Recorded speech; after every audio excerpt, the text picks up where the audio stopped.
Alright, and we're live. Alright. I'm gonna get the chat open on my phone. Okay. Let me make sure this is a good, thing.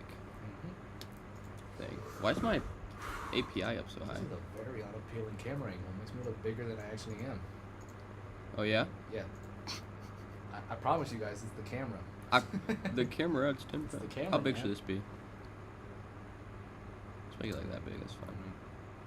Can you see me? Come and sit right here. Oh, Ah! I heard that back. You have like a little stand or something? Like, I can put it on the chair.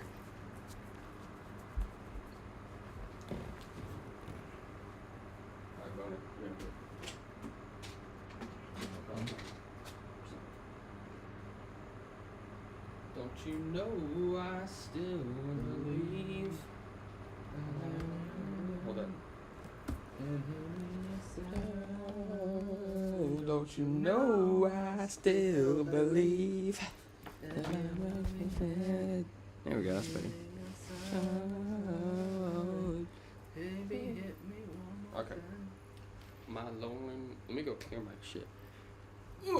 alright, so There we go, look at this. So We got stream going. Episode one of It's not good, but I like it though. Hey, I okay, love so we're doing a Pixar movie ranking. You explain. I'm gonna go through this. We're doing a Pixar movie ranking.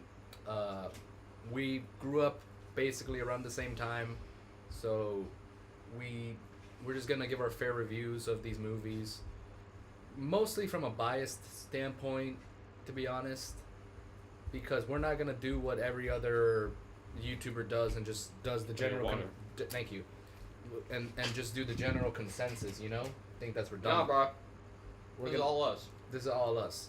So let's start with Toy Story 1. Toy Story 1. And sorry about the ads. Fucking Cheermaker literally won't let me use the website unless I disable my ad blocker. So you're gonna have to ignore that. Ridiculous.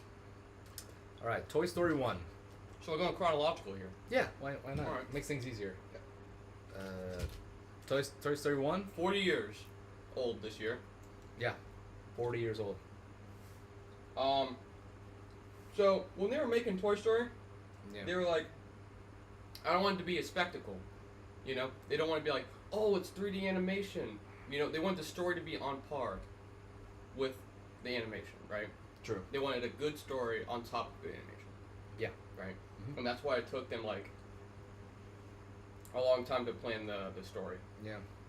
Like, they had, like, some issue. Have you heard of, like, the, Woody was supposed to be the villain. Yeah, he was like a fucking villain. And he was like he was like Slappy the doll from Goosebumps, Yeah. like a ventriloquist toy, and it just looked creepy as hell. Yeah, Buzz was, like, super small. Yeah, I Yeah. saw the test footage. It was really ugly. Yeah. So in my opinion, Toy Story 1 is a really good movie. It's great. It's great. I think it's great, but I do it's- think it it's- gets too much points just because it was the first movie. I think a lot of it, doesn't hold up in terms of story. Yeah, like Woody's Some of straight it. up a villain, and He's an asshole for a good portion. Of the And movie. I understand, like, in the end, he's like, oh, you know, he was actually my friend the whole time. yeah, That's great. There's a lot of moments in this story that's great, right? Mhm. But there's also, for the same amount of moments that are great, there's the same amount of moments that aren't. like for example, the weird writing thing of like Buzz thinks he's a real toy. I'm like, that's fun, but then why does That's he funny. freeze when Andy and the other humans are around? If he thinks he's a real space ranger, why? He should have been, like, still talking, and Woody was like, get down, Buzz. Yeah, like what's the deal with that? You know? You know, I never thought about that. I don't know why I've never caught that in my life. And another thing, well, there was another issue that I remember. Ooh, yeah, That's true, because that's way before they're fighting underneath the truck, and he's like, you're a toy. yeah, That's way before that. before. That's like, funny, I didn't think about that. Yeah, it's weird. Hmm. And then the other issue, which is freaking the rest of the toys just not believing Woody at all. Like Mr. Potato Head is straight up the They biggest. fucking kill him. Like they're straight up gonna murder the guy. A lot of them are assholes. Like Mr. Potato Head is my biggest op in Pixar. Like I hate that guy so much. What? Mr. Potato Head is the biggest asshole in Pixar. He's less of an asshole in 3 and 2, but he's kind of like a smart. He's He's kind of like a smart ass. He's a smart ass. He's a smart But ass, in the and first like 2 and Toy 3. Story movie, He's evil. He's like He is evil. He's like what Woody was. Yeah. Yeah. He was like they That's basically funny. yeah. I'll give Toy Story 1 a B. A B. I think it's that's a B fair. tier. Obviously, animation was revolutionary for its time, right? Yeah. Um, Hasn't aged the best, but hasn't aged the best, but at it was time, the first fully like. We got to give it credit. We Yeah. got to understand where it's coming from. Yeah. But also, great fucking voice acting. I love. Oh, Tom yeah, Hanks. Tom I love Hanks. Tim Allen. yeah, they both did a great job as Great their job. as like literally. Why do you think that anytime there's another Toy Story project, they get basically impersonators? Yeah. It's not like they're trying to do their own thing. They're like, bro, you got to sound like No, it's Tom them. Hanks, It's them. and you yeah. got to sound like Tim Allen. You have to. 'Cause that's who they are. They're the characters. Yeah. Yeah, pretty much.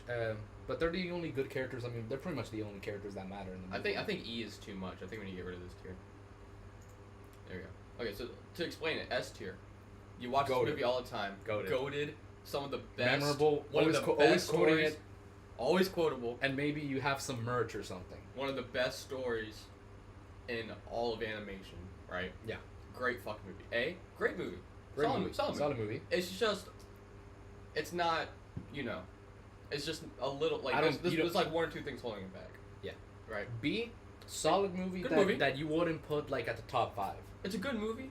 It's underrated maybe, but it's not mind blowing. Yeah. It's a good movie. C is basically Mid. It's okay. That's just mid. It's like that's just mid. eh. Fuck. It's like, yeah. Yin and yang. There's honestly not a lot of mid. This for me it's either like good or bad.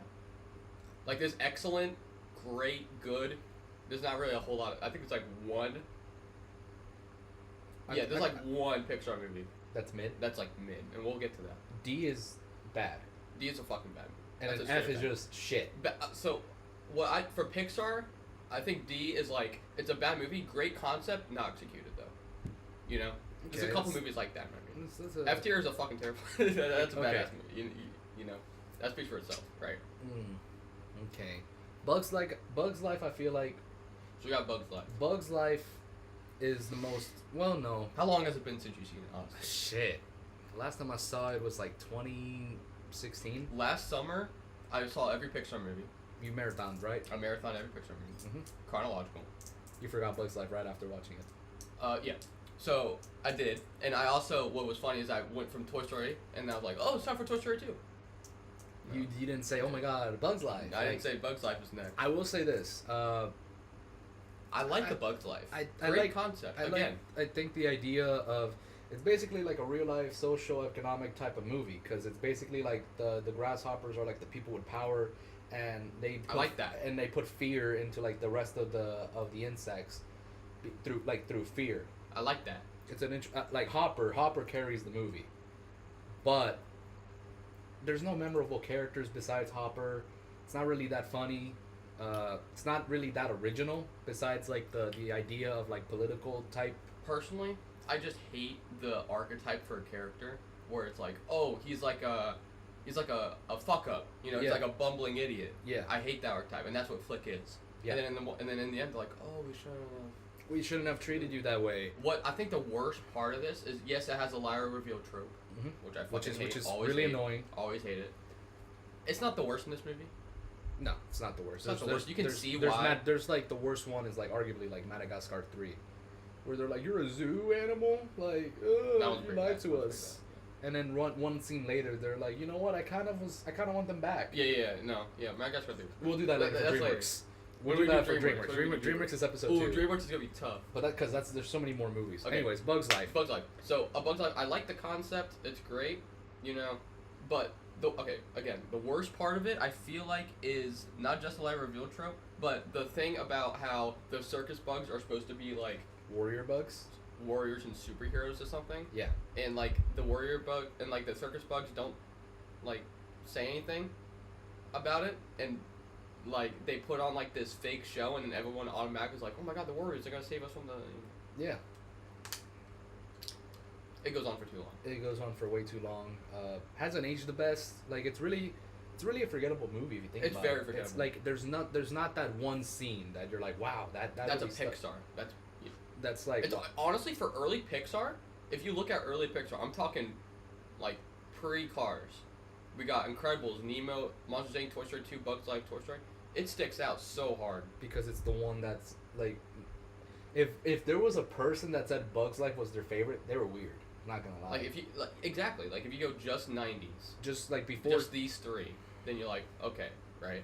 But if you go like just 2000s, like 2000s and 90s, which is like, how can you say with a straight face that Bugs Life is your favorite? You know, you can't. You really can't. So that's why I feel like we gotta put it in D. D? Well, D is calling it bad. It's not bad, but it's like It's so forgettable. But it's like it didn't make. I don't me, know about C. It's C or D for me. Let's put it at D. Just because I don't really look. I never say, "Oh, I want to watch it." You know, although I do like the stuff. It's a great concept because it's I like love the the bug attraction stuff. at Animal Kingdom though. It's tough to be a bug. I gotta go see. I gotta go see just because the villain is really solid. It And has some great concepts. And he's played by It Kevin, is mid though. and he's played by Kevin Spacey, who's evil in real life. So it Kevin works really Spacey's well. evil. Yeah, Toy Story 2. I think it's an A tier. Toy Story 2 is one of the best animated sequels ever made. I think it's one of the best sequels ever made. It's one of the best sequels ever made. Literally, Toy Story is like the one franchise where the sequels did everything better. Story wise, it got deeper. There's a list of criteria. Because if you think about, imagine That- like going from Toy Story 1 to Toy Story 2. You're thinking, oh, it's just gonna be another regular adventure. Oh yeah. Toy Story 2 added like the emotional depth that Everything. the series is known for, like the character arcs and the stories. Like You get Jesse Bullseye and Bullseye added. You get was there somebody else added? No, it was just those two, which are Prospector. already the Stinky Pete. Yeah. But you get Al's toy barn. Animation is a huge improvement in just a few years. Honestly, this one, like a lot of it kind of holds up. I think it's I think this one is one of the best. Even though it was literally 3 years after, 5, 6, 7, 8, 1999, so like 4 years. Three, A 4 major everything was better. Animation was better. Story was Yeah. better. Characters were better. Because if you think about it, in Toy Story 1, Buzz and Woody don't have that much. There's not that much depth. It's just a silly type of movie, right? With a somewhat of a lesson. There's a list of criteria that were done. But Toy Story 2, like, bro, they added the idea of like, yo, Woody, why are you stressing over a kid that is eventually gonna like not play with you no more? You know, like, why are you stressing? You could be doing anything. You could be in a museum. You know, live forever. Why would you want to deal with a kid who's just gonna eventually not care about you anymore? Stuff like that. Precisely. I do love the scene of Jesse's backstory. It always hurt me here, like especially especially with the song. Especially with the song, That's when so somebody loved me. Yeah. Like, oh my god, no. It's really good though. I wrote down a review a while ago about, and I put in like all the list of like qualifications that a sequel needs to hit. I just don't remember which one I put it in. But anyways, it basically does everything like a sequel needs to be. Yeah. Like it keeps Expands intact, the universe. Expands the universe. You got different locations. It keeps what made the original really good. Yeah. And expanded upon it even better. Mm-hmm. You know. I also think it's just small things, but like small things are just way better. Like, I love the comedy in this one. It's actually funny as hell. Like the freaking like the Buzz Lightyear with the belt. Like they redid the scene where Buzz thought that he was drowning in space or something. You know, thought that was a great callback. And then what are we gonna do, Buzz? Use your head, but I don't want to use my head. Oh, that was classic. a great scene. I love that scene. Ooh, we should do for each film. We should have to quote it. Oh, okay. Okay, so Toy Story. You are a toy. And then Toy Story 2. Can I think of a Bugs Life quote? Oh, one of my favorite quotes is rule number 1 of being in charge. No, leadership. Rule number 1 of leadership: everything is your fault. That's so hard. For me, Good it's actually a line that didn't really age the best. It's the ladybug who's actually a dude, right? And then it's it's just like, so being a ladybug makes me a girl. Is that it? And then the fly is just like, yikes, she's a guy. I thought that Yikes. they were so scared. That's the only thing I can think of. I love that. Okay, we're getting to the good. Toy Story 2. What's a quote from Toy Story 2? Use your head. I don't want to use it. I love the Star Wars reference. No, Buzz. I am your father. It's like, no. Love that. All right, Classic. Toy Story 2 is A tier. Like, A tier for sure. yeah. Monsters Inc. is so fucking I love Monsters Inc. It's one of the funniest I think animated movies I think it's I've the funniest ever seen. I think in terms of Pixar, it's the funniest Pixar movie. Oh yeah, I think I Got die laughing every time I Got see it. this movie. it's really funny. And I love the world. I love the characters. Love the cast. Uh, John Goodman, I love John Goodman. John Goodman is amazing as Sully, and Billy Crystal's Billy even Crystal's better. really Is funny. even better as Mike. Yep. And the other Steve Buscemi as Randall. Steve Buscemi, yes. And Steve then Buscemi. whoever voiced Water News was really good too. I Water don't know. News is the best Pixar villain ever, bro. You know why? Because he's real. He's 'Cause realistic he as could hell. happen. He already happens. It's Bob Iger. I think this, yeah. It's that is Bob Iger. He really is Bob Iger. I think. Hot take. I think Mike and Sully are the best duo in Pixar, even more than Buzz and Woody. They're so good. As much as I love Buzz and Woody, So Mike and Sully, like those are like brothers. Pixar really makes themselves stand out in terms of concept. This era. This era specifically, but concepts. Even if we get into the newer ones, their concept not as good as the early, but still strong, right? Yeah. So what if the toys came to life, right? What if What if they walked around? What if bugs had like a society? like a society like Yeah. humans? You know? Exactly. I think The Buzzing has idea- the strongest The of idea any Pixar movie, of except maybe of the Incredibles. monsters in your closet basically having being their own world, and then the doors are basically And you like need a them for the- portal, Yes, and you need I them, would have and never- they need screams and they need screens for their and electricity. for their electric.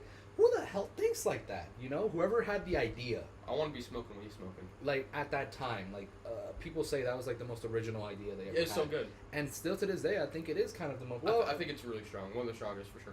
it's a top 5 for me. Like Monsters Inc. is a top 5 movie for Pixar for me. It's Like a top I, 5 I, animated movie. like I rewatch it all the time. You know, I Oh, quote it all the time. yeah. I love the memes. So you good. know, I love the meme of like, I'll kidnap 1,000 children before I let this company die. Classic. And it's just like insane. Or another meme is basically the Mike Wazowski but with Sully's face, which is just Yeah. And then now when you see the original scene, it looks weird. You know what's another thing that hits? The music.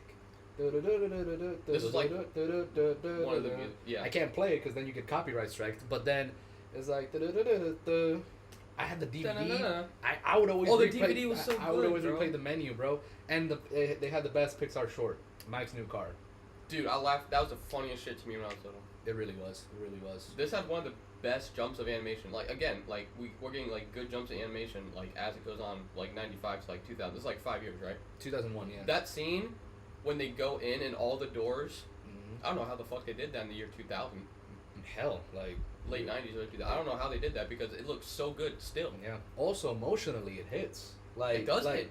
And all the for a hairs, movie that's bro. so funny. It hits like, bro, the ending, right? Oh, the ending. The ending when he's just like when yeah, that she's made me just real like sad when I goodbye, was like little. bro, the music too, like goodbye boo, and then Boo's Yeah. just like kitty, Yeah, and it's then so and then cute, yeah. Sully's just like kitty has to go, and I'm just Yeah, like it's so oh no, and then the ending is like, bro, I don't understand people who say Monsters Inc. needs a sequel. It really doesn't. You know why? That ending is basically up to interpretation. You can think about whatever you want to think about. Like when Mike makes the door again, and then Sully's just like boo, and then you just hear kitty, but you don't even see her. You don't see her though. You just see him you see smiling. Sully. I'm just like, leave it up to that. That's Leave okay. it up to interpretation. You Yeah. know, not everything needs a follow up. You know, for me, it's a top 5 movie. I love this movie, and It is so I'm good. so excited for the land. Like I really. Oh, am. I can't wait. Like we gotta go there. I can't fucking wait. I'm gonna be there. Finding okay, so you're gonna hate me. You're gonna hate me for this. Finding Nemo is one of the most overrated Bro, Pixar what? movies. It is. Okay. It is. Why? This is Why? where Why? this Why? is this Tell is me. okay. So you're gonna hate me, Mhm. but it's not even the movie's fault. It's not but top 5. It's not even the movie's fault, but I do think that it's It's very. funny, though. It's just that every time I go to an aquarium, I just hear little kids like Nemo, Nemo, Nemo, Dory, Dory, Dory, and it just annoys me, and it made me not like the movie as much. Which it's not even the movie's fault, but I will say this: there are some cool emotional moments, but it's just that it's not a movie that I'm rewatching that much anymore. I think now that I'm older, it just doesn't hit the same. Not to say it's bad. It's not a top 5. It's not top It's 5 not. Pixar. But for me, it's not even a top 10. Really? Yeah. For me, I like think this, I think it's strong in a lot of places. like I love the opening. I ain't gonna lie to you. I think Toy Story 1 is even considered one of the most overrated. I think it gets too many I don't know points. if I like Finding Nemo or Toy Story better. Toy Story 2 and Monsters Inc. is way better for sure. For me, Finding Nemo, it's the weirdest movie for me because I know it's good. I just don't like it as much as others. It's hard to explain why. It's hard to explain why I think for it's me funny, though. man. I also think it's another good concept. But I don't know what the concept is though. They're basically just it's basically just another talking animals movie in a way. It is. It's not as strong as a concept, but I think it's cool how it's just about a dad trying to find his son, which is a beautiful thing, especially if okay. So Marlon's an asshole in the beginning, right? Yeah, he's an asshole, right? But you can't blame him for being paranoid. Exactly. You can't blame him. You understand where he's coming from as a parent. And he's not an asshole as long.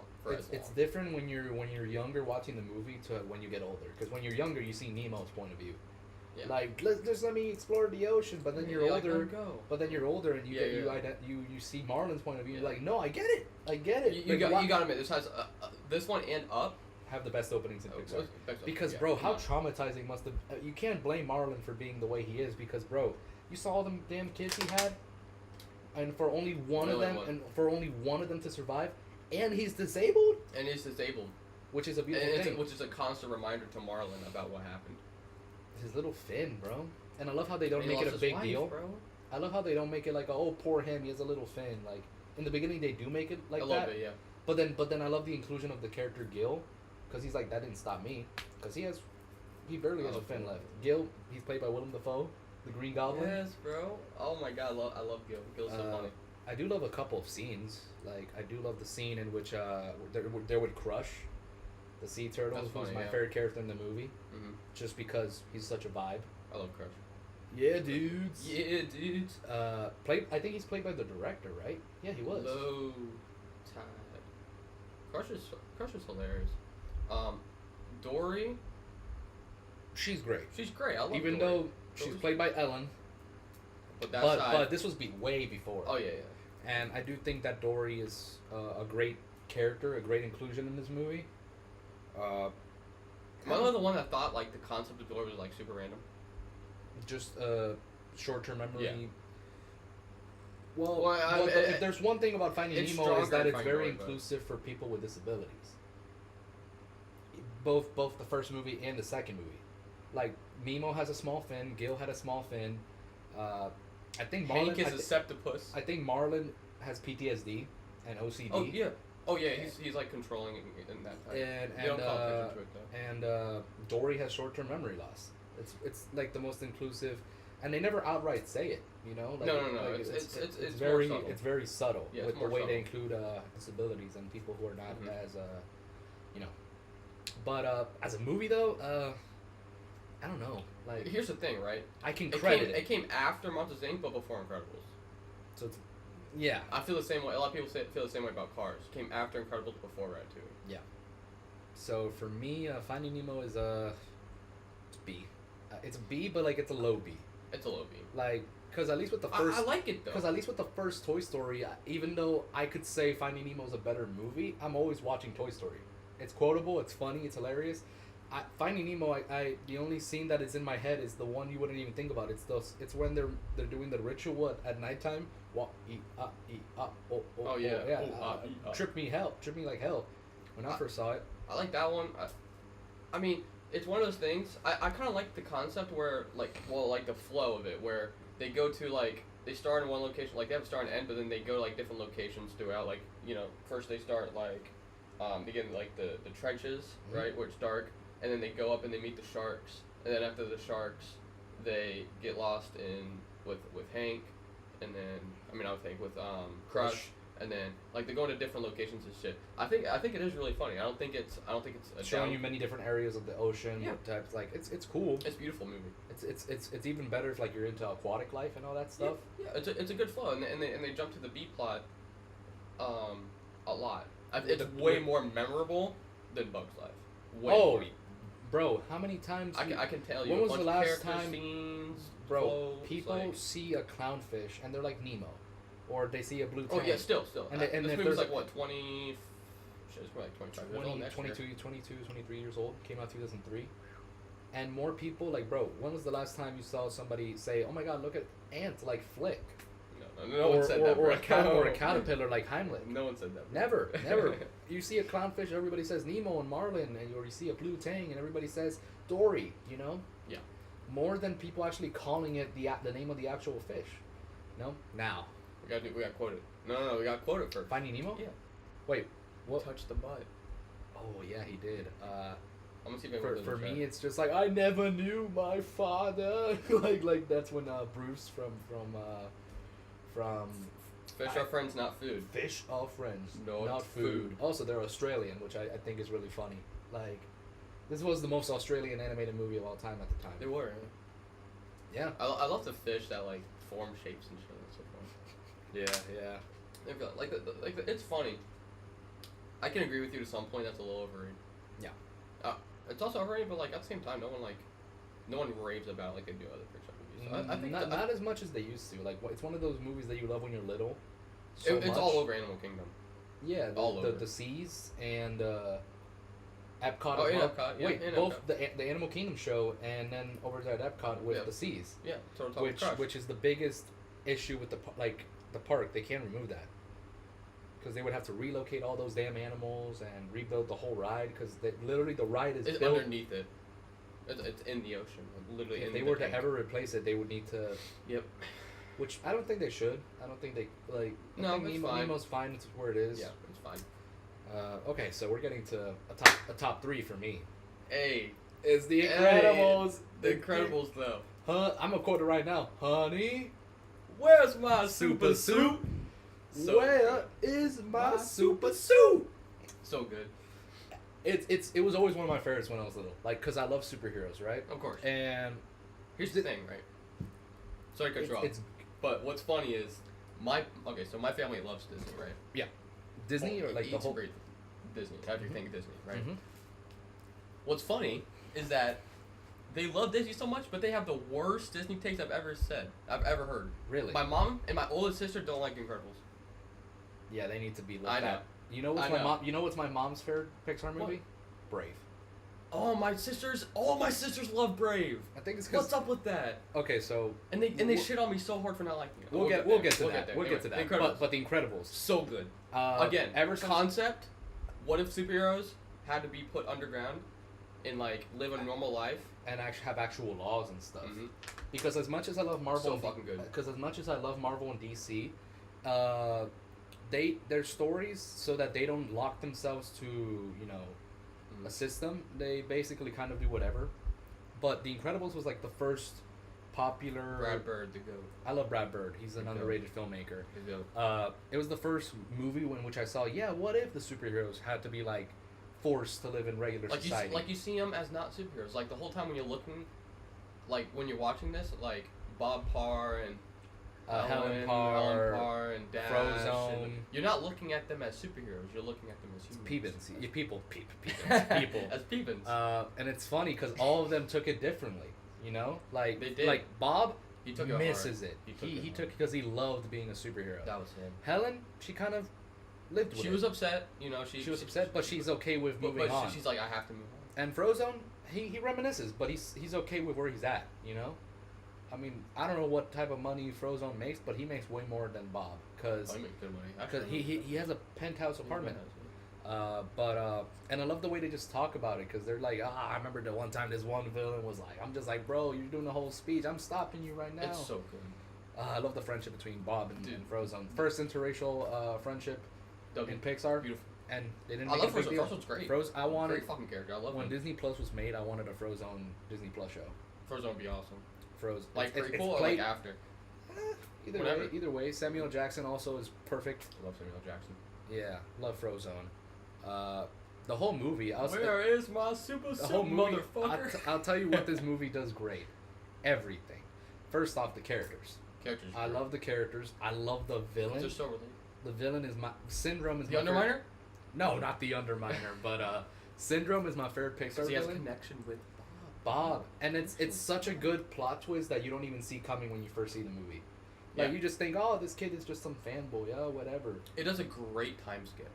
An amazing time skip. And there's nothing you're like, oh, I don't know what happened between then. You know exactly what happened between then. Yeah. They had kids. They had kids. They got busy. They got busy.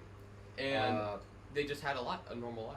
They were just living a normal life, and we're seeing in real time, their progression into going back into superhero life. Yep. And it's one of those movies that you love it as a kid, but then it gets better when you get older, because I feel like this was got so much better. First off, The Incredibles was Pixar's first PG movie, which at the time was like, whoa. So, something people don't give credit for is how like mature this fucking movie is. Like if you look at it, you're like, oh, it's a superhero kids movie. No, they have guns.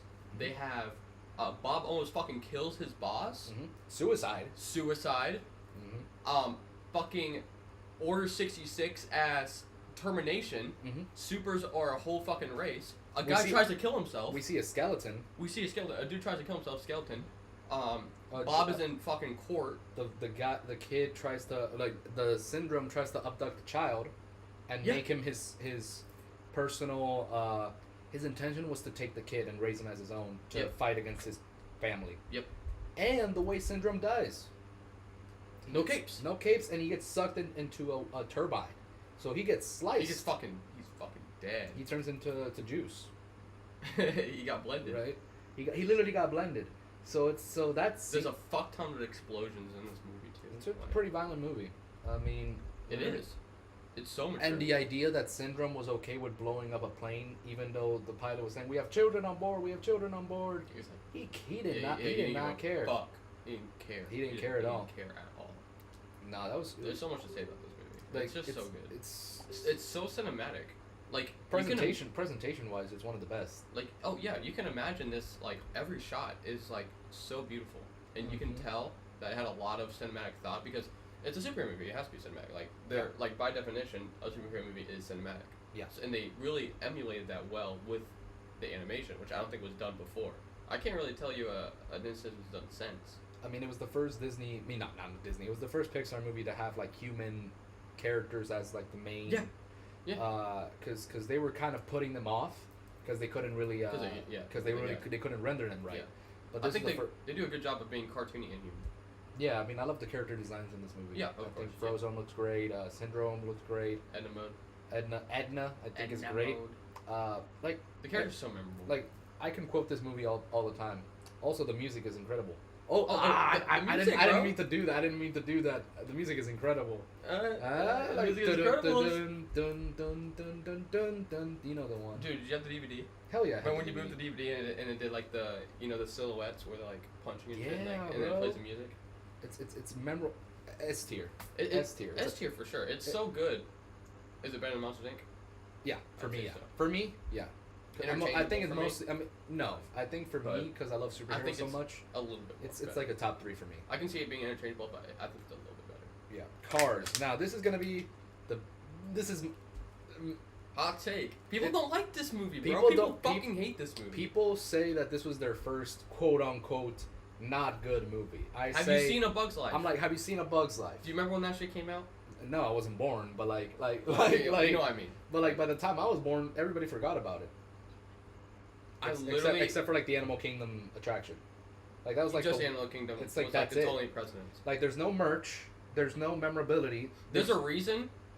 Here's the only thing to people who are like the car's so bad. Their excuse is that why are they cars? They harp on the fact that they're cars so much, right? You could say the same thing about anything. Why are they monsters? Why are they supers? Why are they toys? Why are they fish? Why are they bugs? Well, to be honest, when they did Cars, this was like it's supposed to be like. This was the first time that they ever had. I think this was the first time that a car was. How do you say it? Like animated? Animated in the way of like they're humans. They're like they're supposed to be humans. Cause I do agree with them in the sense of like there are some things that don't add up, but like why? You could tell the story. Like bro, what? Like for example, in Cars 1, there's male and female bathrooms. 2. And and I'm Cars like, 2. No, in Cars 1. Where in Cars 1? I saw them when like the opening scene when they're like. Oh yeah, at the stadium. And I'm like, okay. So here's. Oh yeah, with the line. Like with the line, and I'm like, okay, but like, they're cars. Yeah. What's a car dick and what's a car vagina? Like no. Yeah, they do raise the question, so parts of it do make you ask. But Yeah. at the same time, Why are you thinking so hard? why are you thinking so hard, dude? Why? Like, think about it. Nobody asked why the toys are alive. There's no lore reason. There's no explanation as to why the toys are alive. They just are. Exactly. So why are you asking in this other world why are the cars alive? Everything, it's supposed to be realistic. Like, the whole point of it You know. is that this fucking movie could be told in live action with humans. But Yeah. it's not. But it's not. But it's not. It's literally the cars are So alive. everything that's, like, exists in the real life exists in the Cars movie. That's the whole fucking point, right? Yeah. So, obviously, nostalgia came out in 06. It's the Pixar movie that is. I grew up with it. It was Here's the thing. This is why I tell the haters, right? Go to any like little boy that's like 4 years old right now. They know what Cars is. Yeah. Every little boy for the last 20 years. They know what Cars is. Like Cars. It's still relevant. It's still relevant. First off, it might be like people say, oh, we shouldn't count merchandise and all that stuff, but like It's bro, unprecedented. It's all the unprecedented. spin-offs. It's obviously the Pixar movie that made the most money in regards to merchandise. Even undoubtedly. years after the movie came out, We haven't had a new movie, like mainline movie, in like 6 or 7 years. and the merch is still And there. it's still there. Lightning McQueen Crocs sell out. They're every coming out time. tomorrow. They're coming out tomorrow. And people make a big deal whenever they do a different colorway. Dynaco Blue got a colorway, and everybody went apeshit for that. Right? Also, memorability. That opening scene, So good. I am speed. Like It's the so cool. cars. And then the music, and it's not even like the music like It really is the first instance where they use like pop music, because it's supposed to be modern. real life. It's supposed to be modern. Because Supposed to be before that they only made like original music, Yeah, like that's what I'm saying. like you've got a friend in me, Mhm. like that's cool and all, but this was like when they added like licensed music, Yeah, exactly. and not just that, but they added like Real life locations. yeah, Like, Road 66 goes from Missouri to Arizona. Yeah. Right. It's a real road, and a lot of the places in Cars are actual real life like Locations. tourist traps and locations from like Texas, Arizona, Missouri, other places. Right. Yeah. Also, That's what it's supposed to be on. the licensed music is just fantastic. Like "Life Is a Highway" Yeah, is good fucking shit. is one of my favorite songs of all time, and I'm not even kidding. And like out of context of the movie, it's great. In the fucking context song. of the But movie, in it's the great, but, and then but they, even but they without added the even- context, even without the it makes context, sense. it's really It good. makes sense in the movie. Yeah. It's Also, about cars. Duh, no also shit. greatest character arc in a Pixar movie. Lightning He McQueen, was an asshole for a big asshole. He was a huge asshole. like when he But- said I finished the road, it looks, and then they're like it looks awful. Well, it matches the It rest of looks the a town. town. like what? He's not a mean asshole. He's just An asshole. he's arrogant, which to me is like a funny asshole. And it makes sense He's for him to be, arrogant. and it makes sense for him to be an It asshole does too. exactly. It He's makes a sense. rookie. He's a rookie little kid race car. He's like Mr. Big Shot. Yeah, and He's famous. everybody Everyone knows him. and everybody's like, you're an asshole, and he's like, I know I'm an asshole, but I'm the best though. Yeah. Cause he was gonna be, he made it to the finals or like the top three, rematch. with a veteran and with two veterans, because Chick Yeah. Hicks was also like old, Yeah. you know, so it's like He's the first ever so rookie. he's like to- hot to win shit. this one. Yeah, you know, he's hot shit. Yeah, exactly. Mm-hmm. Iron And, Speed. and I think it's hilarious. Every time he's like it's hilarious. I love Lightning McQueen. He's one of my favorite characters. of I all love time. Lightning McQueen. Other characters are also really good. Doc Hudson. I love Doc Hudson. Love Doc Hudson. He's one of my favorite old timer type characters, where he hates the younger guy, you know, He teaches him a lesson. or teaches him a lesson. There's so many great fucking scenes in this movie. And So many good hard. I love the scene of when McQueen realizes the truth, because he thought Doc quit. That's when he stopped being. That was the turning point. That was the turning And point. that's not 'cause- like super late in the movie like it is for Toy Story. Because Yeah. he stops being an asshole like after, like he's trapped in Sid's room. Yeah. Which is a good like 30 minutes left in the film. Right? Yeah. Lightning This McQueen. is like it's like a third, or fourth. It's like a fourth. Like there's It's like, like a, one there's like fourth. there's like at least It's like 40 40 minutes left Yeah. in the movie. It's like 40 minutes into. And by that point, he was already like starting to get better, you know, Yeah, exactly. because he had already hung out with Mater and Sally.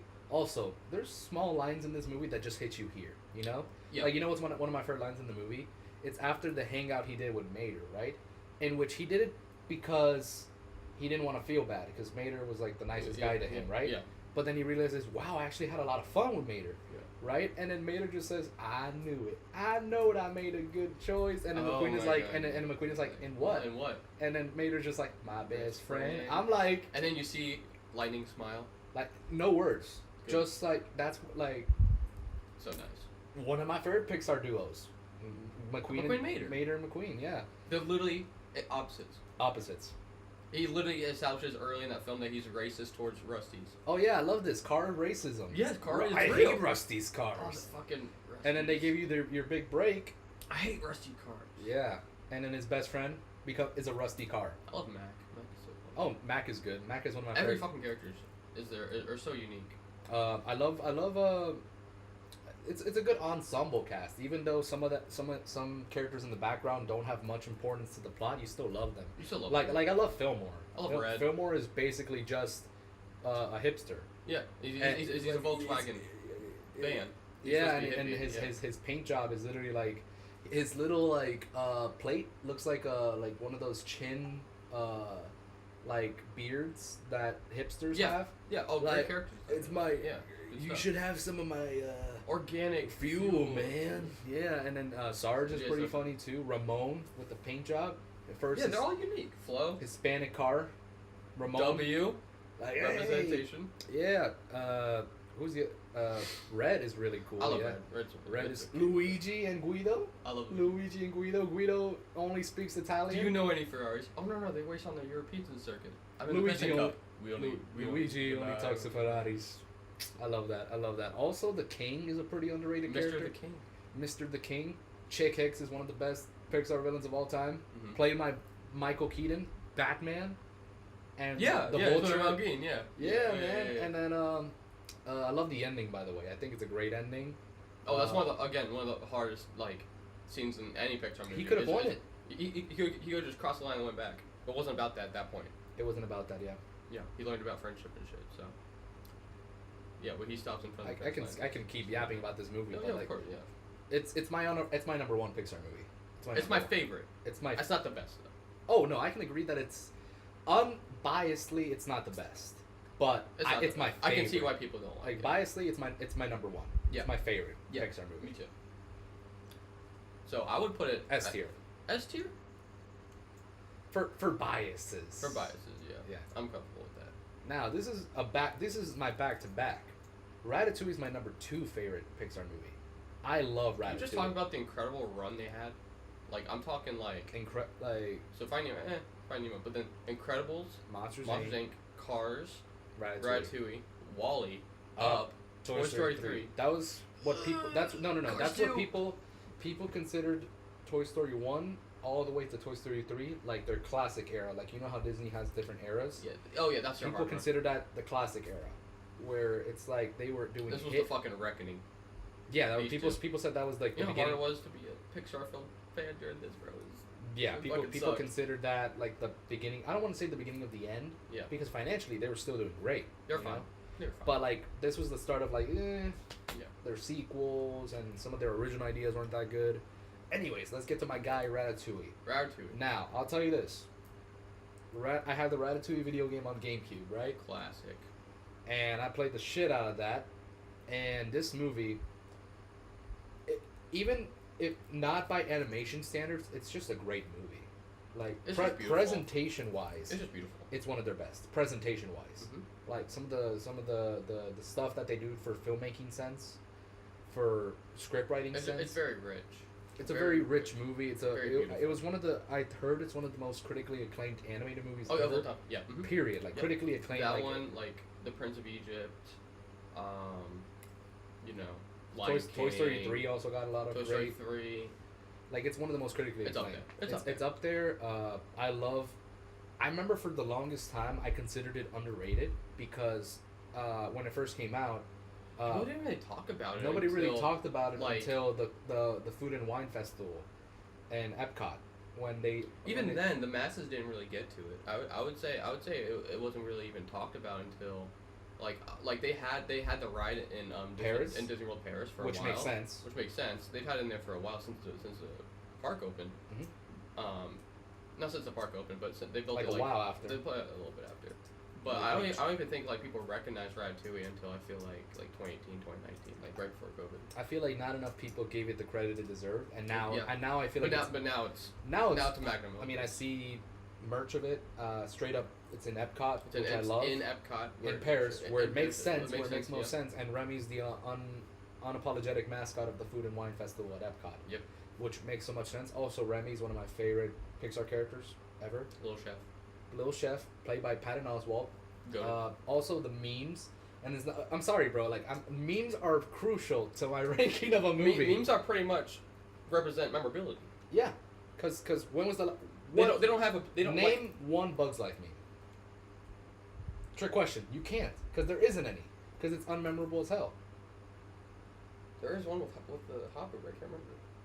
Oh, I don't know about that. I'm But, sure if I look up Ratatouille, Pixar meme. you know who's one of my favorites? Skinner, the main antagonist of the movie. He's so funny. Skinner. Oh, when he But opens the envelope. Get my lawyer. And then the unapologetic. This is such a funny meme. It's not even a meme, but like I love this line. But the rat it stole my documents. But the rats, it's still. Also, No, there's no Anton Ego. Just this reaction. Yeah, I've seen that here and there. Also, unapologetically, a great character, Anton Ego. Anton Ego, bro. Not in the movie that long, but he left a great impact. You know, Ego was one of the first times I saw like a mature character on screen. Oh my god, dude! Every single one of these Pixar movies have. I call it a Pixar movie. A Pixar. Even the bad Pixar. We'll get there later. Even the bad Pixar movies have a Pixar moment, right? For me, it's the best scene in the movie is the flashback. When he tries Ratatouille, exactly. When he tries, When he and tries and to be Ratatouille.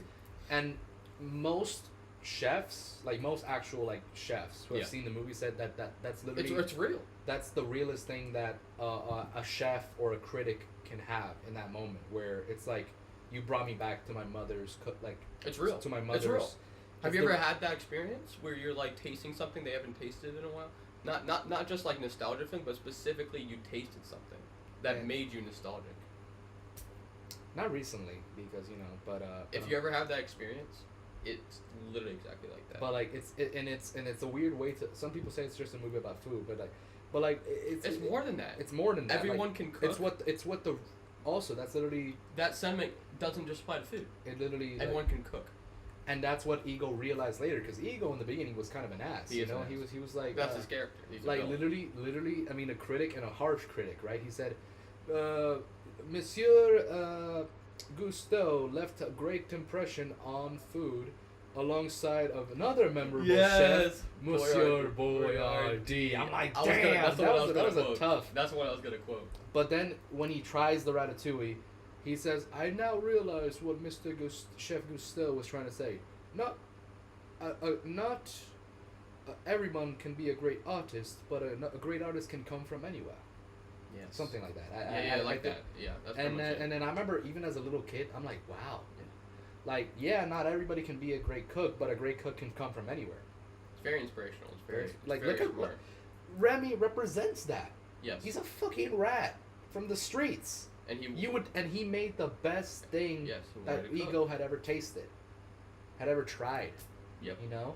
Also, it is the perfect one and done story. Like, there's no way to continue. I can't think of a way they could sequel. They're They're not going to, hopefully. Yeah, no. Brad Bird said, "You're never making one. They're never making one." And I'm like, yeah, no, don't. Like, I also love Linguini. I think he's a great character. It's hilarious. I love the French. Just the whole French. They do great for the culture, man. Yeah, no, Everything's they real. didn't need to make it in they didn't need to for the movie to be in France. Unknown caller. But they didn't need it to be. Scam likely. Loser. Like, they didn't need to do it in France, but they did. But it is in France. And they actually got some French people in the movie. They speak French. They speak French. Everything you see, like atmosphere. The song. Song. You know the song. Yeah, You know? the classic one. Like na na na na na na na Classic.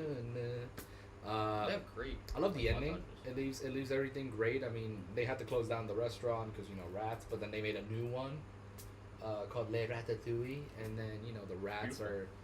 I don't know, man. Like, for me, this is my back-to-back like magnum opus for both Pixar. Like, Cars is my favorite Pixar movie, but That's my I think Ratatouille's the best Pixar movie.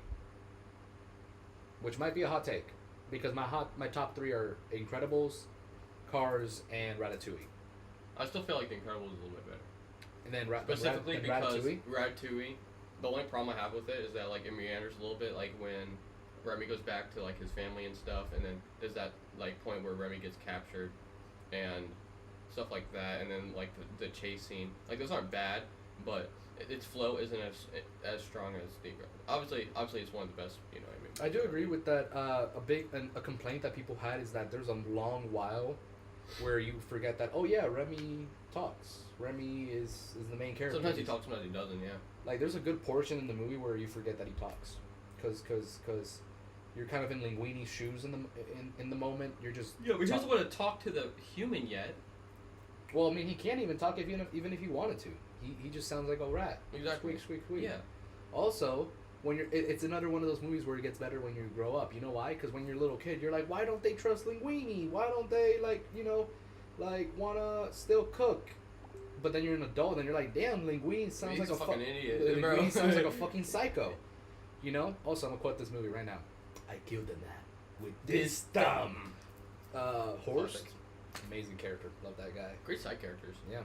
If you've ever been in if you ever worked at a restaurant, you know somebody like Horst. You know someone like Horst for sure.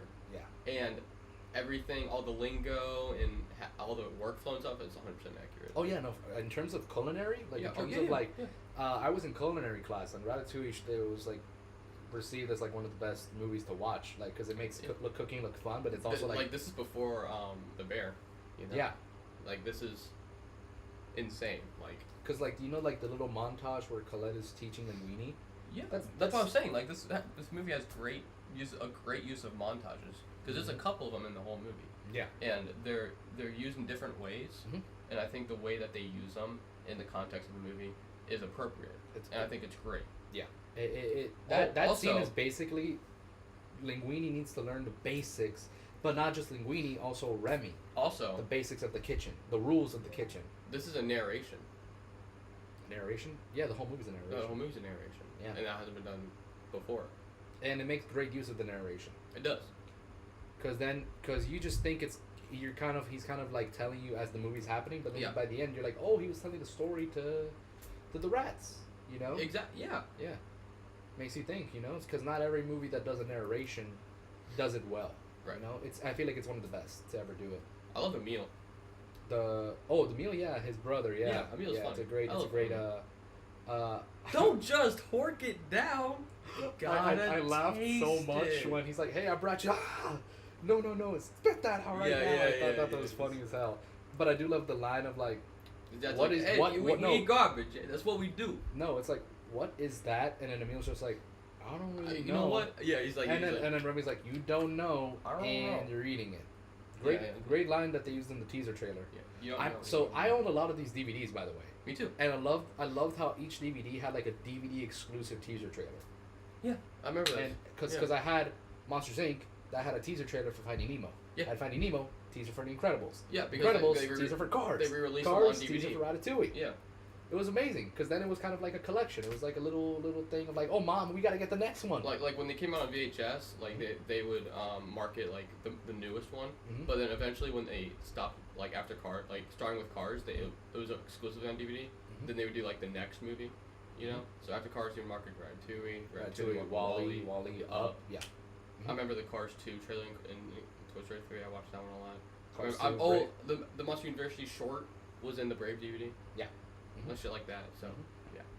All right, so Ratatouille for me is it's S tier. It's S tier. I think these are interchangeable. These top three is interchangeable. Like those are really strong movies. They're really strong movies. I think personally, just because this one's a little bit more mature, I think it's a little bit better. But obviously, Ratatouille is goated. And I'm glad it's got where it's deserved. I think The Incredibles has always, in Monsters Inc. has always been regarded as, oh, that's a great fucking movie. Right? Yeah, a lot of people say that, and a lot of people. Ratatouille, I didn't really hear shit about it until I was like the only one. I was like the 2018. only one that loved Ratatouille that much, and now I'm happy of the place it's at now because for a while there, people considered it underrated. Let's talk about at the time, people considered it underrated. No one ever thought it was bad, but like it's just now it's just way better. Yeah. I'm happy about Cars. Because people shout on Cars for a long time. Because our generation is now... We're adults. So we're now we we're get a we're say. adults now. So now we get a now say. We get to say so Cars. fuck you. Cars is awesome. Cars is awesome. WALL-E. Regarded as one of the... It's in the top... It's that poster over there. This is one of the top anime movies of all time. You can't... It's on the other side of my door. Oh, okay. Wait, it says the top 100 movies. Oh, yeah. Okay, so... WALL-E is like 17. Really? In like top 100 movies of all time, it's like top 25 of all time. People say... Period? Yeah, like, yeah. For all fucking movies, WALL-E. People point to WALL-E as the best anime movie of all time. Okay, so... I love it. Good movie. The first 40 minutes, they don't say shit. And I like that. It's a love story between two robots. I love it. I just don't think I love it as much as others. I really, yeah. Because when people when people put it like at their top 5, I'm like, I can respect that. I can respect that. I wouldn't. I wouldn't. It's not like what you're saying. Like the first 40 minutes where there's no dialogue. Beautiful shit. Beautiful shit. I also love when they're like, it's so real because, you know, they destroyed the fucking Earth and they were forced to go on the Axiom, the ship, home away from home, and that like temporarily as the robots cleaned it up, but then that didn't happen. The Axiom just like the robots failed and they never fixed it. The Axiom just became their home. Life. Yeah. To a point where it's so where they all became obese. Honestly, and it honestly aged like wine. Because what year was this? Like 2008. Dude, COVID. COVID a little bit, but more Ebola? more the so Ebola. What? Oh, I don't know. No, I'm talking about how like they're obsessed with like technology. Oh yeah, like so when I was like younger, this is so relevant. Mhm. Fucking how long has it been? Like 15 years later. Yeah, it's a movie that it doesn't scream in your face. This is what happens. Like it just shows you. No, it shows. Like I think I think it's really creepy and a little sad to think about that. The WALL-E we see in this movie, he was just one of many, but then they eventually all broke he's the down. only one that's fucking working. He's the only one left. He's the only one left. It's creepy, and we don't know for how many years it's been like that. No, we don't know. It just because I remember when I was younger, I saw like there was some books and stuff that showed you that hey, WALL-E is the last one, and then there was a bunch of other ones that just eventually broke down and eventually like the details stopped in this movie working, and then it are became unlike anything. And that the garbage in the world became so destroyed to the point where like the robots weren't enough anymore. This is another movie where it's like again with like, oh, when you get older you realize a lot more. Mm-hmm. For instance, when I was little, I was like, oh, by and large they that's like a big company. Mm-hmm. By and large is the reason that all that shit happened. By and large is like, and you compare it to like fucking Amazon and Google or shit, right? Like by and large is, a big corporation that destroyed the planet. Yep. Right. And how though? I don't think they really tell us, right? They just say that they're the reason. Well, if you look at some of the billboards, again with like this, there's like the first and like one of the only Pixar movies where like the tiny details really play in. Well, like if you look at the billboards, they say like do you remember when he's like was like going through the garbage and right before he finds fresh wheels? Yeah. And there's a big billboard of the live action guy. Yeah. And then he's like, by and large, new supercenter coming on the highway, and we're building a new highway and shit like that. Oh. So it's kind of like, yeah, they and if you look, the highway's unfinished, and in the background there's a huge by and large. I see. So it makes you think. It's very subtle. One of my favorite details in any Pixar film. I don't know if you caught on to this, but there's a scene in the end, right, where they show all of the captains, right, and they're like all the captains, right? And the captain's like a fat dude, right? In the beginning, and then it gets fatter and fatter and fatter, and then they slowly get more and more obese. And then the wheel, Otto, gets closer. Yes, he gets closer to the frame. Showing how much that he's taking over. He's taking over, Some people, I agree with the thing of like, if the villain was on par with the rest of the film, we have a top 5, top 3 movie. Because a lot of people think that. Well, I mean, I don't know, because not a lot. I hear about it a decent amount. Not as much as others though. Not as much as Incredibles. Like there's not as much merchandise. There's not as much like memes and stuff. But that's because it's a more serious type of movie. If you think about it. It is. And I will say this: a lot of people said, "Yo, why?" the robots like Wally and Eve and the others, even some of the others that they find on the Axiom, have so much soul and so much like emotions. Why did you stop at the wheel?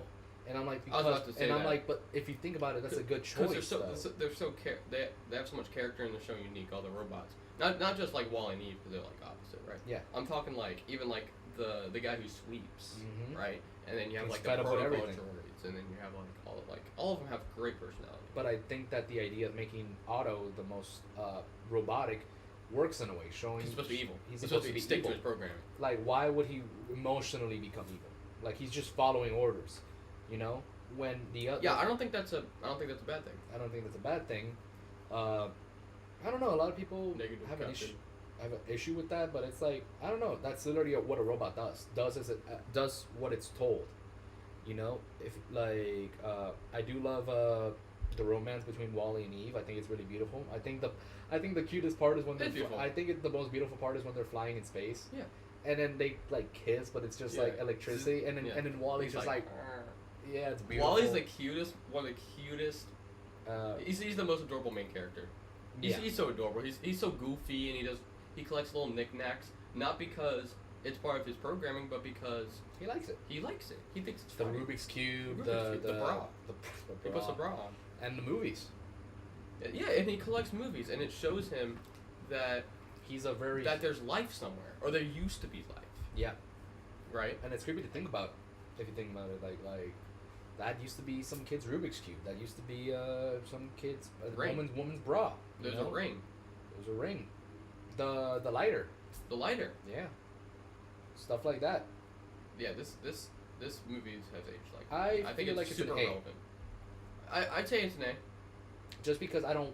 If someone says that this is the best, at the same time, if someone says this is the best Pixar film, I'm not arguing. I'm not arguing. I'm not arguing. I can see it. Personally, no. Personally, it's not a top. It is super serious. I love sci-fi. Uh-huh. It's good shit. It's really funny. Perfect. You know, there's no fucking dialogue until like 40 minutes in when one of the humans, who's like The captain. super obese, is like, "Oh shit," you know.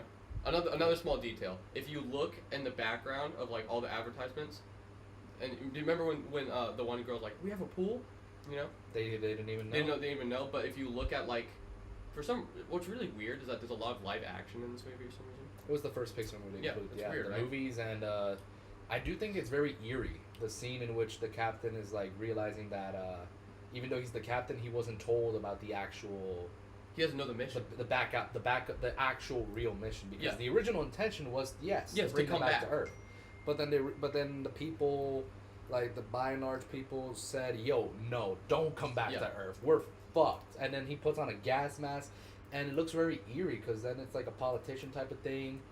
Heavy And then- politics in this movie. Yeah, like But yeah, like when and they're I love the line when of they're like, when they're at the pool, uh-huh. then you see like live action people and they're all super thin because that's supposed to be like when they first got on the Axiom. And then he sees the actual footage of what Earth actually looks like now. Where's the blue sky? Where's the Yeah. tall grass? Yeah, And then Yeah, then the he's- other line of like, I don't want the to captain. survive. I want to live. I want to live. Ooh, yeah. It's heavy. Yep, that's tough. It's heavy, you know. And it's the greatest moment in cinema when he finally gets off the chair, and he finally Yeah, stands it's up, like, and you just hear the Big music. ones. Da-da! Yeah. You know, I think it's hilarious. It is but funny. It's a funny movie. It is funny. It's great. It's great. I think it's an A tier. I don't know if I love it as much as Toy Story 2, No, Toy Story 2 is great. but Toy Story 2. it's a great movie. All right. I got pissed first. All right, we're taking a break right now. I got pissed. Taking a break. Check your phone.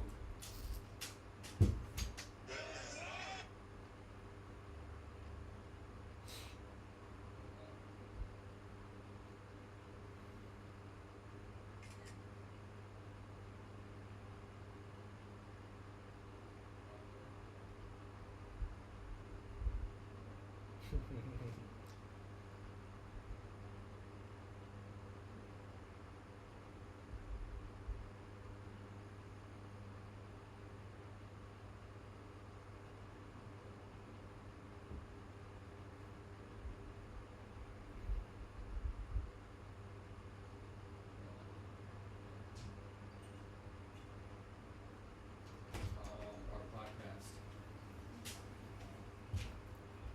Me and Lucas got a podcast. It's called. It's not good, Good, but I like it though. Oh yeah, I remember you saying that. Yeah, we're ranking PIxar right now. PIxar movies right now, yeah. All right, well, do y'all want to come over? Yeah, we're gonna yeah. go When right we're there. when we're done. Yeah, we're gonna get dinner probably and then come over. Then where at? I don't even know. I don't know.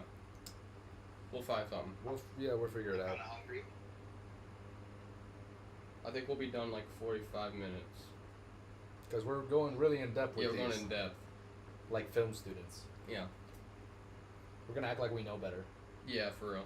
I don't know what's going like on. a certain YouTuber I know. Oh, yeah. High top films. High tops. Alright, we'll let you know, brother. We'll definitely be over tonight. All right, cool. See you then. Love you. Wait, is your car okay? Yeah, my car's fine. Okay, I was just checking. Alright, later. Peace. All right. So Up, the opening What's of up Up. with that? Okay. Opening of Up, one of the greatest One of the sequences in animation. And yes. Maybe even yeah. movies. Oh, Because like people forget about the first few moments in which there is dialogue and there is like just regular scenes, but that sequence from like with the married life theme, dun, dun, dun, Yeah, dun, yeah. you know that Yeah. sequence, perfection. Yeah. Like Great shit. however, people talk about that scene as if it's the whole movie. Exactly. It's not. It's the first 20 minutes. It's the first 20 minutes. You're missing a good hour and 20 minutes. Because whenever people talk about Up, they always talk about that sequence. Yes, that sequence fucking awesome. And it's a beautiful sequence. Beautiful. The rest of Awesome. the movie, some people talk about it as if it's not good. That's my It's not, hot it's take. not that I think it's not good. It's just It's good. it's good. It's not on par with the rest. This is not top 5. It's not. Absolutely not. No shit. I will say this though. I do think that the movie, not enough people talk about the movie in the sense of like, listen, maybe I'm feeling like Carl Fredricksen, but the shit he has to deal with in this movie, even I would be mad. Oh yeah, I'd be pissed. Like this kid who like just is on my thing. Like I really think like He's ruining the last thing that he wants to do before he dies for his wife. Yes, His wife's dying wish. and Was to there's see the no other waterfall. good reason other than he's selfish, or Yeah. that he's a little kid. Like and then some people like to perceive it as Later. oh well Ellie would want that. Ellie I like don't think she would. I don't think she would. She doesn't know him. Also this kid uses this man's dead wife as like A weapon. because he's like Wait. Ellie said I could keep the bird. You little shit. Like When did Ellie say that? okay, so no, like so Russell, right? Yeah, Russell, So yeah, they're of course. they're already like on the whatever, like the I don't want to say the island, but like they're basically near Niagara Falls, right? Yeah. And they're on the ground, right? And then Carl's just like, get rid of the bird. I don't want the bird here, you know, Kevin, right? Like, and then Carl's like, can you believe this, Ellie? He talks to the house as if it's Ellie, you know, because he's doing all this because for Ellie. He like references the house as Ellie, right? And then Russell's like Ellie, and then he like calculates in his head. He's like Ellie is his wife who's dead, and he'll do anything for Ellie. So he's just like, you know what? So like, I'm hey really not a Ellie, fan of Russell. hey Ellie, can I keep the bird? She said I could keep it. Yeah. And you know, He's supposed to be like a little kid, and like later on, he is like, you know, me and my dad didn't really do a lot of things, but it's the boring things that I remember the most, and like that's real, but like, I want to hear that from any other mouth other than Russell. You know what I'm saying? Because it feels like they're justifying him for being annoying and for he's wanting not to do a bad. lot. He's not like super No, unlikable like or anything. there's worse characters. Yeah. But He's the amount of just shit that. annoying. Okay, so we're watching Regular Show, by the way. Never seen Regular Show. We are watching a regular show. It reminds me of Rigby in a way, where in the beginning, He's like Rigby, where yeah. Rigby causes a lot of the problems in the show, Mm-hmm. and he doesn't mean for it to happen, but He doesn't necessarily fix it. he doesn't fix it either. He kind of makes things worse. Yeah, until it's too late, and then yes. Yeah, like a lot of things. In the end, he does fix it though. You can't say that about Russell. Yeah, no. Russell, I do love Doug. Doug is a great character. Doug's hilarious. Doug's a cute dog, but he's not a cute dog. He's an escapee from the villain's like dog army. army. Yeah. Honestly, not a huge fan of the villain? Not a huge fan. Charles Muntz. Not a huge fan. He's based off Charles Mintz. Yeah, the dude. Yeah. The one guy. I do think the idea of him going crazy because he's been on. I like that idea though. That it's not really that he's. I like the but it's idea just that he's just gone so crazy because he hasn't socialized with any humans in God knows how long. Because think about it, Carl Fredricksen. How the fuck? First of all, if he was like an adult when Frederick was a fucking kid, how is he still alive? That's a good question. Because they look like the same age. No. You know something funny that my sister said? She said Carl Fredricksen looks older than Charles Muntz. Yeah. But he was a little kid when he saw Charles as like an adult, like 30 something, 40 something. Exactly. So let's say Carl is 80 years old. Charles Muntz is like 100 years old. Exactly. So Carl has to be like 65. But he looks he looks old for 65. Must have been stressed the fuck out. I would. But think about this. He hasn't had any human. He said, "I will never return unless I get the bird." Okay, right? but how the fuck did Russell of all people find the bird within like the first 5 minutes of landing on that shit? If it took him like 50 years and he could barely even see a fucking footprint. Well, he has struggled to get the bird. It's not necessarily finding the bird; it's grabbing the bird. Because Kevin, who knows for how? I mean, Kevin for years has been the thing he's been finding, right? He just could never grab it. He could never get it. You know. He's slick. He's a slick. Well, she's a slick bird. She is. Right. I don't know. We're talking about the movie, and it's like, I don't know if I like it. No, I don't like it better than WALL-E. Fuck no. But I kind of like it. I was gonna say I like it better than Nemo. I do. I was gonna say because a little bit. I do love the story. There's some strong points. I love Carl's story. I love Carl. I love Carl. I do love him. And I love Doug. The movie's funny too. Doug's funny. Yeah. Carl's funny because he's like an old dude. Yeah. You know. Russell kind of carries the movie down for me. He does. Cause it's just like you're annoying, and I know you're just a kid, but it's like one of those characters where it's like, yeah. Also, the big moment at the end is when Carl shows up for his merit badge, and it's just like, it's not really a big moment. Oh, but you know what he moment? gives him the pin of like the soda pop thing. Ellie gave him, and I'm like, that hits. That hits. That's cute. But it's just like Russell. Does he deserve that? Come on. He doesn't deserve it. A lot of people said Russell's like the son they never had because you know how Ellie had a miscarriage. Yep. Right, and I'm like, even I know, this is not the kid they would have wanted. You know, it's a messed up thing to say. Well, yeah, but like, but it's like, but even I know that this isn't really. It's not like this is the kid. I don't see it as the son that they never had. I don't see it that way. I really don't. Even if the movie tries to make it seem like it's like that. I do love the scene in which I'm good they didn't imply that because if they try to pull that shit where I wouldn't. Some people see it that way. I don't. I just see it as a kid that. I see it as a kid that somebody knew that Carl can care for because he's been a grumpy old man for God knows how long. He's supposed to push him, which makes sense. Because he lost Ellie, and Ellie was pretty much the only thing he ever cared about. Which I think is beautiful how at the end he realizes that what Ellie wanted, instead of going to the falls, he, like at the end of the book it says make your own adventure, you know. Like what Ellie really wanted was for Carl to move on and do his own thing and make his own adventure and make his own memories, right? Yeah. That's why the end of the photo book is blank, right? I think that's the other most beautiful scene in the movie where he's just he actually gets there. Where he actually gets there, and he realizes that's not what Ellie wanted. That's not what Ellie wanted. That's and, a lesson. And then he opens the book and it's just like, it's Ellie saying you were my greatest adventure. Yes. I'm like, yeah, good stuff. Like that shit hits me here. That's when the movie's highs are really high. The lows are low though. The lows are low though. Like Russell himself is a low. I know I'm like sounding like I'm the biggest Russell hater, but it's like I want to compare it to Frozen so bad, but that's. But Olaf is not as bad as Russell. I also think Up is a better movie than Frozen. I agree.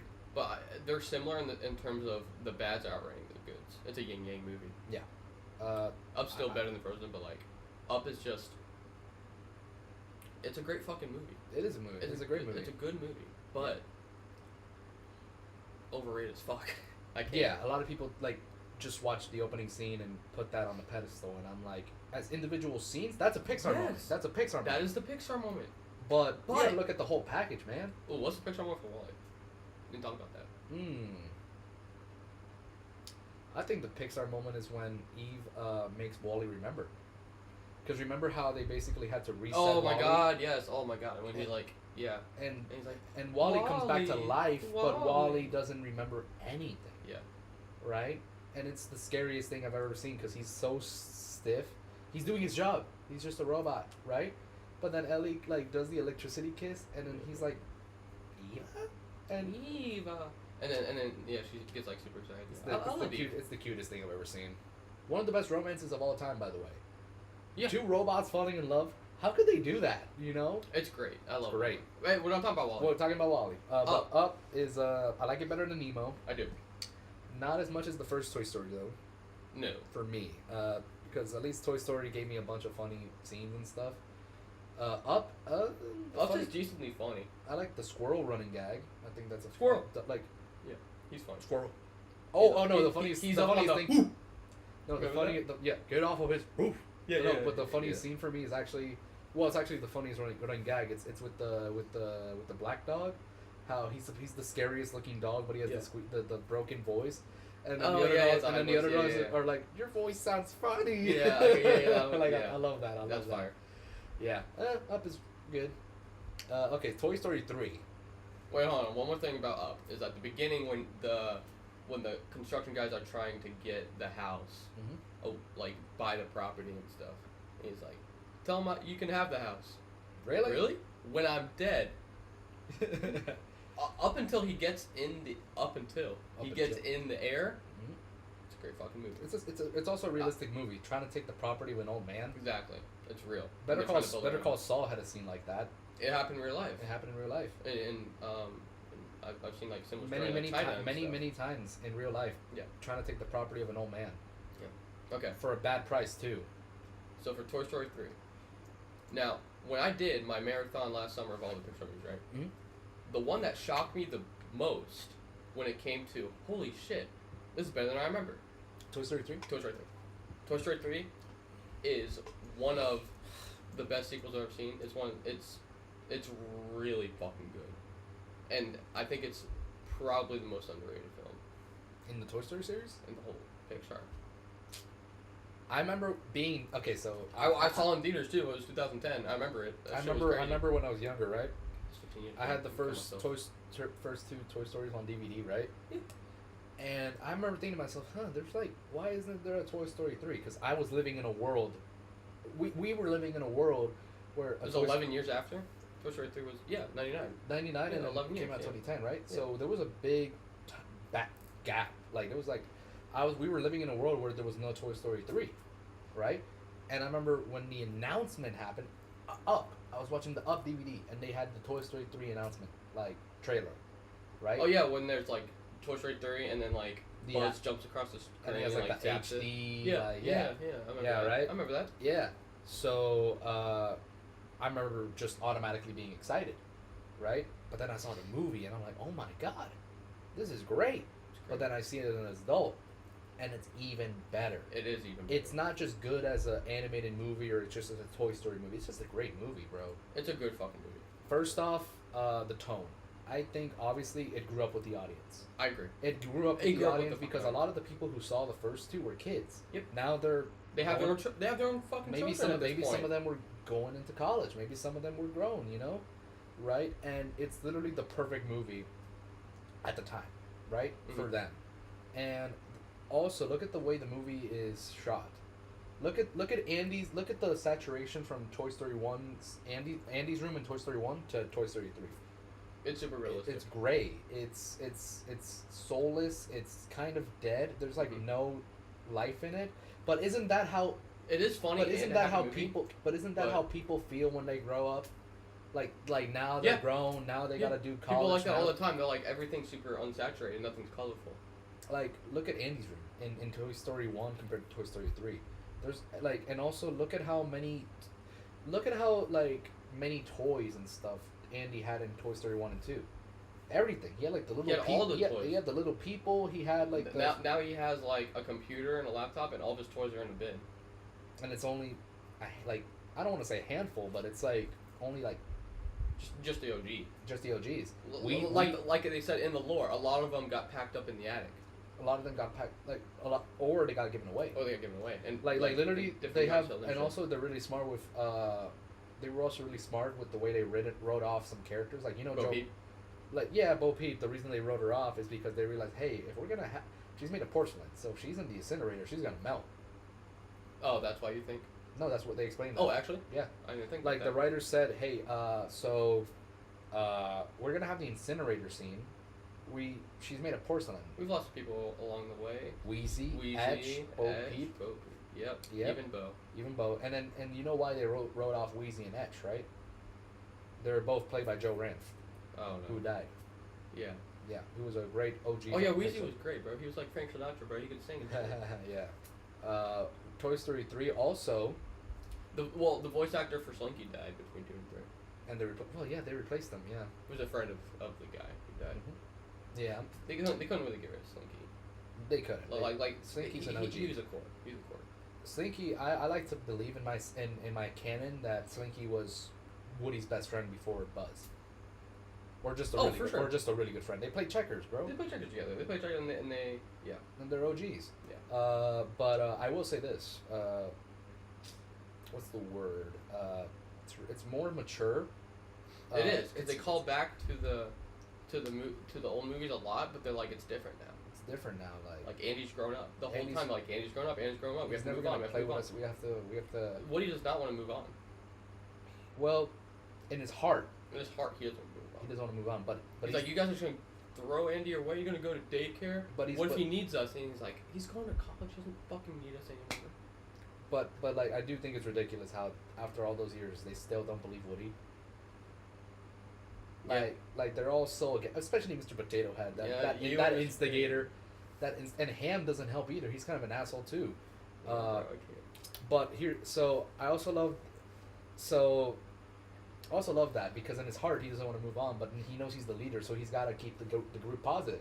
They're like, the attic isn't that bad. We'll like the old TV, the old race car track, Yeah, the race car track. and the they even Christmas and he guys. even gave the hope that maybe Andy will have one day kids. Yeah, exactly. Mm-hmm. And Buzz is also a great partner. Buzz. Well, I'm gonna cry if at the end of Toy Story 5 it's like Andy has kids. Ooh. That's what I wanted Toy Story 4 to be. Me too. But we'll get to that.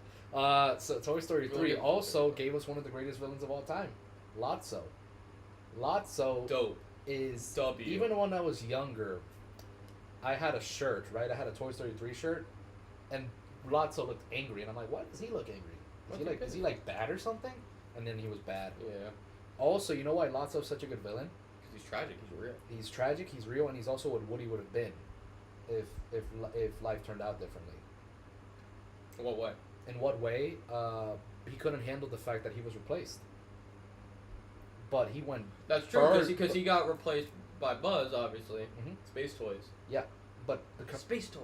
but it was different though because Woody then realized that nah man, I mean like you replaced me, but I'm still gonna be there for Andy and stuff. Lotso took it as she replaced me. She's terrible. She replaced us. She She replaced replaced us. all of us. And then That's all a toy is. That's all. And then he took it as I can never be in a Hunks of situation. plastic waiting to be thrown away. And he took it as a sign of I'm never gonna let myself be replaced again. So I'm gonna go somewhere where I have control, Yeah. where I can replace others, where I can be in. Again, it's real because tragedy morphed his viewpoint on the world, and that's why he's so controlling and all that.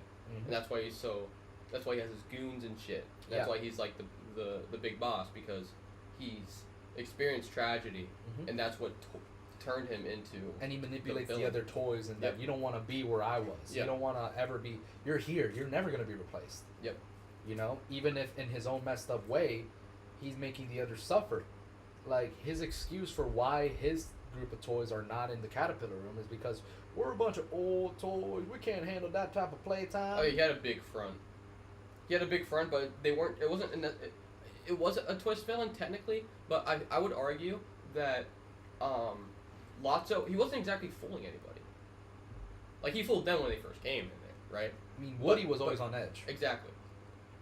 For the longest time, like the whole time, even the audience, I would argue, weren't exactly fooled by Lotso.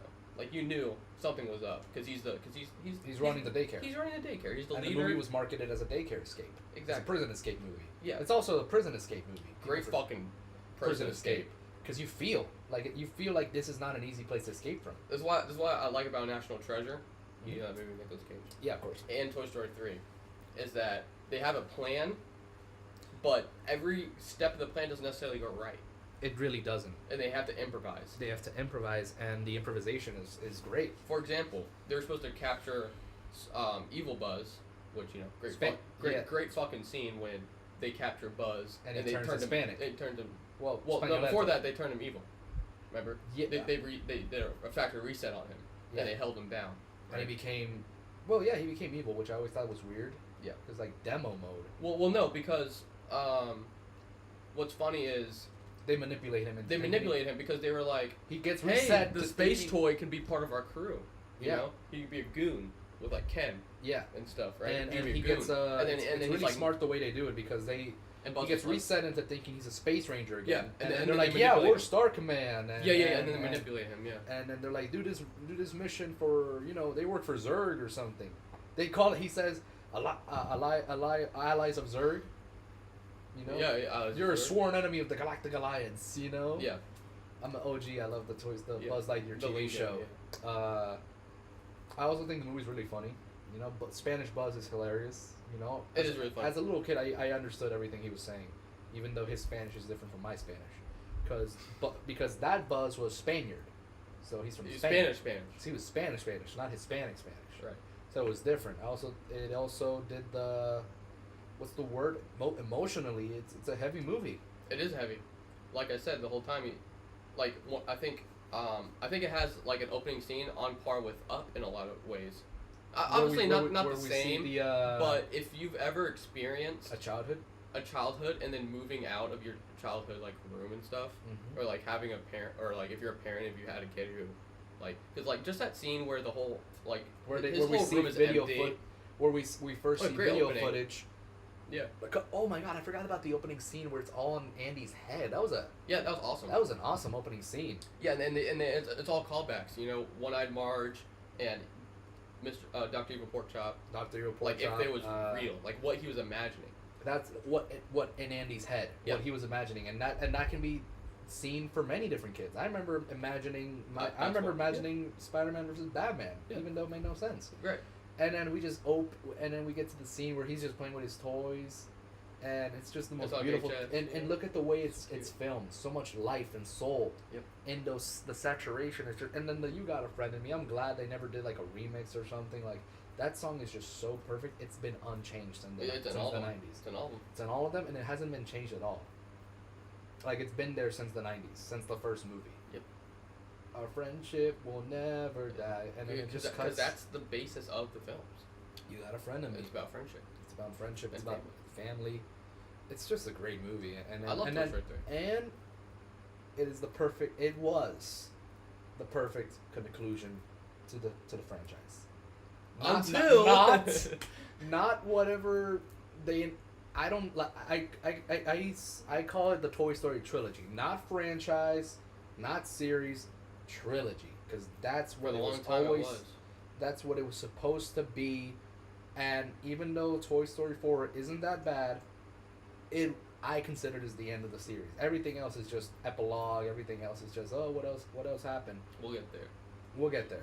But even Tarantino agreed. I know. And that's why I feel like it's gotten so much hate recently. It's because of what Tarantino said, which is hilarious. But because he said the story was finished, why would they make another one? Is this better than 2? I think it's better than 2. I think so. Is it S? Especially because I feel like it's an S. I think it's S. Is it better than Cars? No, not for me. I think it's. I think. I personally, that's like my personally, favorite, Cars is my favorite. Do I think Toy Story 3 is it's better? a better movie. Yeah, it's better. Do I think it's better than Monsters? I don't think. No, sorry. No, those three are like a holy grail of Pixar. Ratatouille, Monsters Inc. She didn't love you. She never loved you. Oh, but quit being such a baby. I will say the only unsatisfying thing about the movie is Lotso's fate. I don't want to say I wanted him to die, but like, well, yeah, I did want him to die, but like, He had a chance. If you had any doubt that he could change, or he's just hurt because of what happened. When they're in the fucking incinerator, great fucking scene by the way. Mm-hmm. I'll get to that in a second, but when they're in the garbage disposal, they're all there because he of had him. he had a chance to be redeemed. He had a chance to turn off the fucking thing. Mm-hmm. But he decided to. Where's your kid now, Sheriff? And he had no, and literally He's fucking and evil. like even Shea Frillis tagged by the way. He said, Shea "What Frillis. reason does he have to do that? No, There's he doesn't need. No, he's to. fucking evil. He just said, you know what? Fuck these guys. Yeah. Even after all the Everything. shit, because they're all there because of him. Yeah. Because he pulled Woody down into the chute, and then, even though he's the reason they're all there, they're too good to just let him die. Yeah. If I was them, I would have let him die. I would too. Fuck that. But they saved him, and then, like. That's another hard scene. But I love that. You know why? Because it shows that not everybody's just gonna be automatically. I'm good now. You know, like it's real. It's real. Even after they save him many times, he still decided I'm gonna just be an asshole. Fuck these guys. Yeah. Even though I have nothing. What does he get the benefit? There's no benefit. It's all over for him now. He could be. He's too far gone. He's too far gone. Yeah. Yeah. I don't like his fate though. That he's just gonna be stuck on a garbage truck, just eating flies. I'm like, I would have picked like a better fate for him, like a worse fate. I mean, yeah, I would have had him die, but then like I kind of want. It sounds messed up, but I kind of wanted to suffer for all those years he made everybody else suffer, you know. Yeah. So I don't know, but I feel like eating flies is not bad enough for lots. So I don't know what else I would have done, but like, you know. It's supposed to be. I think it's because he was in such a comfortable position for so long. Then now he's in an uncomfortable position. Now he's somewhere he doesn't want to be and forced to be. He's fucking tied to the front of a truck, Eating flies, and flies. it's a garbage truck. It's a garbage truck. So he's gonna stink. That Yeah. smell of strawberries is gonna wear Exactly. off. Exactly. Yeah. I also love how The ending is just cinema. The ending's. Oh my god, I forgot about it. Okay, before we get to that, the first off, the scene where he's like, "Come on, Buzz." They're like arguing and shit, and then he's like, "Okay, guys, we gotta get out of here," like, And then they're like, "No, we're staying here," and then he's like, "All right, you know what? You want to stay here? Fine, let's go, Buzz." And Buzz is like, "I'm not going with you." Our mission with Andy's complete with me. I love his start. He's like, and then he's like, what's serious is that we it's stick just together. like that after all we've been through. And he Buzz tries to just at least say bye, Yeah. even though it's not what they want. And Woody's just like, I love Woody. I think Woody's one of the best protagonists in any movie. Yeah. And then we get to that ending, man. That ending is just. If you were a fan of the franchise, bro, like there was no better. So I saw this when I was 5 in movie theaters, right? Mm-hmm. If I can see it 15 years later and it still makes me like tear up, that's a good fucking ending. People for so many years said it was the best ending the franchise could have asked for. Well, the best ending to anything. People literally said it's one of the best endings the franchise could have asked for. It's the best ending to a series. It's the best. It's one of the best endings of all time. It still is one of the best endings. I don't think Toy Story 4 wrote it off. No. It's the end of Andy's story with him. Still. It's the end of ending because Pixar tried to be slick, right? Pixar said, "Oh, it's the end of the Andy saga." That's what I'm saying. And I'm like, you could write it. You could retcon it that way. You could write it off as, yeah, their story with Andy's finished, but that doesn't mean their story's over. It's always been that way because they still, even after Toy Story 3, they still did shorts and stuff that showed like what their lives are with Bonnie. With Bonnie. Which, by the way, I like Bonnie. She's cute. I think it's a good parallel with I think the with scene Andy. when he gets captured. Well, captured. He gets taken by Bonnie, right? Yep. And he has to like converse with them and then go back and find them. Some people think that that's like a slow point when he gets taken away, but I mean I like it. I think it's fine. Like the point where you have like the A plot and the B plot where it's like, they find out that Lotso's evil and he like also finds out that Lotso's evil. is also evil. Like he already knows, right? And then we get his backstory because they're like Chuckles. and they're like because they're like Bonnie's toys were all like, Oh, How did you escape? yeah, how'd you escape? Lotso, and they're like, Lotso's still the leader. Oh, we know about Lotso, and And even Woody's in shock. yeah, he's Woody's like, what are you talking Lotso? about? Yeah, like Lotso, what are you talking about? And I, then, lo- yeah. I love it when they do that, when they explain, when the characters just know somebody's evil, and it's just like, then it's like a mind fuck. He's like, bro, my friends are there. Like, Exactly, what the yeah. hell? Because he thought they were fine, you know? But Yeah, they're like, he's made his decision. I need to go back to Indy. Mhm. So, but yeah, the incinerator scene when it's so Beautiful. It's so beautiful. It's so unique because They just accept their fate. they accept their fate. They realize that there's no getting out of this, so we might as well. At least it'll their fate will take them together, right? Yeah. So at least like, obviously this is like the worst situation possible, but and it's at least symbolic. it's together. And it's symbolic if you think about it, not just to the characters but to us, the audience. Because look at the first character who decides, yo, we might as well do it all together. Buzz, Buzz. right? Yeah. Buzz was the first guy to talk about together in the movie when he's like, We what's stay important is that we stay together. And then Stay together, die and then together. Buzz holds hands with Jesse. Jesse Yeah. holds hands with Bullseye. The Potato Head. They're like Rex, struggling Slinky. and shit, and they're like, And then "Stop." Woody, and then I love We that good. scene where Woody's still climbing and he's just looking at everybody. Yeah. And then he doesn't want to give up, but then Buzz is, and then the way the shot is shown is Buzz. We're Woody's POV, Mm-hmm. Buzz and is Buzz looking at him. reaches out. Yeah. He's reaching out to us, the audience, Mhm. like, yo, if we're gonna die, as we're gonna die together, and we're gonna be okay because we're together. And then Woody doesn't want to do it because he's not a quitter, you He's know. not. But then he's just like, I can't see us getting out of this, so he accepts it. But thankfully, the alien saved the day, you know. The claw. The claw. Good Good callback to the There's first a, movie. There's a bunch of callbacks to the first movie. They quote that shit all the time. I love the callbacks to the first movie, and it's just a beautiful scene. That whole scene. It is. Some idiots are just like, oh, it would have been cool if they did die in the end. I'm like, I heard some people be like, they should have died and shit. I'm like, bro, I'm like, you really want to traumatize kids? what if it did end like that? I don't know, man. I don't think it would throw me off. It would throw me off because it Because would be it's a just- lot of build up for them just to die, and it wouldn't make any sense. Even if it's a cool way for them to die. Yeah, no, that wouldn't It have. would have just been like, and then they died. And then they died. It reminds me of, and then I woke up. Like, it reminds me of that. Pretty much, yeah. It reminds me of that. All Toy right. Story 3 is I think it's a top 5 movie for me. Like, I think I'll up quote there, you I think already. up there, that's my top 5 for Pixar. Yeah, no, this is great. Yeah. Cars 2. Here we go. Here we go. Good ass fucking run. Now they're And gonna s- fuck and it up. so it begins. And so it begins. Okay, so as a big Cars fan, I saw Cars off more than anyone else. me too. You do too. I do too. Even as a little kid, I saw this movie and I'm like, what is this? What is this movie? I remember for the longest time it was just 1 and 2. Yeah. When we were kids, it was just 1 and 2. It was just 1 and 2. Third came out when I was a teenager.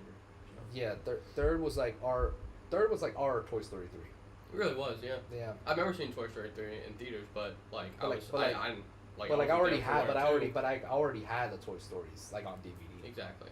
You know, I actually grew up like watching the Cars Yeah. as they came out. So Cars 2 came out, right? And as a little kid, I'm fucking excited. It's fucking Cars 2. It was It's Cars like 6 2, years. straight up, like Yeah. 6 years, no new Yeah. movie, just the Mater Tall Tales, which I loved. Yeah. I wish Yeah. Shea Frillis would rank those. Ooh, you that'd know, be nice. It was like Cars, I've though. seen all of them. I had a DVD with all the Mater Tall Tales. And you were there too, McQueen. You were there too, McQueen, and then we get Cars 2, right? Now, first off, let's start off with the false advertising. Why is McQueen front and center? He's barely in it. He's like the side character in this movie. Yes. He's Very much. It's literally the biggest false advertising of this movie, because even the trailers made it seem like McQueen was gonna be the spy or something. McQueen's in it. A good amount. Yeah, It's not McQueen's story. it's not McQueen's. It's Mater's story, and this is where we get to the point in which we have to say this: just because a side lovable character is popular does not mean that he needs his own movie or he needs his own story. You know, If he's just because he's great and amazing in the original doesn't mean like just because they're It great in won't- their won't- side won't role work, does yeah. not mean that it's gonna necessarily translate well to. I wouldn't say he's annoying in this role. A lot of people say he's not he's annoying as a main character. I'm like, no, he's just He's not annoying as a main character. He's exactly who he was in the last movie. yeah He just doesn't work that well as a main character. as the focus. And it doesn't work when, like, listen, I don't mind giving him some type of emotional baggage or whatever, but it's like, but it's just like I kind of just love my Mater being the lovable side character. You know, why do I need to get like a movie about this is basically Joker, by the way, Joker 1, where it's about society and the way it looks It at really us. is. Like look at the lemons in the movie. A lot of it is about like, oh, the rich being richer and exploiting the poor. Yeah, Which it's a good idea. it's a good idea, but they don't go anywhere with it. They really. I saw this Because they I frame saw, it as like a supervillain. They frame it as like one person. I love the way the meme, like I saw this one meme and it made me laugh so much. It was basically Cars 1, arrogant asshole racer. Yeah, I love that Cars meme. I Cars like 2, that one, rich asshole who exploits the uses the oil industry to and his riches to exploit the poor and make the rich get richer. and alongside that hurt people and stuff like that. Yeah. And then Cars 3, arrogant asshole racer. Yeah. It's like it's a good idea, and it could have been used great with the idea of them being cars. Like look at who's the villain. He's a car who presents himself as an electric car, who uses all in all, which is the new. Cars 2 had a lot of great ideas. It's just like the puzzle pieces don't fit. I remember being little and I loved the idea of a world. I don't want to say World Cup. It was a World Grand Prix, which was like getting the best racers from each country all around the world in one race, and for them to do races in different countries. I love that idea. Oh yeah, I loved it even as a little kid. Like it's like a world tour. It is like it's like it is like a world tour. It is like that, and I remember loving the idea of like they're in Tokyo, and now they're in Italy, and now they're in England. You know. And also, this movie gives like a lot of lore. There's a car pope, and there's a car, which means there's a car Jesus who died for the car sins. Which means there's a car Jesus. And the one guy said I called some Sarge said I called some friends in from the war. From the war, which means there's a car Hitler, and there's car Jew. Stalin. There's car Jews. There's car Jews. There's cars Holocaust. Jewish cars. Which means there's cars everything. Yeah. I bet slavery existed in cars. Oh, there's slavery cars. Yeah. Had to be. I wonder what they were. Wait until they reference the car Civil War, which confirms car slavery. Yeah. So it raises a lot of questions. I like the music. I mean, I'll give it that. I love Finn McMissow's theme. It's Finn McMissow. Dun dun dun dun dun dun. I love the opening scene with Finn. It's great. I would have loved it if they maybe made Finn McMissile a side character or something like just for fun. This is also like the darkest fucking one. Like people fucking died. Oh yeah. Dude, have you seen the kill oh my God, count? have you seen the kill count? There's more deaths in this than like Chucky, Friday the 13th. The Avengers. The Avengers also, but like I saw a meme where it's like, this has more deaths than Chucky, Friday the 13th. What's the one with Freddy Krueger? Friday. Nightmare on Elm Street. Nightmare on Elm Street. And like a lot of people. And the original Scream. Like there's a lot of deaths. More deaths in those. And the way they die is pretty brutal. Remember one dude got fucking crushed with a cube. Bro, I was younger and I didn't understand it. I didn't understand it either. Because I remember when I was younger, the actual opening scene was like this guy giving a transmission yeah. to Finn McMissile. And then I'm like, hey, whatever happened to that guy? Hey, like, and then later on, we're like, hey, look at the spy we captured. And then Finn thinks he's like captured or whatever. Yeah. He turned into a cube. Dude, that's like taking a human and fucking mashing him up into a pulp. It's messed up, bro. And then look at the other guy the guy they captured who was pretending to be a lemon, right? The American Dude, you spy. literally saw that motherfucker blow up in reflection of a being forced to drive until his engine just exploded. Yep. Which killed him in the process. Also, he's played by Bruce Campbell. It's fucking terrorism. It's car terrorists. There's car terrorists in this movie. Terrorists, bro. And I like the music. I like some of the ideas that they had. They just weren't executed that well. No. Like if you think about it, the World Grand Prix does not matter. It doesn't really matter. Like because they never finished the race. They never finished the race. And the worst part of it is that it could have been a great idea. It could have been a great idea. The worst part is that literally everyone acts like a fucking idiot in this movie, and I kind of agree to some point. It's not super bad, but like. Well, yes, why makes you say that? Like, who acts like an idiot in this movie? Well, yeah. Mater literally tells them, "I'm not a fucking spy," and they're like, "Wow, you're such a great spy. You're such a great spy. I can't even. You're doing such a good job." I couldn't. It took me a while to realize that. Wow, they're actually that fucking stupid. They actually think he's playing along. You know. What they should have done is immediately after the original mission. They realize he's Yeah. not a spy, They're not but a they spy, can't. But, they can't, but it's too late. But it's too late. They can't let him Yeah, go. they already captured the other spy, so they gotta. And he knows too much, so they gotta like, all right. Yeah. Yeah. Yeah, pretty much. I really don't like. You know, Lightning McQueen yelling at like Mater at that one point. Yeah, obviously that was like bullshit, but. Yeah, because it was such a cop out because they made it seem the like whole thing were like they're best friends. No, not that. The whole thing when during the second race, when they're in Tokyo and McQueen can hear Mater, but Mater's getting a transmission from Finn, and there's a confusion, and he's like, so you Mater's go talking. outside, and he's like, go outside, and McQueen's like, okay, and then he moves outside and moves like, you gonna do everything fucking Mater says, like, come on. You know and it's like, you should know better. And he's like, you cost me the race. And I'm like, bro. And it irritates me. Mater, it irritates me. You know why? Like what you were saying. I mean, McQueen knows how to fucking race. Before off screen, the movie shows you that he won the Doc Hudson Piston Cup. Before he knew Mater, he was a fucking a champ. Like fastest rising rookie. Exactly. And you're gonna listen to what Mater says? Yeah. And also, why did you give Mater that position? And then blame him. Exactly. And why would you give Mater that position? He wasn't gonna take Mater. You remember the opening scene? Yeah, he didn't want it. Sally's like, you gotta take Mater. Sally's like, you never. You and Mater's gonna have a blast, and then he's like. And then Sally's like, you never take him to your races. Yeah, and I'm like, wait, he did it? He doesn't? That makes me look at McQueen a different way. Because in the beginning, he comes back from a big race. From a big turn. And then he's like, I just got back. And he's like, sorry, Sally, I know I just got back, but, you know. It's true. Mater got me in this trouble on this talk show. Yeah. There's a car Larry King. Yeah. Yeah, but Francesco, I like Francesco. I kind of like Francesco. Francesco's kind of fire. I love how his biggest offense isn't saying McQueen saying that he's fast or whatever. It's that he's calling him fragile. And then Francesco just like fragile. He calls up Francesco fragile. Not so fast, McQueen. And then he's just like, he starts cursing in Italian. It's hilarious. I really wish they brought him back. Like I don't know. Ciao, McQueen. But I guess the reason they didn't bring him back is because because he's connected to this fucking movie. I would have loved to see him. Also, don't you think it's funny how? Don't you think it's funny how this whole movie is irrelevant by the time we get to Cars 3? You can watch 1 and 3. You can watch 1 and 3. Easy. Some people even joke that Cars 3 is Cars 2. They say this is just a long Mater's tale. Yeah, I could see that. Yeah, I really could. I like the ending though. I think it's cute how. What do you think about the twist villain?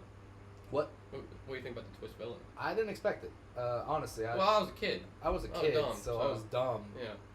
But I don't know. It's not as bad as people say. No, like this is Disney has way worse twist villains. Disney has way worse twist villains, and I feel Pixar has way worse Pixar has way worse twist villains. They do. Cars 2. Oh yeah. We'll get there. Cars 2. I will say this: even though it's a bad movie, it's not as bad as people say. Like, I agree. Like it's not the Emoji Movie. Yeah, but when Alejandro's like, this movie's peak as fuck. Nah, it's a bad movie. Yeah, no. I'm the biggest Cars. D-writer. Same. But even I have to admit, my biases is not enough to say this movie's great. It's not. It's really not. not. I know it's not. It's not. It's not good. But I like it though. It's true. I like it. I do like it. It's not good. I'll give it D. I don't hate it enough to put it at F. There's another movie I was hate. gonna say C. C? Yeah. Cause C's mid. Because up until this point, people were saying. No, yeah. D is like mid. This is like terrible. This is mid. And then D is like, it's bad. It's bad. I do rewatch it. Unfortunately, it is bad. I like it. Okay, so this is I have some form of a relationship with this movie. Okay, so let's get to Brave. Brave is the biggest false advertising movie of all time. You said that about the last movie. Well, yeah, because I mean, but like I knew what Cars 2 is. You know, I knew Cars. No shit. More Cars, yeah. But the biggest lie was me thinking Lightning McQueen was going to be the main character, and he wasn't. He was a side character in that damn movie. Right. But we already said what we said about Cars 2. Brave, the first trailer makes it seem like it's going to be this epic movie where it's basically. It's like all action. It's all action, and it's going to be like. I don't want to say Assassin's Creed, but like I want to say like maybe like well yeah, in a way, like kinda actually, yeah, like where she's gonna be fighting a lot, and stuff. Yeah. No, it's a movie about my god, my mom's a bear. Look at the fucking thing, dude. Brave. What do you think when you think Brave? think epic. I think Epic adventure. I think Scotland. Scotland. Vikings, bro. Look at her, Talk bro. like this, eh? She's looking at the fucking. She looks badass as hell. She got a fucking bow. Yeah. Like if I never knew And she anything fights about with a this, sword. Sword if I and didn't bow. know anything about this movie, bro, and I saw this in the trailer, I would think the same thing. And not enough people like look at that poster. That's a poster that you can see like walking out the theater like, huh, I want to watch that. You know? It doesn't represent it though. It doesn't represent what the movie is though. It's actually, oh my god, my mom's a bear. I gotta turn her back before the Vikings do. And it's also a mother-daughter movie. She is the worst Disney main princess? character. In Pixar? Yes, and there's a reason that there's only one Pixar princess so far. I have Name a worse main character than fucking Merida, dude. Arlo, the good dinosaur. Uh, That guy was a chicken shit and useless. He was a chicken shit, but at least he I did. could even say he, this- he accomplished his goal. No, he did what he set out to do. Did he not? Go home. Yeah. Which I guess is a good enough story. We're not there yet. He's a chicken shit, but he got a little stronger. And I could even say the same thing about Luca. Literally, the entire fucking movie of It's her Brave, fault. it is her fucking fault. It is her and fault. nothing bad happens to her. Yeah, she She doesn't. literally doesn't- blatantly, like, the worst scene for me is when she literally poisons her mother. Let's just give her the benefit of the doubt, right? Maybe she's like, She thought- oh, this actually will change my fate, right? Yeah. How do you not see when your mom's like on the floor convulsing and like being sick, and then you're like, have you changed your mind about the marriage yet? I do think that if you That's think the about, worst fucking scene. if you think about it, Merida does the worst thing possible because now granted it's one of those things when you're younger you see it from Merida's point of view, but then you get older and you see it from the mother's point of view. But I will say this: both of them are wrong. Both of them are wrong. there, bro. The reason Merida is wrong is because she's literally gonna go to a fucking witch to just change her mother's whole mind. Like she's like, I want you to change my mom, make her Oh, do by the way, whatever, real do quick. whatever I want. Sorry, you real know? quick. The Pixar moment for the third one The ending. is the Anything ending, more? or when they're arguing back and forth with Lotso. The Pixar moment for the second one is, I guess, the opening scene. No. When they're interrogating him, and they blow him up. I think that's a Pixar moment. That's a Pixar moment. Brave has. I'll get to the Pixar moment But okay, so when we get to the good. Brave. So literally, she went to a witch to just be like, I want you to change my Okay. mom. So your She love said she wants to change her fate because. to change her doesn't fate make any sense, though, because she didn't because- want to get married. But, yeah, she but wanted that's to not be her. free. That's not her fate. That's not what fate means. That's not what fate means. And she literally was gonna like do like basically like a, I don't want to say like a love potion, but it's like you're perverting your mother's mind. You're perverting your. That's messed up if you think about it. And I don't care like what you think. I mean, yeah, you don't want to get Even if married. it went 100% in her favor, exactly what she wanted. It's still messed up. Exactly. It's like. She's borderline a villain. I can't even lie to you. But then the I'm not mother, gonna- I'm not mother gonna dick is around. also like kind of weird for trying to force her to marry somebody, which I don't know. It's not as bad. It's tradition. It's tradition though. It's not as bad as perverting, like manipulating, like it's like poisoning somebody in a way. It is. Her mom's not exactly in the right either. I actually like her dad. That is funny. The That's dad is kinda just like doing. He's just like I do think That's the only funny, good part of the it. funniest part of the movie for me is when like they're like, oh, welcome to our land, you know, like great to see you here, and then he's just like, I have beef with these guys, you know, because they were like Yeah. they're old war partners or Yeah, something, yeah. and it's so hilarious to me, that scene in which the mom as the bear is just trying to sneak out, and then they have like these table fours, and then they're just throwing. Yeah. And I think- and they grab him by the. She grabs him by the ear. I do think that's funny. The- I will say that it's not, I don't like this movie. It's one of the worst. but it is funny sometimes. It's a little funny. A little funnies. But yeah, the movie's a big false marketing. You know, I don't know why my mom loves this movie so much. My mom does too. She did a Pixar like bracket, right? Mhm. And I think her last two were Brave and The Incredibles, and she picked Brave. Bro, that's like yin and yang, bro. I know, yeah, that makes me think. You know, that really does make me think. But like, I think the reason she loves the movie so much is because it's a mother-daughter thing. I respect that. Which, you know, I do have that type of opinion with another movie here. We'll get to that. Yeah, we But The mother daughter thing. Yeah. but like, I don't know, man. This movie is it is in the bottom for me. I don't like it as I never rewatch it. I never watched it. I I had it on DVD. I don't think she's the worst Disney princess though. She's not Disney though. Well, she is a Disney princess though. Okay, technically. They include her. Who's the worst then? I have an opinion that it should be Raya? Raya. Anka from Wish. Yeah. It's pretty bad. She ruined everything. At least she has her moments. And I would Speaking even of say, which, and I would even say that it's worse than Sleeping Beauty. Sleeping Beauty is nothing. She's a nothing character. that's an old ass one. That's when she was just supposed to be like, you know. Yeah. But the Pixar moment for this one, when I think of, you ever heard the term where it's like light at the end of the tunnel, or finding the light in the darkness? Yeah. I always think of Brave and Good Dinosaur because fuck. Oh. What'd you do? Command Z. Let me go forward. Oh, okay, we're good. We would have had to restart this stream. No, that's okay. I can just go back and then see which one we have. Anyways, so when I think of like that term, I always think of Brave and Good Dinosaur because Brave has a great fucking scene. Which one was it? The archery.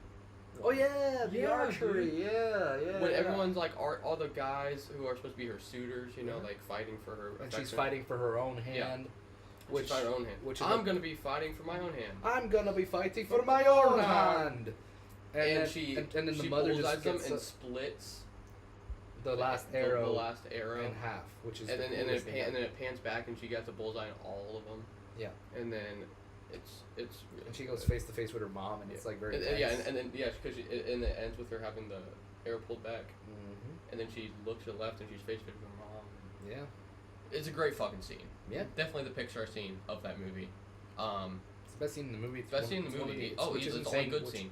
which isn't saying much, you know. It's the only Although good I do scene. laugh at like the different groups fighting each other here and there, but like it's not in the movie long enough to. Everyone in the movie is so fucking stupid, bro. It's so much worse than The cartoons. dad. It's not even funny. The dad. Because like the whole point where she's like trying to hide the bear throughout the thing, and It's ridiculous. she's trying to give a speech. It's a dumb speech, by the way, about like family and actually being Peace and- connected and being peace and all that.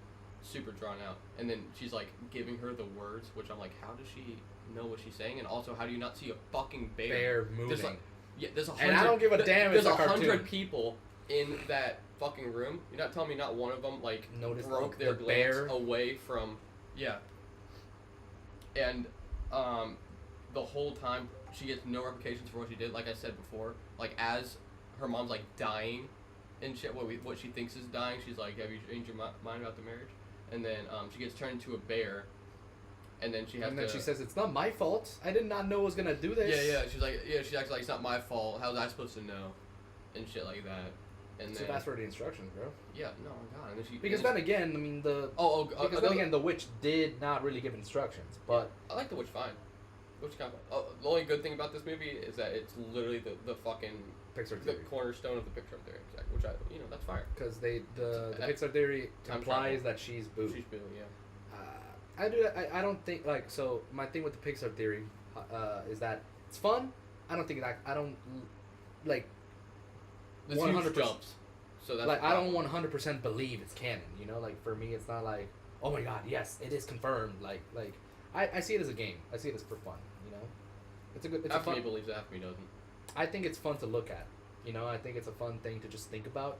I don't actually believe it though. The problem is that we haven't had like a groundbreaking Pixar theory movie since like Turning Red and like Turning Red, Luca, and Onward, which we'll get to.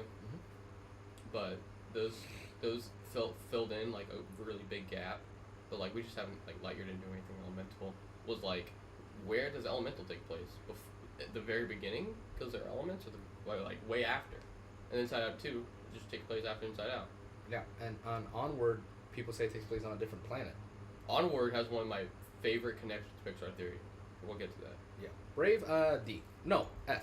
Fuck it. I fucking hate Brave.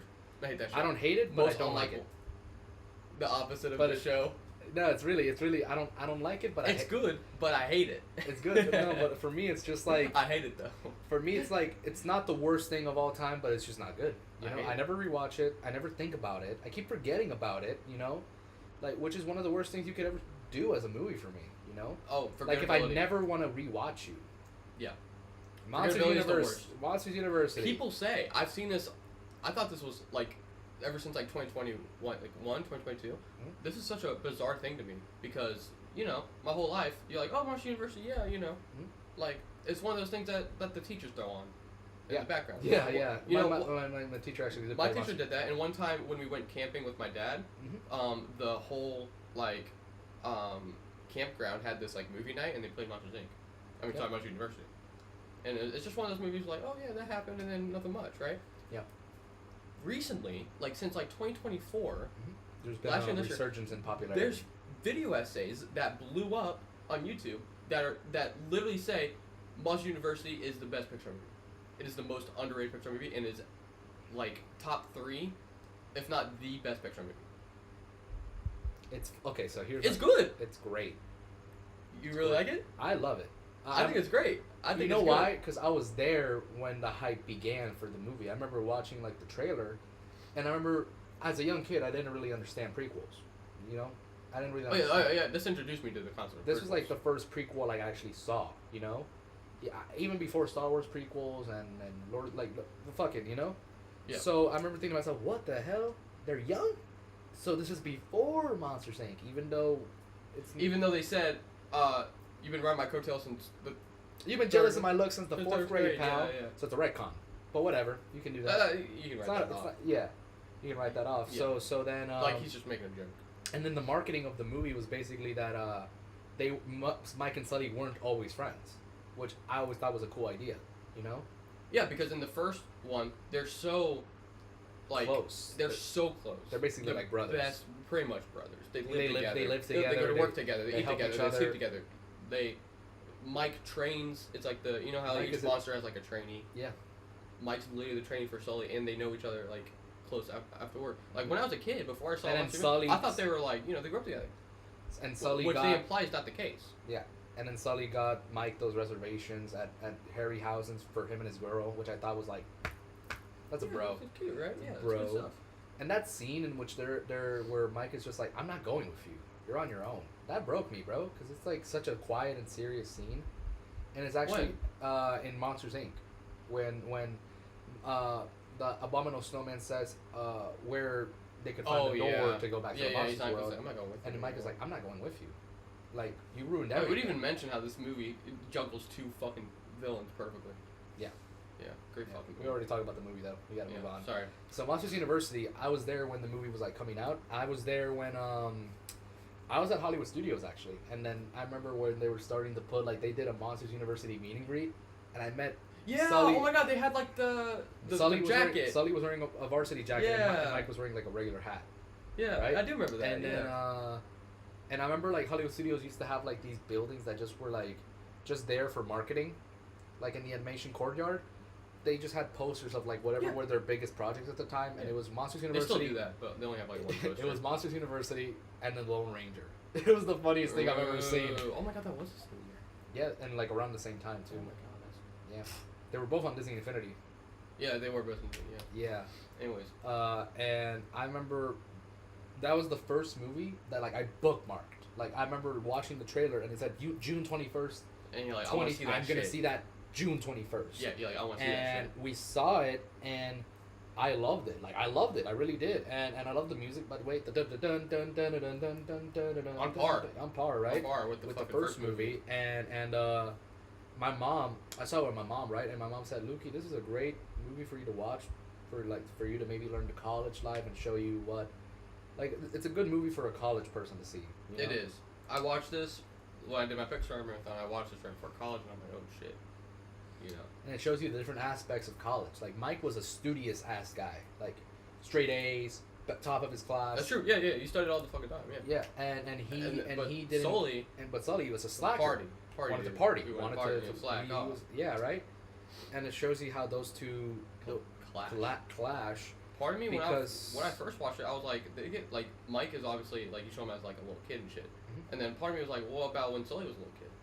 Because you don't see Sully until like shockingly until like halfway, like 30 minutes. Shockingly, he just comes in through the door. I would have. He's like, who are you? And we're like, that's Sully. I would have loved. I agree with you. I would have loved maybe a scene of a young Sully just being maybe even I don't want to say a bully, but I did want to see him like as a slacker where nothing's changed, and that intensifies when he when he comes into the classroom. He didn't even bring a pencil. He didn't even bring a pencil, and he just comes to the classroom and fucking roars. He's like, "Yeah, I'm a Sullivan." And they're like, "Oh, he's a Sullivan." Or like, "Oh, fuck. you're related to Bill Sullivan, the scarer?" And he's like, "Yeah, he's my dad." Yeah, he's my dad. That's I'm like, "Whoa, yeah, he's a Sullivan. that's like saying, "Yeah, Ronaldo's my dad." Yeah, Oh, really, I love Ronaldo's my that. I dad. love that. You know, and then Mike. He's completely different. And then from Mike the- automatically. They both are. They're both completely different. And then Mike automatically hates him because he's like, "I'm a student. I know what it's. I know. He's what, like, "Oh, I know this I type." know. I know what to do." Yeah. But he in action, Yeah. he can't. He's not the best. It was really I do really like the morals in this story about how literally Sully was born that way. And Mike makes that known. He's like, "You were born a Sullivan." Mm-hmm. And he's like, because like Mike has to work hard to get to the same level. And it's not enough. It's still not enough. Like literally, Sully's I think is it's really living. real. He's living scarer privilege. Yes, He I think does. it's real. It's literally like he did not need to try. He doesn't need to study. It doesn't matter what they're studying. It doesn't matter. He's a fucking Sullivan.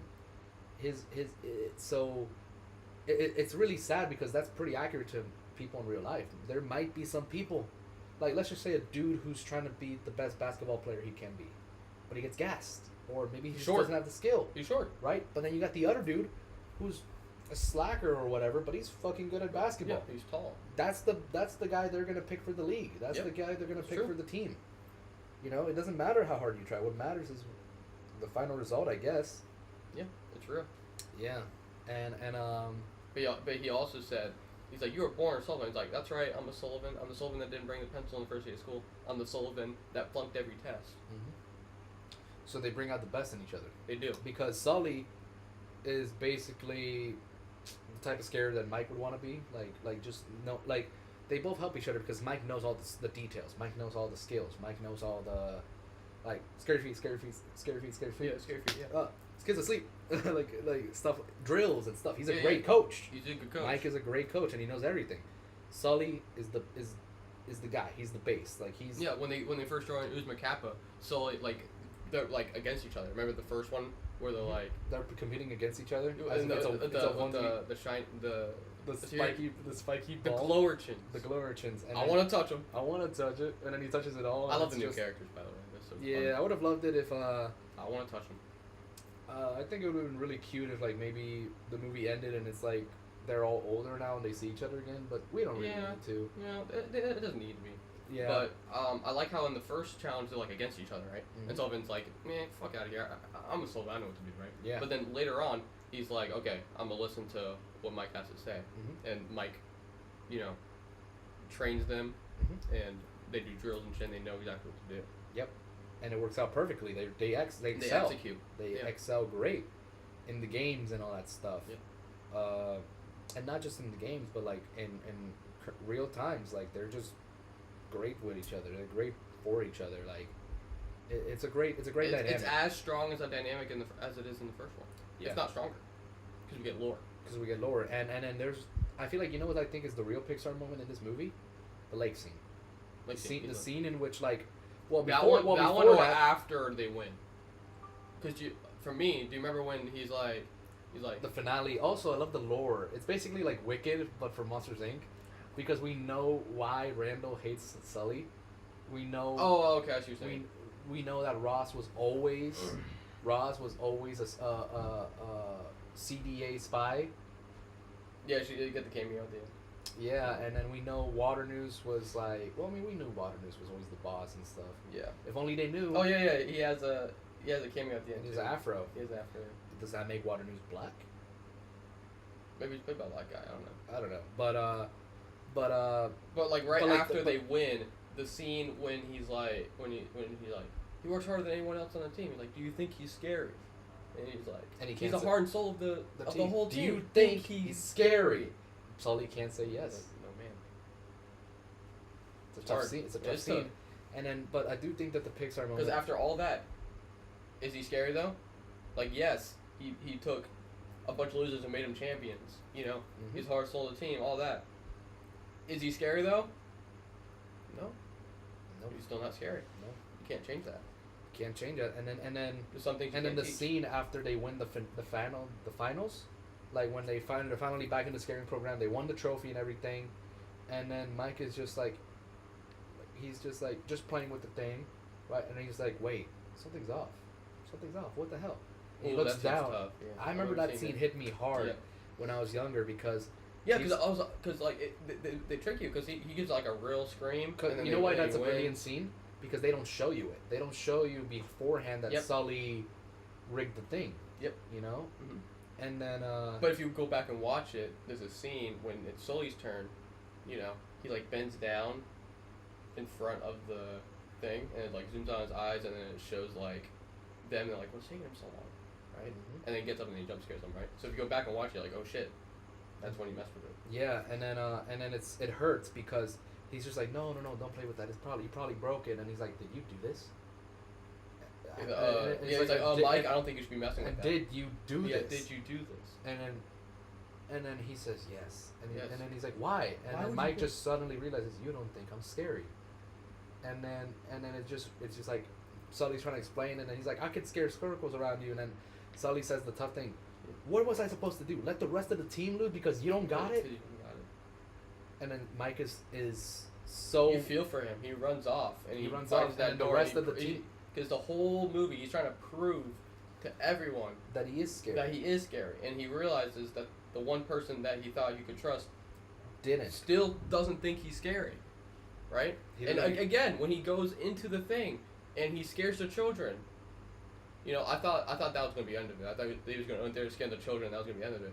No, he goes in there and They're not scared. yeah, they think he's cute. I remember just hearing that line and I was so terrified. Yeah, me too. Like not because I thought the kids were gonna do anything to him, but it's No. it's a sense of like Mike had to Fuck. learn the hard way. Yeah.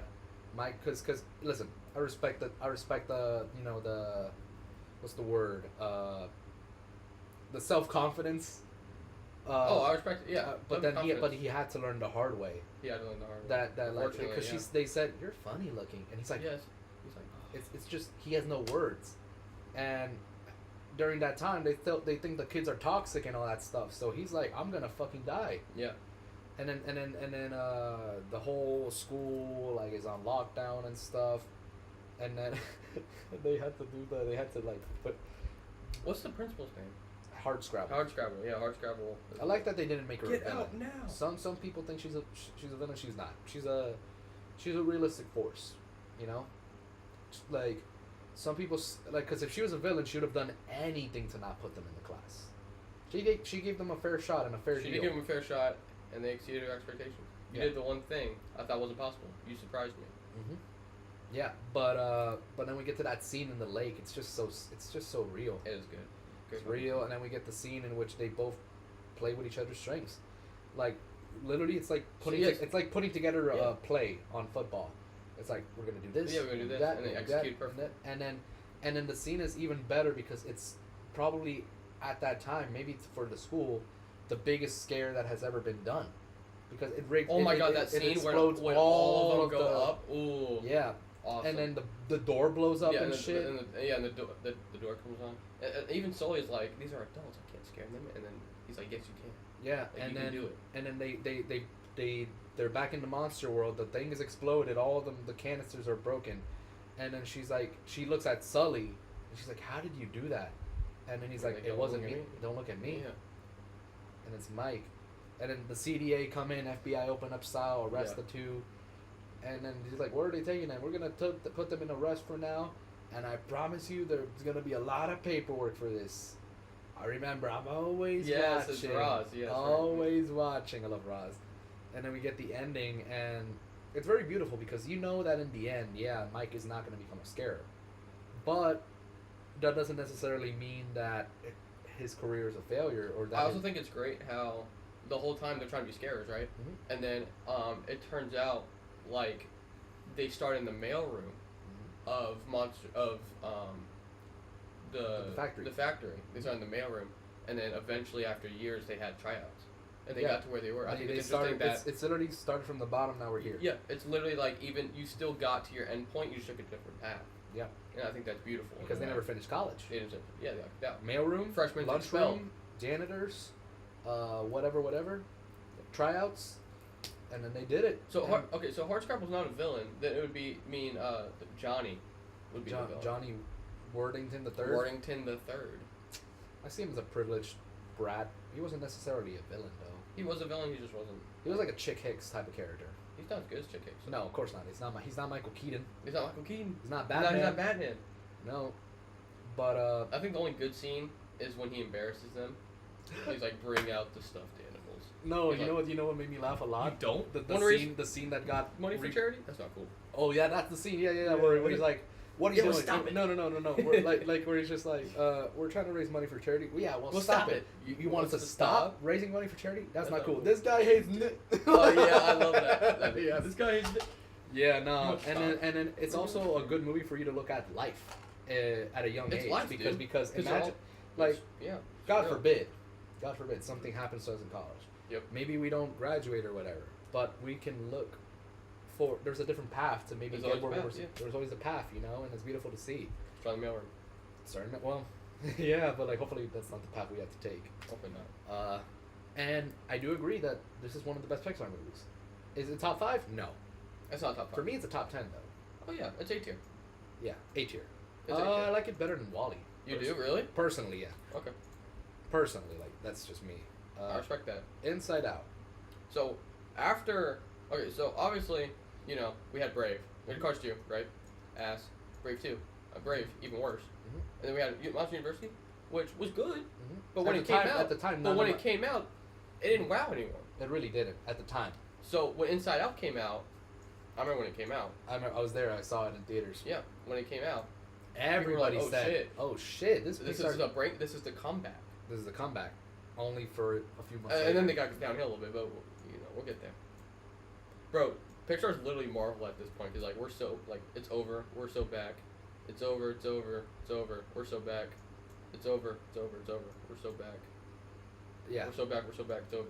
it's not as big It's as, over, as it's Marvel over. though, in the sense of like the community complaint. Because realistically, no, I don't see Pixar fans complaining as much as Marvel fans, and I know because I'm one of them. I would know. I would I'm know. both. I'm there. Like I Yeah. go on Twitter every day, and people are always complaining about Marvel, but we're talking about People Pixar. shit on Pixar when it comes out, always. Oh yeah. And then after, sometimes they'll come around. Perhaps I treated you too harshly. Yeah, literally. Yeah. Okay, so Inside Out, you're gonna hate me, but at the time I didn't like it as much. Really? At the time, you know why? Because everybody was saying that it was like a top 5 Pixar movie, and I disagreed heavily with that. Mostly because I disagree still. Also, I hated Joy so much. Why? Bro, let me tell you something. She was basically a sociopath and a psychopath because she wanted Riley to be. I mean, I know that's the point of the arc. I know that's the point of the story. Like, And then she she wanted realized- Riley to be happy 24/7. Happy, happy, happy, happy, happy, happy, happy. When there was moments where there's time for anger, there's time for sadness. She was really, like, not just Well, yeah, that's what she's supposed to learn. mostly to sadness, of course. And I like that they had to separate joy and sadness from the rest because she had to learn the hard way, you know? Because she wasn't as mean to the others as she was to sadness, right? Definitely not. Yeah, and then I do love the idea of arguably maybe some of the worst emotions to have, being left in charge of the station or whatever, and then Joy having to learn the hard way. Yo, not everything can be. I mean, look at what happened when she tried to wake up Riley the hard way with happiness. We're gonna wake her up with happiness and stuff. It didn't work. And then So she so realized- sadness had to scare her Yeah, then she to realized. wake her up, and it got them. Yeah. And then she realized, yeah, happiness didn't work in that moment. And another scene where happiness didn't work was, I think, what was the scene before? It was like, she realized happiness doesn't fix everything. It's not okay, and it's not healthy to be positive 24/7. There's moments where you need It's to. just not realistic. It's just not realistic. It's also psychopathic in a way. Like, I will say this though. Just because you don't feel happy doesn't mean you're not okay. Mm-hmm. Right. Mm-hmm. And that's what, that's something that she had to learn. And I love that. Well, I actually hate this scene because it pissed me off so much. It was the scene in which like everything starts crumbling. Right, the last island is about to crumble, and And she goes into the pit. they're going to the tube that sucks them up to bring them back to the station. Right. Right, but then she has the core memories, and if sadness gets inside, the core memories will become sad. Right. Oh my god. So yeah, what she's does like, she you can't decide to do? She decides to fucking kill sadness. She's like, I can't. No, I'm sorry. These memories are too important. She basically locks herself into that thing, and she's gonna go to the station, completely abandoning sadness. Yeah. Leaving her to die. Yeah. It wasn't. It wasn't. I'm gonna come back for you. It was. I'm leaving. Later. Later. Later. And I was so satisfied when that shit didn't work and she fell into the pit. I'm not. Yeah, I was, and the tube broke and shit. the tube broke and she fell down and she fell down to the pit. And my little ass was like, "You deserve that. She did. You deserve that." And she had to learn the hard way. And she had to learn the hard way, you know. And I do think that the Pixar moment of the movie is when she starts crying in the pit. I do. Think, Yeah. I think that's No. When Bing Bong dies. Yeah, that's related to that. Well, No. Yeah, that is the whole scene. I mean, the Pixar. Well, when Joy's crying, and then it turns into Bing Bong's death, which is a beautiful scene. In a way. It's really sad though. It really messes me up. Take her to the moon for me. You know. It is sad. Fucks me up. Also, shout out to Inside Out 2. We'll get there, but shout out to Inside Out 2 for not mentioning that dude at all. I mean, he had a cameo, but like in the background, but like, come on. As a toy. Okay, what the fuck with his ad? I think they want us to go to Universal. I think they want me to go to Universal. I can't. There's no. You're a Disney guy though. Yeah, fuck that. I'm both, but I lean more towards Universal personally, just because I prefer the rides over there. There we go.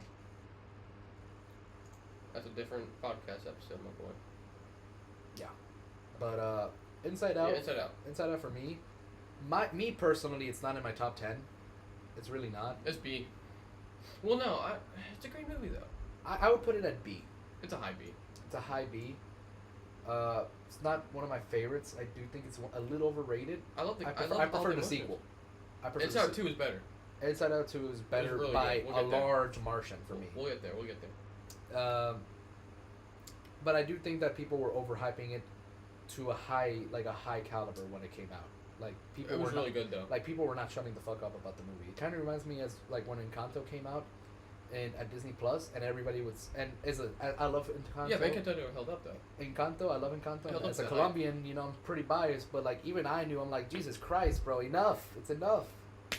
Enough is enough. I think Encanto held up to the hype though. I do. I 'Cause do. It I was agree. an actual musical that was actually good. About time. I agree, but you know, we'll get to that later. We'll get to that in another We'll do video. some Disney ones later. But yeah, for me, it's a B. So Inside Out, I mean, yeah, I think it's a great movie. I agree with the sentiment that when it came out, really good, right? But if you look at the whole picture, It doesn't stand out as much as people say it's. I agree.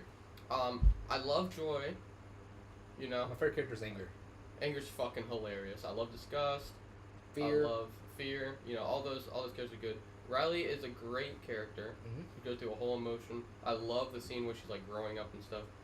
If you've ever moved away from a place that you really loved, then you This really movie makes you feel. you really So I feel bet this was different for you than it was for me. Because Yeah. I've lived here all my life. So I bet moving it hits away you. from Ohio. Ohio after I've been there for 14 years. It yeah, hits. It hits. It sucks Mhm. because Riley says that the only thing she wants to Simply- do is just to go back. And then the adult the parents are just like, I miss it too, but Yeah, she's like, trust me, I miss it too, but we're here now. we're here now. We can't. Yeah, like, we're not going back. I like how that's the whole scene. Like It's a good growing it's up. a growing story. up story It because is. it's that. The scene where she maybe- runs away, and then she comes back and she's like crying and shit. That one's. It's such a simple. It's just. It's very such- simple. It It's a is. simple thing that I bet a lot of younger people go through when they move from someplace they grew up at. You know, Yeah. like I bet you with Ohio. I bet you were thinking about Ohio in that scene. For sure. I couldn't. I couldn't. I was still in Ohio when this came out, but I couldn't relate to that scene when I was. Yeah, I've lived here all my life, so Right. it's really hard for me. I mean, maybe if I was to move out, which I don't see that happening anytime soon, but you know, I'm sure. Like when you move, if you ever move away from Florida, then yeah, it would Yeah, hit. It would really hit. yeah. But I think it's a great movie. Mm-hmm. I agree. Like I said, when you look at the whole picture, it just doesn't stand out as much as the bigger ones. Mm-hmm. But it's a yin yang because to have the really great ones, you have to have these are still great movies. Yeah. They're just not as good, right? Yeah, I agree. So yeah. Good dinosaur. Move along. Moving on. The stormtrooper. All right, Finding Dory. No. Okay. Good Dinosaur. Good I've Dinosaur. only seen this movie twice. Oh, we have to quote Inside Out. I saw a hairy guy. He looked like a bear. That's what I Let Take me her to the moon for me, Let me think right of now. another. Let me think of another quote right now. Remember the funny movie where the dog dies? That was a good one. No. Check this out. Congratulations, San Francisco. You Yes! you ruined pizza. You ruined First pizza. the Hawaiians, and now you. Yes, it was so good. I love Acre. Okay. Good Dinosaur. Good So Dinosaur. I saw this movie twice. I saw it on Redbox, right? Hey. And then I saw it again on Disney Plus because Yeah. I don't think I finished it. I think I watched it on demand. Animation Okay. is amazing. Bro, this is a fucking Animation beta test. build for Amazing Landscapes. Yeah. It's like a prototype for Amazing Landscapes. Because That's I all think- this movie is. Because I think the surroundings, like the environments, look fantastic. I, however, crash out when I see this green booger of a fucking dinosaur. Arlo, bro. Because, bro, it doesn't match. You don't fuck with Arlo? No, I don't. He's a chicken shit. And also, he's not likable. He's just, like, a kid. He's like a little kid that's like the smallest and he's really scrawny. Mm-hmm. And he has to try extra hard. Also, this movie's depressing to watch. Like, it's not a movie where you're like, oh, that's such a beautiful scene. No, like, this movie's fucked up sometimes. Go away. In what way? Well, let's think about this. Dad died? Arlo, I mean, the dad died, and it wasn't like Mufasa. It wasn't like Mufasa's death where he kind of died like a hero. Like, first off, the dad was an idiot. Dad died because he's an idiot. He got himself killed Mhm. because he was so mad that Arlo didn't kill the kid, and then they went out of their way to go in the middle of a fucking storm to grab the. Yeah, a biblical storm. He's gonna go out in the middle of it. Like, So he got himself killed, you know, which is sad, and in a messed up way, the kid did. In an indirect way, the the kid. death just wasn't done right. It wasn't done right because I didn't feel for it because it wasn't like. Oh, like you're a fucking idiot. It was just like a. Maybe I was a kid when I watched this. Yeah, it I'm was, like, I literally that's said you're a idiot. fucking idiot, Yeah. right? And then the other messed up scene is like, I mean, I don't know, man. I mean, the kid decapitates a bug's head and eats it, and we're supposed to laugh at it, Yeah. and I'm like, that's fucked up. And they trip balls off of berries. Yeah, they trip. Yeah, they literally do Yo. drugs. Everyone points to this one as like, oh, that's the PIxar movie. I honestly don't think it's the worst one. For me, I'll say this. I was watching the movie and then it was such a fucked up movie because like look at the ending, right? The final battle, right before the final battle, Arlo's trapped and he's hallucinating his dad, and Yeah. it's just so sad to watch because it's like, damn, bro, like there's no happy shit in this movie, and it's just sad to see because he thinks his dad is there, but his dad is not there. Yeah. Each location is so fucking boring. And then he runs up to save the kid from the pterodactyls. That their Yeah. whole purpose is just to eat Mm. eat the kid, which is Yeah. disgusting to think about because they've eaten. It's implied that those are the same ones that killed his family. Yeah. But then We're gonna come back though. which confused me a lot when I was little. Cause so is it that the kid thought they were dead, even though they weren't? I think the kid was lost. Yeah. Because He didn't know where because his the family was. Pixar the Pixar moment was in this movie. It's the only good scene in the movie. Where they were showing Where- each other's where- family with sticks and no The words. sticks, right? Yeah. And he's putting them down. Well, the kid put 2 sticks down. But then there's like But 4. yeah, but then he got sad because he's like, somehow just It's not explain. confusing because the kid can't talk. We don't really know what's going on. It's weird. Okay, kind of like dog. Yeah, it's just weird. I don't like this movie. I don't think it's a good movie. Do you know the only canceled Pixar movie? Newt. Newt. Yeah, I would have loved to see that. It sounded good. This should have been canceled. What? This should have been canceled. Good Dinosaur should have been. I don't know, man. Good Dinosaurs, like it's literally. Oh yeah, that one. Like nobody recognizes this movie. It's more forgettable than A Bug's Life, because at least A Bug's Life had Hopper, you know, and the Animal Kingdom attraction. It's like they ignored this movie completely. Because a month later, Force Awakens came out, and everybody was watching that shit. True. You know, like literally, this movie was nobody like. Everybody forgets about it. Nobody remembers this one. And that's the worst thing a movie can do. Like, Because at least a bad movie's like. because great. look, Cars. I could argue Cars 2 is kind of a worse movie, It is. but at least I was entertained. At least I remember. I can't even. I don't know a quote from the movie. I can't quote Good Dinosaur. I can't quote it. All right, you cuckers. Okay, I guess so. That's the only one I know. The only one I remember is "The storm provides," and it's the line that the pterodactyl said. But like, I don't feel anything when I say that. I can't even say it in the dude's voice. I can't. I actually prefer this less than. I've seen Brave merch at Disney. Yeah. Disney World, Disney Store, Brave meet all and greets. around. Brave meet and greet sometimes. Mhm. Never once in my life have I seen Good anything dinosaur- good dinosaur related. good dinosaurs- Even in fucking Animal Kingdom where there are dinosaurs It would have made sense to put a good dinosaur attraction in. or something. Turn the boneyard into a good dinosaur. Because in my opinion, well, off topic, but I do think Animal Kingdom should keep dinosaurs, like, but maybe expand it. Like, they should do something else for dinosaurs. Because how are you gonna delete? They're getting rid of the dinosaur attraction. And they never. Dinosaur Land USA. Yeah. It's down. They shouldn't get rid of the dinosaurs. Like, do you know how much people love dinosaurs? I do. It's a big selling Really point. It's a big selling point. Mhm. Anyways, off topic, but like, yeah, me personally, I put Brave over a good dinosaur. Cause at least I can't even I lie. forgot to tell you, Brave actually had a pretty good song. I'm not gonna lie to you, Touch the Sky. Oh, like, I can yeah, do I'll that. go down. So I Oh can yeah, get- good scene when she's running through the forest and she's shooting shit. Yeah. I good will shit. ride, I will fly till I I will touch fly. the sky. Yeah. I can't give anything to the dinosaur. I can't. Yeah, all these movies, even the bad ones, are like, that's not good, but I like it though. You know. But, I actually this is a don't good- like this a is- dinosaur. Like I get No shit, I don't like the good dinosaur. Like I just don't. Like there's no redeeming quality other than the environments because the animation is really good. That's it. Brave is objectively worse though. This is just boring and lifeless, which is really bad. But Brave, it at least attempts something. It just execution fucking sucks.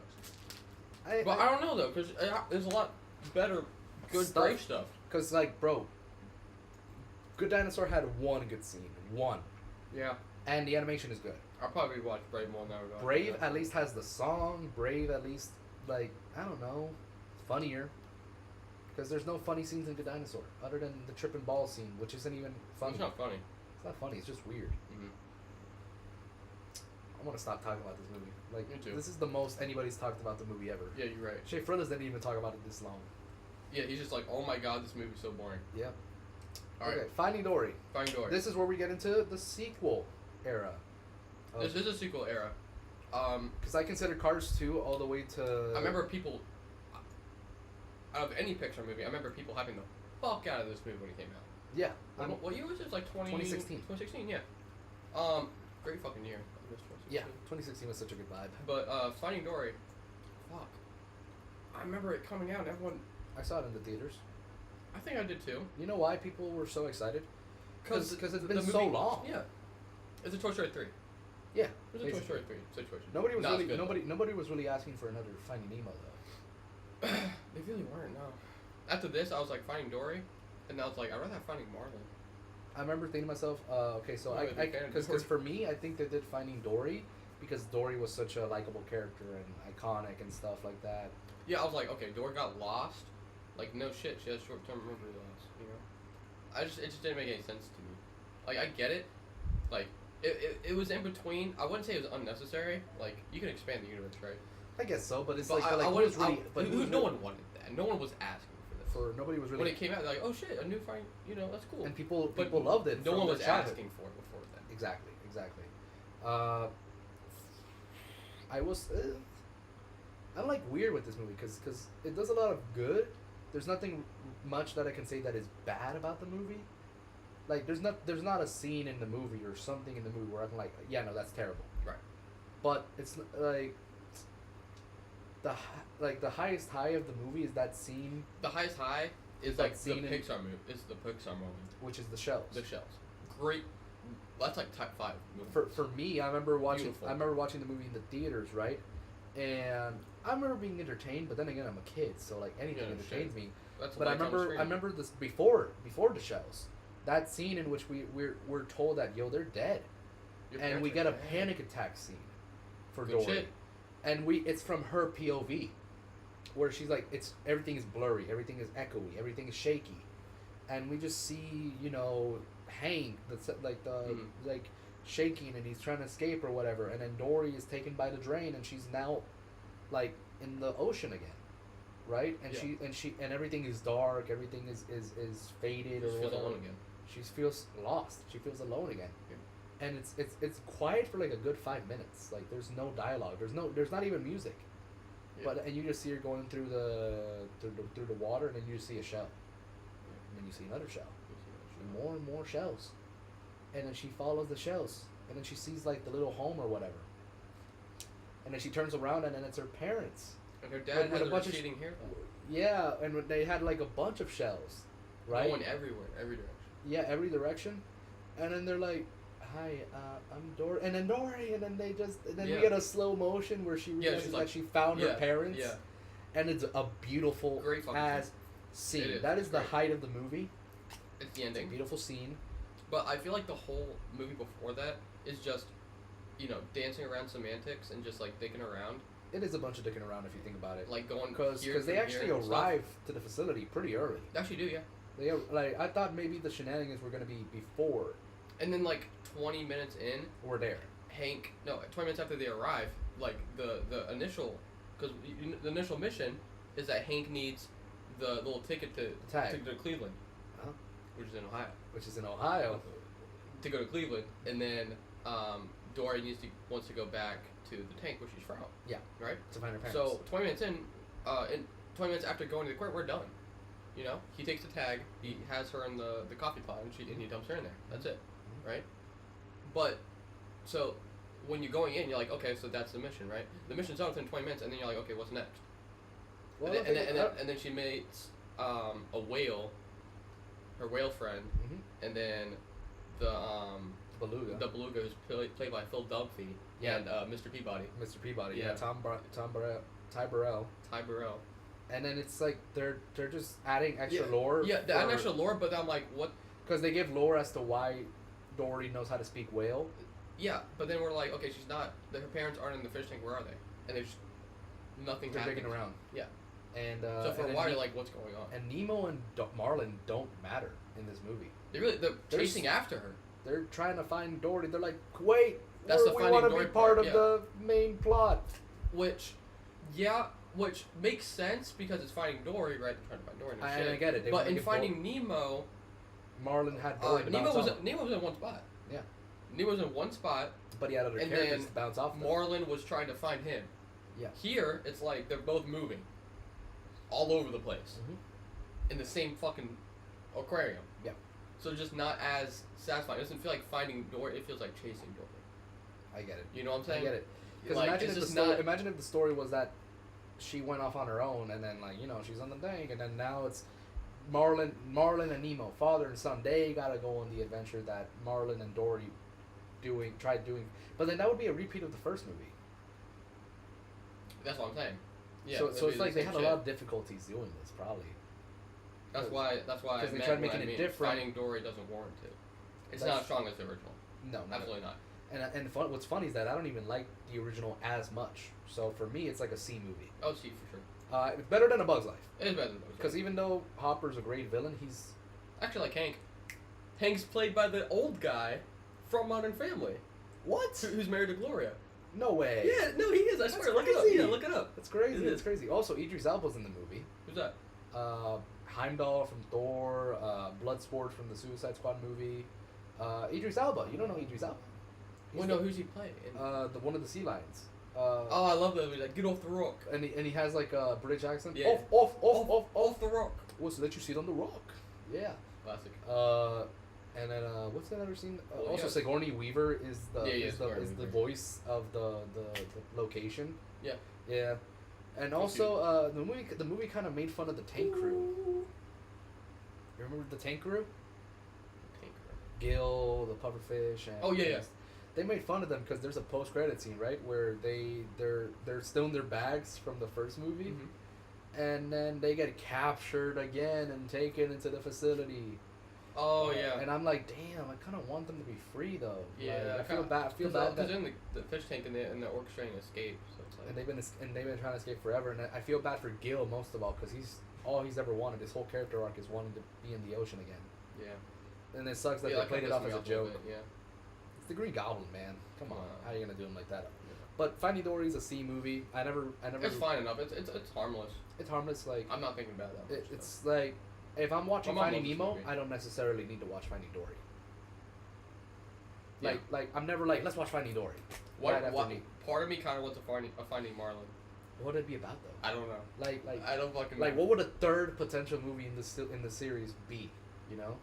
Finding Marlin. If Finding Dory anything, movie. I would love a TV show about the tank crew trying to get out of. That'd be cool. That's pretty much the only thing I could ever want from the series at this point. Yeah. All right, we're getting. Hey, we're back to Cars. Let's to go. Cars. Now, for Hey. me, at the I time, remember when Cars 3 came out. the first teaser trailer Scary. and the poster. And the poster where he Bro, crashes. you know where I was when I saw that? I'm like, I'll what tell the- you where I was. I was sitting down, right, on my couch, right. Let's think down, right? I had a Galaxy phone back then, right. Mm-hmm. And I'm like, Cars 3 official trailer. Why does it look so dark though, right? And I see the trailer, and it's Disney Pixar. It's Pixar's official like YouTube channel. And I see the trailer, and it's all faded, and it's literally like McQueen is fading fast, and then you just hear a crash. Yes. And then in slow motion, they just show you Lightning McQueen, just like it's all dark, and it's like it's the scariest trailer I've ever seen for a Pixar movie. And then it's quiet. You don't see any faces. You know what I mean? And then it just says from this moment forth, everything will change. Everything will change. Yeah. And it doesn't even show you. It just says summer 2017. Yep. And I'm like, what the hell was that? You know where I was? Where were you? I was in the movie theater watching a different movie, and the trailer for that played. I It was was probably Moana. I was trying to look up which 20. It might be Moana. Yeah, Because Disney's smart with their trailer releases. Like it's always going to be alongside a the release of alternate. theirs. Like right now, like for February, they released for Captain America 4. They released the trailer for Thunderbolts. They released the trailer for Fantastic Four, stuff like that. Yeah, Moana 2. There's a Leo. Yeah. Next Pixar. Yeah, but for me, Cars 3, I mean, so I saw the first trailer, and I'm like, what the hell? Like, I already knew that the movie was coming out, but I didn't know what to think. Because there wasn't really much information given out about the movie. It really wasn't. Yeah. Like, there was nothing. And nobody would have ever... In the first trailer, we didn't even see Cruz or... I think we saw McQueen. Jackson Storm. But only from the... Because we saw, like, him in, like, the driving simulator and shit. Yeah, and but we're we like, only oh, saw him from shit, the... this is, like, the new generation. Yeah, I remember at the time this was... Immediately, I was like, oh, what happened to... Doc is going to happen to... McQueen. He literally That's crashed. what I thought. And they're going to, like, sideline him because he's old news. Exactly. Because the new generation of cars, electronic cars, and Because in the I don't think it was the first one, but the second one he was like, if I want to beat Storm, I need to be faster than him. Yeah. I need to beat him at his own game, and then they showed him on like the simulator, simulator and and all like, that oh stuff. shit, you know. And it's gonna be crazy because it was exciting. And then I remember the second trailer, all of the trailers, bro. Whoever was making these trailers for Cars 3 Unmatched. was trying to make it seem like Cars 3 was like the most dramatic Pixar movie of all time. Watch the movie. It wasn't bad. Yeah, no, it wasn't bad. I'm just saying like It wasn't the most dramatic. Like it was serious, like in its Definitely, tone because the whole time Lightning is like, oh, I need to be faster than Storm. I need to be faster than Storm. That's my whole thing. Mhm. And then and that's when he like attacks like verbally attacks like Cruz when he's like because Cruz he's is like I've been going around this, I haven't gotten any faster and shit like that. because Cruz is an insignificant fuck. Right. You don't like Cruz? Not that much. Not really. I don't hate her. I just don't like her. I don't hate her. I just don't like her. I just don't like her. Because I think she's fine I'll enough. tell you why I don't like her in a She's minute. not bad. I think she's fine enough. I'll tell you why I don't like her in a minute, but like I will say this, it's basically like a Rocky 3 type of movie. A lot of people compare Cars 3 to Rocky 3, where he literally needs help to get better to beat a new generation type of. It is like Rocky 3 a lot, Yeah, actually. I mean never thought about they it race like on the that, beach. Oh. Yeah. Yeah. I do think that the. I don't want to say it was like false advertising, but the way the trailers, it made you think that a lot of people thought the movie was gonna be PG-13, when the movie. Oh yeah. Because the first Second, yeah. Because whoever decided to make the first trailer, like clearly did not see the movie because they made it look like it was gonna be like a dark, serious, very serious movie and shit like that. It was way goofier than that. It felt like a Cars movie, but it was obviously the most mature one. A lot of people didn't like it because they were like, bro, like Lightning McQueen's doing all these semantics, bro. Like he's going and fighting in the derby and shit, and then he's going and doing all Back this to random Doc's shit. old. And then to that I say, It's literally him trying to get better. No, to that I say, that's not out of character from Queen.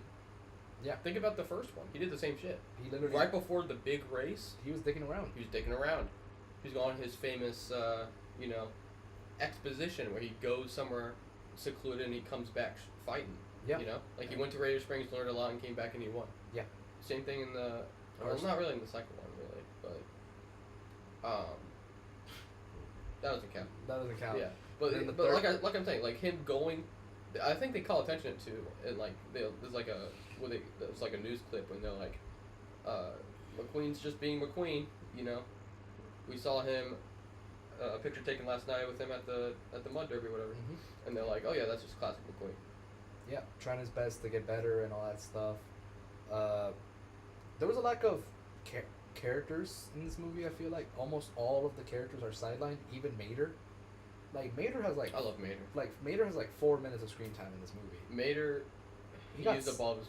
He got. They were just like you're getting demoted hard. I love when the like video call. I thought that was funny. You know what I would do? What? I don't know. But like, I got nothing. But like, listen, a lot of people complained way too hard because the way they treated him he was like every other side character, which was I thought it was weird how McQueen took Luigi and Guido with him, but not Mater. That's just my thing, you know. He learned his lesson. I don't know, but like. No, this is his best friend though. Like, come on. Come on, why wouldn't you take him with you? Yeah, exactly. I don't know. Yeah, he gets drafted. In the second movie, in the first, second, and third movie, like Sally and Red and Guido and Ramon, like they all stayed back in Radiator Springs. Yeah, right? but like. But this time he takes Guido and Luigi. Not Fillmore or. And the Rusty sponsors are there when they see the new complex and Mm-hmm. what's the guy who owns the company who's like, if you lose, he's like, if I lose I'll sell all Sterling. If I lose I'll sell all the mud flaps that you can sell. He's literally like, it reminds me of like this one guy. He's John Cena. No, he's The Rock. Sterling. I like the way the movie presents real life things, where he was literally saying, "Bro, just retire." The whole movie, they're like, "Bro." Like it's realistic though because racing. I mean, I don't know. I don't watch NASCAR. You're old. I don't watch NASCAR, but I do know that potentially, old school it's the same thing. Engine type of cars are gonna get replaced by these electronic, more what type?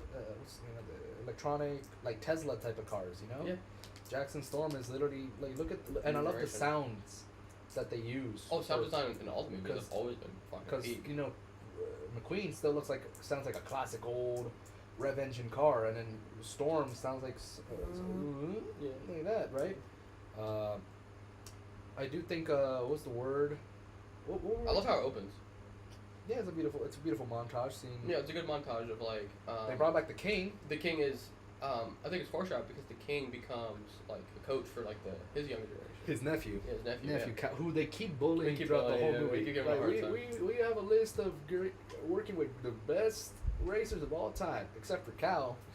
I'm like, right here. I'm like, what the hell? Why are you doing this to Cal? My boy Cal, come on, he's just trying his hardest. I also think that's really cool in a way that like in that situation, Cal is like, I don't know if he's not a rookie, but like the position McQueen was in is what the king was to him. Yeah. Yeah. Because now he's the old timer. He's the older generation, right? And I love that they brought back the king. I love that they brought back Chick Hicks as just the biggest hater. They made him Stephen A. Smith. That's also honestly so believable, like how they took his character, that he became like a talk show host. Yep. It's like, yeah, that's right. I'm a Picture Cup winner. Yeah, and he's like, what, this guy? Yeah, like of course this guy's a loser. Like he's hilarious. I love it's like Stephen A. Smith and LeBron James. It's literally like that. Yeah. Where he's just getting paid to hate on him. Pretty much. Yeah. No, that's a great. I love that like little cameo, even though it didn't last long. Yeah, and I do love the fact that except he's not played by Michael Keaton this time. He's not.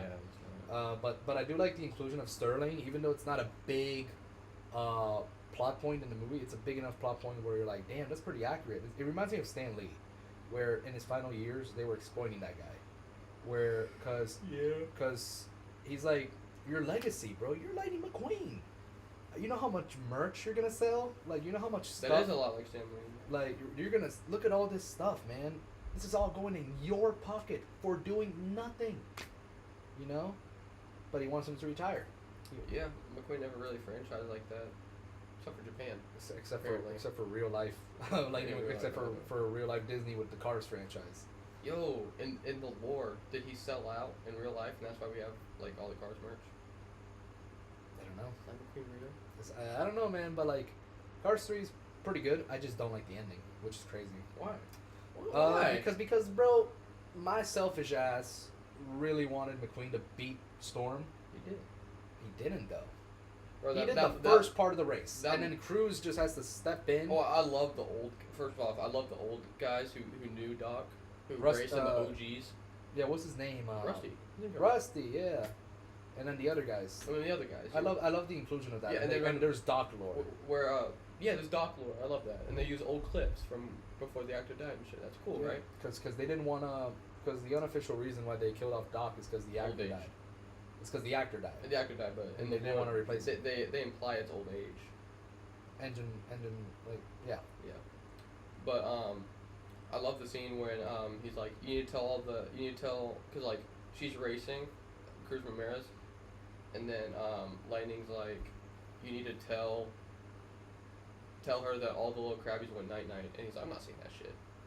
And he's like, you tell her. And then that scene that in the theater, bro, and that scene when he steps up on the platform to like be the coach, I'm like, oh no, he's gonna retire. He's gonna be a coach now. Yeah. And then at the end they're like, nah, because then Sean comes up. He's like, all right, well now that you're retired, we got some paperwork to sign.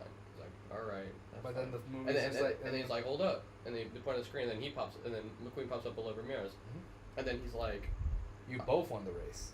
He's like, yeah, because he started the race. Yeah. And apparently by NASCAR rules, that's actually a real thing. No, it is. Yeah, you got right number. Which surprises me. Yeah, it's real. But then what was the other thing that happened? Oh yeah. You know what's the PIxar moment for me in this movie?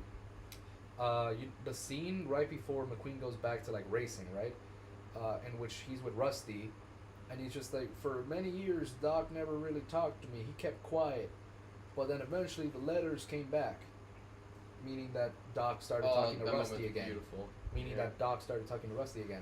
And then he opens this little garage in which it has like a bunch of pictures and stuff. Yeah, dude, because McQueen says... Doc and McQueen. McQueen says, he's like, well, we both know Doc wasn't really the same after the crash. Yeah. And he's like, you don't know anything about Doc, do you? And he's like, what are you talking about? And then he opens the thing, and then he says the line that really stuck with me the most. And he's just like, racing wasn't the best thing in Doc's life. You were. And then it just flashes back to a young McQueen with Doc. Yep. And it's just so beautiful seeing like basically like a coach and student thing, but it's also like a father-son thing. It is. Where they're both like, you know, they're being competitive with each other, but then as soon as like McQueen races off, Doc just looks like a proud father. Like, it's like laughing and stuff. Yeah. It's beautiful to watch, and they reuse audio from Randy Newman. Who played Doc, or whatever the actor's name was. I'm sorry, but it was beautiful to see, and then the ending is, you know, I wanted McQueen to actually beat Storm, but whatever, you know, and then it's literally like Cruz is the new McQueen, and yeah, they really focus on Cruz because Cruz, she's like, oh, I'm not a racer, I'm just a trainer. I'm just a trainer, right? Yeah. And yeah, it's cool to see, but she's not funny. She's not. I don't feel for her as much as I. Oh, definitely not. As much as the movie wants me to feel. How do you feel about Storm? Missed potential. I get he's supposed to be how McQueen was in the beginning of the first one. But he's just like, he has no like. He doesn't have that. He doesn't have character, bro. I mean, the way I like to see he's such a watered down version. Like, cause I was really interested in what they could have done with Storm. Like, I'm thinking, yo.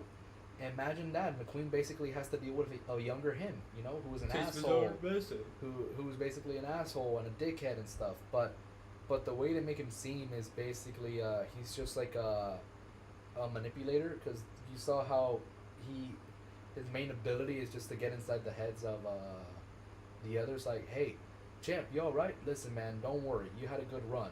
Enjoy your retirement, and then that fucks with McQueen's mind. And it makes him start like doubting himself, and we get that cool scene where McQueen crashes, where he's just like, no. Oh yeah, I love that way he's like slowing down and shit. No. And McQueen can't believe it because he's going full force. I tell myself when I wouldn't quit. I put it at A. Cars 3 a day. Okay. Not as good as Wall-E. Yeah. Not as no, good I as agree. Yeah, I think that's good there. Now, Yeah. this is where everybody's like, PIxar's back again, you know? This is you. What? Nah, I'm not a Mexican, but like, this was one of the first, like, Coco's so beautiful. it's great. It's great. It's Amazing. really, really great. I didn't think I was gonna like it that much when I first saw it, but I loved Why it. not? I don't know, because it reminded me of the Book of Life. I don't know if- Classic. Yeah. everybody was saying that, but then it turned out to be way better than the Book of Life. Oh, it's way better. It made everybody forget about the Book of Life. It really did.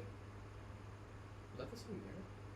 No, Book of Life came out like many years before. That's what I thought.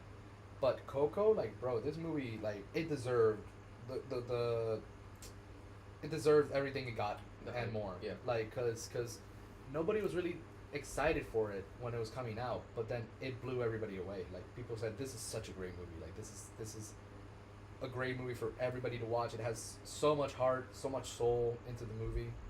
So much heart, so much soul. Like, it's literally It's such a culture, bro. The culture just. It's also represented beautiful. So beautiful. it's beautifully made. It's very emotional. white guy. And it's made by a white guy, which is crazy if you think about it. And this movie is so emotional, like, and it's messed up in its own way, you know, Mm-hmm. because it's pretty accurate to what some situations happen in real life, you know. Like a guy that got rid of another guy to take his spot, to take his popularity, to take Oh, his yeah. to take I his credit. always knew Ernesto de la Cruz was evil because he's like it's kind of predictable. Really? Yeah, because it's Miguel's idol, dude. I never thought, Like I no never fucking thought, shit. That's the villain, I never thought about it like that. right? But I didn't like. Obviously, I didn't know that the big twist for me was when he realizes that he wasn't related to Ernesto de la Cruz. He was related to Hector. And Hector was Also related. some like nobody, like only like people who know deep lore about Ernesto. He's like, oh yeah, he used to like before he became Ernesto de la Cruz, he was in like a band for like a little bit. And then, They were split off. friends. Yeah, they were friends and whatever. They were best friends. Yeah, but which yeah, fucks but you. now we know he's best friend, and he uses His songs, his songs. his guitar. He literally in one of his movies he says He lit- exactly how he killed his best friend because he's a psychopath. Scary ass scene if you think about it. It is. That's a great fucking scene. And you know what fucks with me so much, more than anything is first off the way the scene is presented is amazing. Like look at the scene in which he realizes that he had Ernesto poisoned him. He's like, all this time I thought it was bad luck, and then he Choked on a piece of chorizo. I'm not gonna lie to you. I saw the movie in Spanish, right? I saw the movie in Colombia, so it was perfect for me, right? Right. And Coco Oh yeah, it's the same voice actors. in Spanish. Yeah, but they say in Right, Spanish, so the way they say the chorizo joke is even funnier, but like it's not the point. So like when we see the scene of just Ernesto Wait, how do they say it? salgo comiendo chorizo. Oh, you mean like the inflection? yeah, like oh, the, okay, the delivery, okay, got it. you know.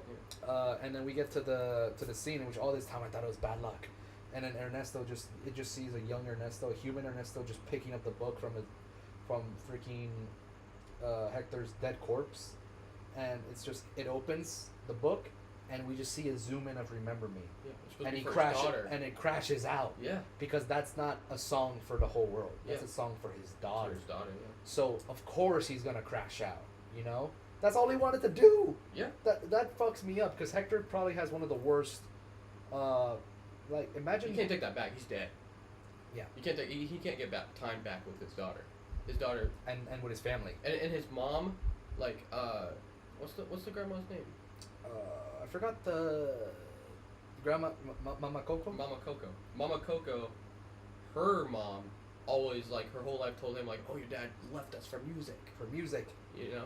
nothing but family, nothing Yeah. but family, and then only to realize And that then they passed that down, generational trauma.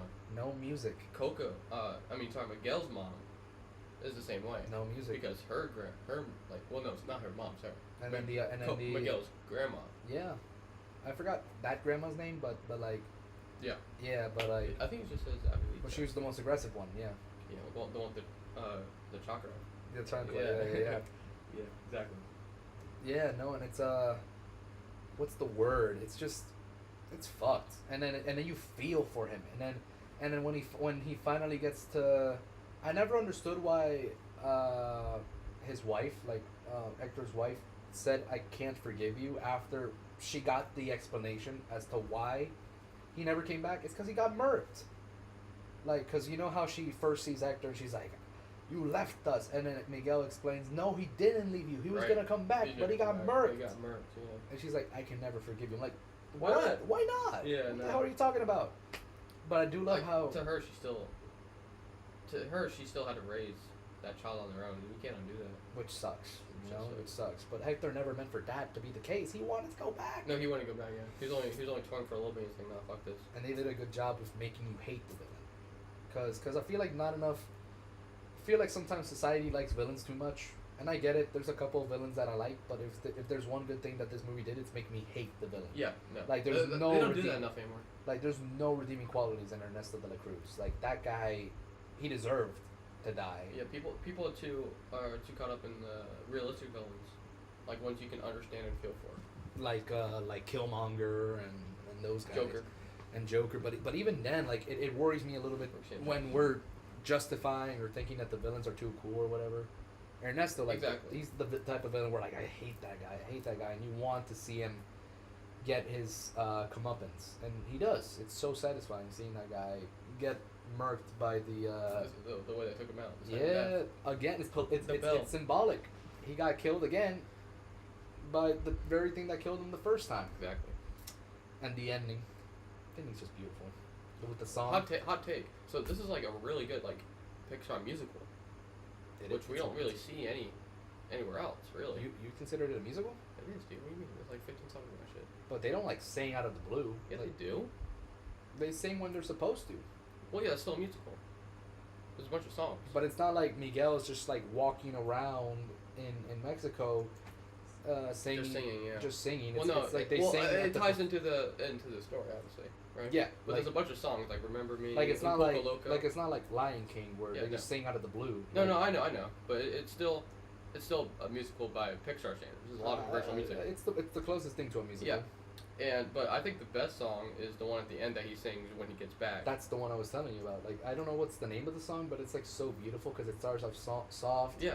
And then we get to see Hector, who came back to life or whatever after for a dead person coming back to life. You know. Yes. And he then gets across the bridge. and he's just like so anxious because he's not sure. A little detail. He has shoes on Yeah. for the first Which time is the in life. family's. Which is family's business. He has shoes Yeah. on. So and that represents like he's finally part of that family. The And Shoemaker his, family. his clothes are cleaner too. Yep. And He's and fresh. for a moment the scanner takes a minute to what's the Recognize word him. to recognize him, but it finally If works. what's crazy is he was always on a friend app. He was always He there. was always there. It just wasn't his face just wasn't. Oh, but before that, the Pixar. What's the Pixar moment of Coco? There's like 3. Like, because you could say that Mama, Coco, and Miguel singing "Remember Me" is the Pixar Yeah, moment. yeah, I'd say so. And that scene, bro, the whole movie is just an emotional wreck. Like, if you think about it, but like not in a oh my god, like it's so sad. It's like oh my god, this is so beautiful way. You know, And just then she dies after. but then but it's beautiful. But it's beautiful because they finally reunite Mama Coco with Hector and like the whole family, and then the finale is them at their dinner, but them not knowing that the dead family members are there with them the whole time. It's a beautiful scene, and then, Yeah. and then Miguel becomes. I like to assume that Miguel becomes like a singer, like or a musician. You know, like I like to assume. Yeah. For sure. Because we know they're making There's Coco blood. 2 now. We know they're making Coco They are 2. making Coco too. I forgot. So maybe they Yeah. can make him a little older. Maybe That'd make be him, nice. I'd like to see him a little bit. like because they can't make him the same age. They can't. He could. It could take place right after. I don't know. We'll have to see him a little older, be an artist, maybe deal with that, but like make it interesting, you know, because he. Make sure he doesn't get poisoned. Yeah, bro. That'd be I'm nice. telling you. It's a Alright, top 10 for Top me. 10 for sure. I'm thinking like right. You think it's better than Toy Story 3? No. Me personally, no. Like those 4 up there, like because besides Coco up there, that's my top 5. So it's very hard for me to like Yeah. stuff. Yeah, Incredibles 2. Cars top 5. I remember when this came out. I remember Do you when- remember everyone talking about the seizures? The what? The seizures? You don't remember that? No. People Oh talk wait, about- wait. No, I'm tripping. Yeah. That's when my sisters worked at the dude. Me and my sisters worked at the movie theater at the time. Yeah. And they had to put up warning signs about like the Epilepsy seizures. Yeah, epilepsy and- shit. and- And I was like, oh shit, Yeah, because Pixar had the bright idea to like actually add like real dumbasses. screens like that Stroke. to their movies. Not no like they should have given an epilepsy warning or something No, at the beginning of the movie. If you watch it on because Disney, it did trip me out. I think if you watch it on Disney Plus, I think it's less intense. I mean, of course, yeah, like because it's a smaller screen and stuff. Yeah. But I remember when I first saw the movie, even I tripped out a little bit. I'm like, ooh, like it hurt, you know. Yeah, I saw in theater. Yeah. Yeah, it was just I will 16 years. I will say this at the time, maybe it was my recency bias and also because I was fiending for an Incredibles 2. My whole life I wanted Incredibles 2. My whole life I wanted this was a sequel like that I was actually waiting My for, whole life, you know, yeah. all my life. All my life. I was waiting for this. But then I rewatched it and I'm like, ooh, it's not as good as I thought. Immediately, I was like, Wait. I didn't like it as much, obviously, right? No shit. It just got worse and worse with time. Because there's so many problems with the whole movie if you think about it. First off, It's Mr. arguably Incredible the is most- an unlikable fuck in the movie. It's the most problematic. Like, there's worse movies. Mhm. I'd say this is like high D. Mhm. Or honestly, I think I would put it at C.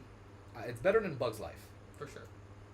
I don't know if it's as good as Dory though. I honestly, just because it's a sequel and it's more disappointing, I hate this more as a sequel than I do Cars 2. Really? Yeah. That's a heavy thing. I really do. Because Incredibles 2, I like the fact that Just because it feels more as a sequel. Like Cars 2, yeah. Like, as a sequel though, it did its job. it does fail as a sequel. Incredibles 2. Yes, that's what I'm saying. Because it doesn't Cars 2 it doesn't fails as a movie. Incredibles 2 fails as a sequel and as because does it expand the universe? Yeah, in a way, but like not as broad as really. you would think. So Not really. like It literally It's- takes place directly after Incredibles which 1. one of my biggest problems was All of a sudden there's the more Underminer superheroes. fight. The No, the Underminer. Underminer fight. We Build waited, up. we waited 14 years for that.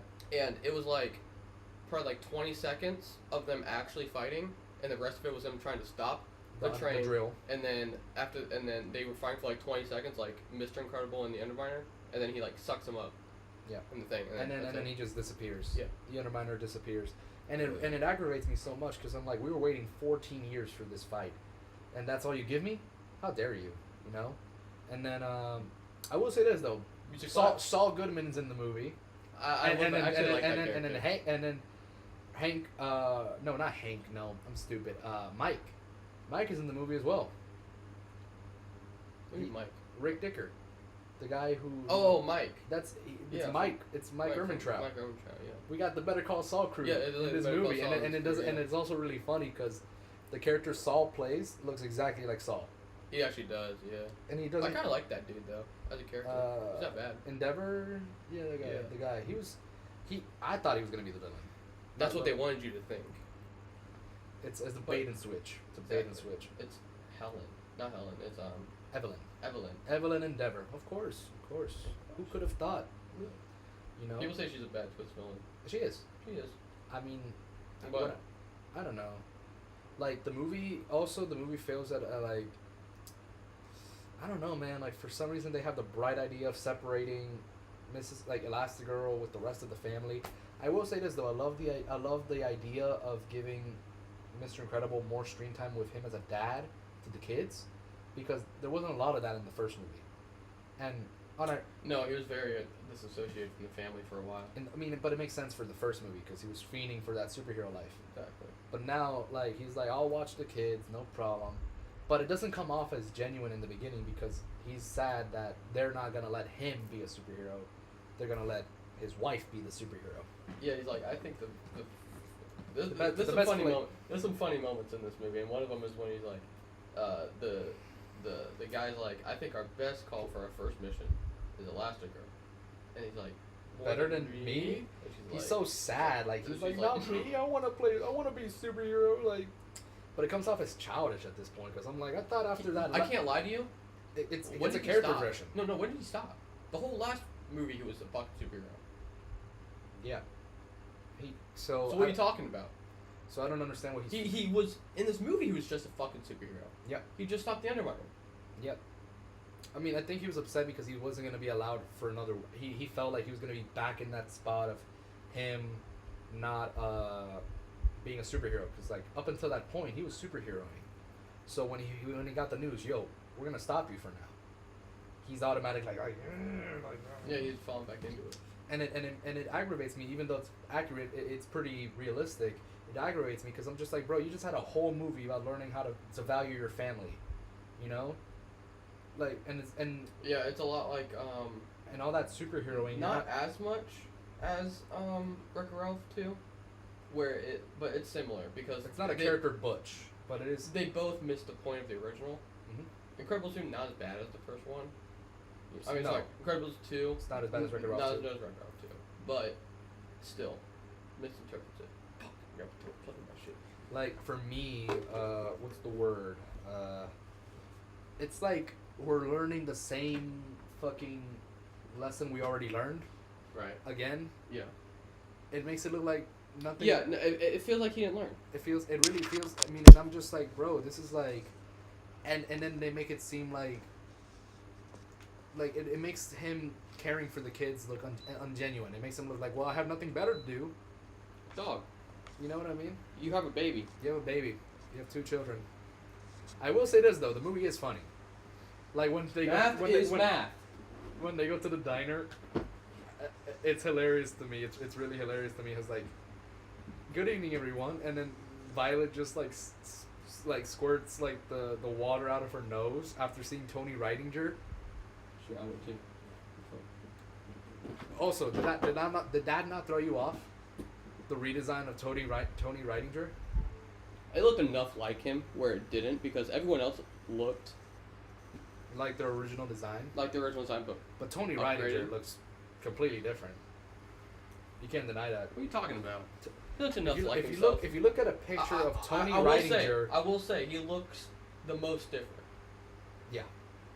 Even Frozone to an extent looks a little different, but like They all look different, dude. It's been 13 years. it's like a Shrek 5 situation where they look No, not as bad. no, not as bad, but like they actually redesigned but like the they whole look fucking, tweaked. like character design and shit. Yeah, Fuck they that. look tweaked. The movie's kind of funny in some areas. Yeah, But that's a little funny. the raccoon I fight guess. between Jack and the raccoon is funny. I guess so, but it just doesn't like. But add anything. but you know what's my biggest problem with the movie? Mhm. So the first off, the tone. It doesn't pull off the tone of the first movie at all, where we get that whole Order 66 scene, right? Mhm. But then in the next movie, there's a bunch of superheroes still alive. And then they're in the courtroom, and it doesn't help that these character designs suck. Like a lot of Dude, these they characters, look like Fortnite. they look like characters, bro. Fortnite characters. Oh my and God. they look like- they're so ugly, bro. It's the ugliest looking like picture of me, bro. It's the only one. Like a lot of the NPCs in the movie look terrible. Like Yeah, they dude, look awful. I don't know how that happened, dude. It just yeah. Like none of the NPCs in the original. It's fucking Pixar, dude. They can make creative ass like They look like they Mad TV characters. exactly, dude. They can make creative ass design, but then you got people. This one dude with like goggles and like big arms. And you got this owl looking dude, and then you have this girl who can teleport shit and make portals. And then the brick, which is just looks like a Wreck-It Ralph knockoff. Yeah, It was not good. It's And weird. then the villain, don't even get me started on the villain. What was her plan? What was her plan? I'm I don't gonna know, help dude, you 'cause- make superheroes legal, but I'm actually gonna make them because stay illegal. if she is the screensaver villain, and Which could have been a good idea. and then for like 35 minutes, You're helping. Ellen is trying to capture him, right? So you want to get captured, right? If you really are the twist villain, you want to get captured because Mhm. she's. Well, no, she's not in two places in one because when he's in the apartment, the seizure scene, Mhm. she's like, you know, controlling a different guy, right? Mhm. But it actually is Elvin. But if she wants to get captured, then why?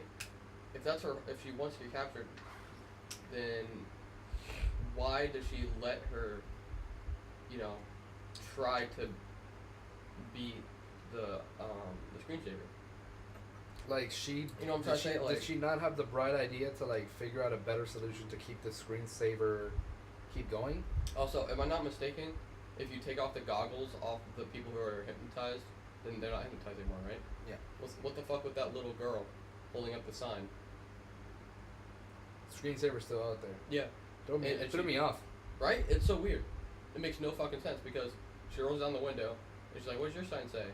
For some reason, she picks one person and the car stops driving, whatever.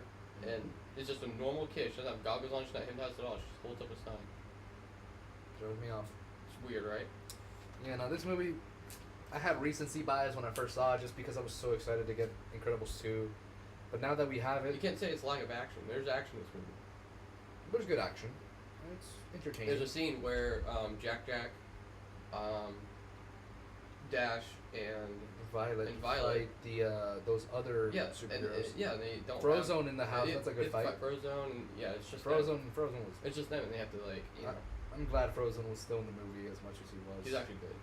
really He's the good. only character that I'd say he improved or was just as good as he was in the original. Yeah. Honestly, the only good part of this movie is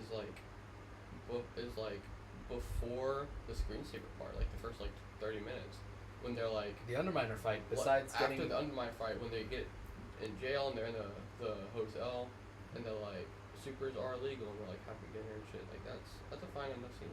I guess so.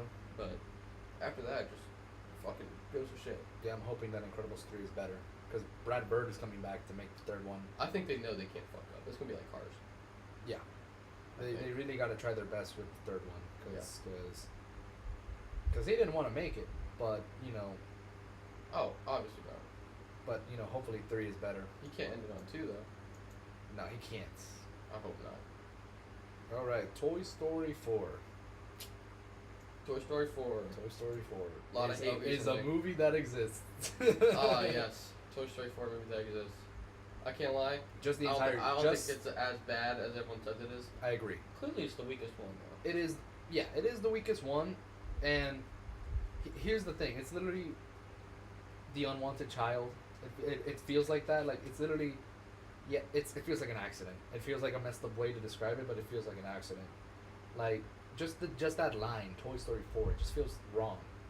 It doesn't feel like it should have existed. Now, the product that came out, it's good. I think it's a good movie. I think it's a good movie, but just the fact that it exists, it's just like, it throws me off. What about Toy Story 5? That throws me off even more. Why? Cause Toy Did Story. you actually want them to end it at 3? Yes, I wanted them to end it at 3. I'm still. What did you think? You were thinking like, Did you okay, want this isn't their- the end of Toy Story, like this isn't the end of the characters, but in terms of Toy Story movies. films, I thought 3 was the ending. I thought 3 should have been the ending.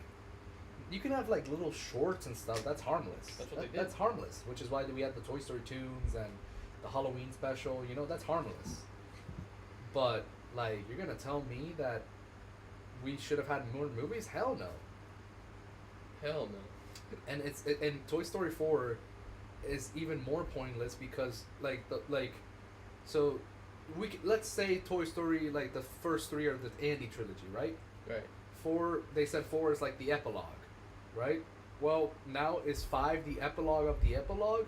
Because the epilogue. Because it's gonna 4 and it's 5 gonna, are Bonnie. because it's gonna regress the ending of the first movie. I mean of the fourth movie, where Woody split up from the gang. It's gonna regress. It's gonna make it pointless, because Woody's gonna reunite with the rest of them. I am curious how that's gonna work. Because then what's the point of watching the fourth movie? It's even more pointless. The third one, I was like, this is a great ending, obviously, right? And then the fourth one, I was like, that was good too, but this is actually a good ending, right? Yeah. They made a 5th one, and now I'm like, I don't know what they're gonna do. Because if you look at the concept art that they showed off for the next movie, It's gonna be great, yeah. It's gonna be. Woody, Buzz, all these the OGs, right? They're looking at Bonnie just on her iPad or whatever. Yeah, but why is he? But why is he there? If Bonnie don't want his ass, which is another thing that pissed me off. Yeah, I pissed that off. She doesn't give a fuck Fuck about. about Toy Story 3 Bonnie is not the same as Toy Story 4 Bonnie. Toy Story 3 Bonnie would never. Yeah, because in the third one, she's like, oh, a sheriff. And she sheriff. takes home and plays with him, and he's like, Yeah. yeah. But then in 4, she could give no fucks about this guy. So it gives about fucking Forky. which, Made them a shit ton which of money. is weird because she made a toy. She gave him sentience. Yeah. which made What's up which with a that? lot of people were saying, how does that work? Right. I think it's powered by like, I guess, I don't know, like the love that the kid gives to it. You know? A lot of people say that's what happens. Like that's the lore reason why these things come to life. The love that you give to them, and once you stop loving them, they don't live anymore, which is really confusing. You know? Weird. Because what about a block? Like blocks, right? Yeah, building blocks. Yeah. Building blocks. Do you, Legos. you give love to it? Does that come to life? Are Legos real? I don't know. Lego Duplos? Toy Story 4 for me is a B movie. Because it does. Is it better than the first? No. Yeah. For me, Toy Story 4 is like the movie that challenges the status quo, though. I'll give it that. It challenges the status quo. I have a lot of moments. I love Bo Peep and Woody. Yeah, I love the ending. I love the romance, and I love the ending. The ending was like the first time. Actually, no. That's Woody did something different. I was gonna say the first time I cried at a movie.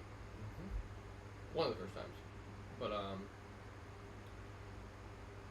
yeah. I mean, a lot of it I do like. Gabby is An interesting character. She's a good villain. Yeah.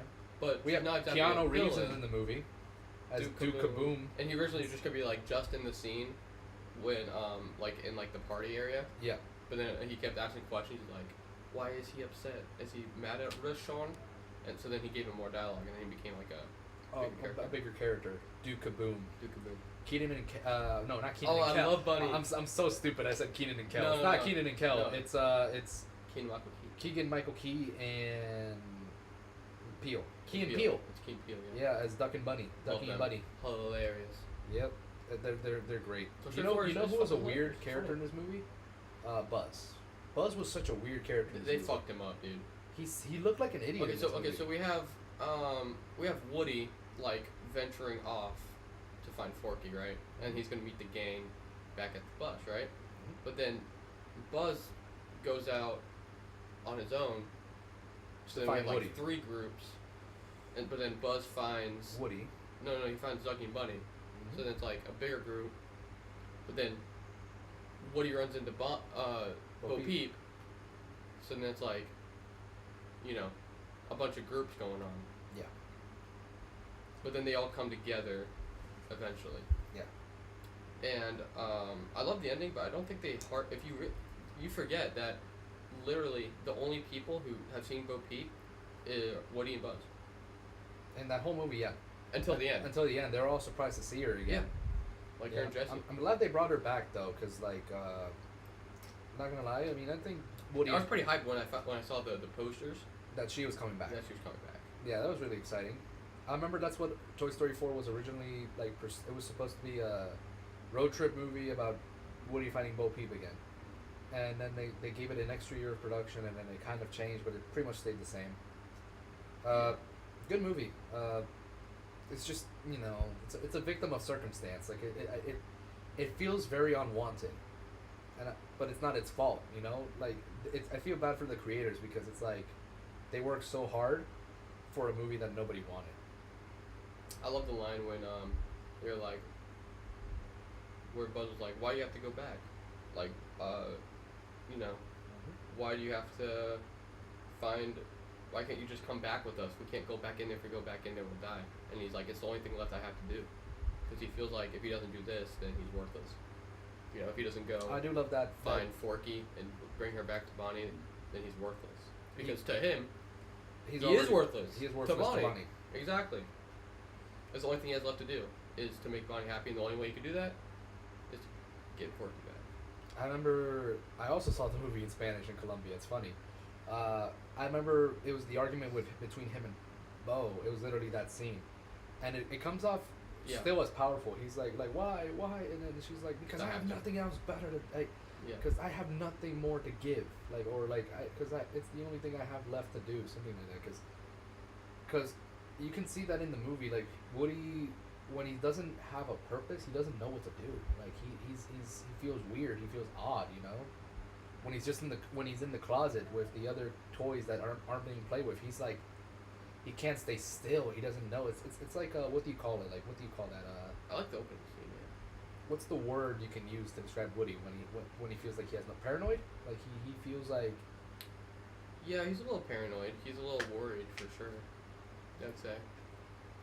Yeah, but I do think it's a B movie, better than Nemo in my opinion. I knew Bonnie wasn't the same when she picked up Woody and then took off The his badge. sheriff. I was It like, felt oh. it felt so disrespectful. Yeah, I was like, all right. All right. All Who right, are she's you? going down. Who are you? Yeah, person of group. Yeah. All right, All right. she's going down. Onward. Hot take. This is my Pixar guilty pleasure. No, this movie sucks. No, I No, love this movie. sucks. This movie I love this fucking movie. sucks. No, fuck you. This No, movie no, sucks. fuck you. That's I love because this that's Tom Holland and Chris Pratt. No, it actually has nothing to do with that. No, like this this movie movie. fucking sucks. I'll tell you dude. this. This movie made me into a better brother. Okay. So bro. listen. Okay, well, you have a younger brother. It's different. So I remember Give you that. I wasn't excited at all for this movie. This movie looked for me when I saw the trailers. Yeah. Right, but then I saw the movie, and it's a road trip movie between two brothers who are just trying to like bring back their dad for a day, right? And then I realized that the movie it's so personal because the guy who made the movie, the director, he actually experienced what they were experiencing, Yeah, right? And then there's a lot of dialogue in this movie that breaks my heart. Like one of the scenes, it's a scene with no dialogue. It's a scene in which they realized that damn, we literally did a whole circle. Like we're in the high school. We went through all those hours, all those days, wasted time because blah blah blah. The Phoenix Gym. It felt pointless. It felt. FaceTime video. It's Rocco. Should we interrupt the stream? Yeah, it's right. Beautiful crash. Hello, Rocco. Hey, what's up? We're in the middle of the stream. What's up? You're still streaming? We're still streaming. We have a lot to say. Wait, hold on. Let me see how long it's been going for. Probably like 3 hours at this point. Yeah, we've been streaming for almost 3.5 hours. Damn. That's what's up. We have a lot to say. What channel are you streaming on? YouTube. My YouTube channel. Okay. Yeah. You want to give us some likes? You want to give us some views? Yeah, I'm gonna put y'all on the background. Damn, the background. That's a high honor, bro. That's what I'm listening to. Yeah. As soon as we're done, we're gonna get some food, and then we're gonna go to your place. Yeah. Alright, well, when do you think you're gonna be done? Before 8. Yeah. Okay, we gotta like maybe rush these. Before 8:30. Okay, 8:30. 8:30. Oh my god, I'm seeing. Yeah. Alright. See you soon. All right. Bye bye. Bye. All right. So Bro, he made a new group chat, bro. how many, bro? All right. Anyways. So you know that scene in which Tom Holland's character Ian is crossing off things to do with his dad because he feels like there's nothing left to do, like there's no hope, right? But then he realizes that wait, Yeah. I did play catch, but with my brother.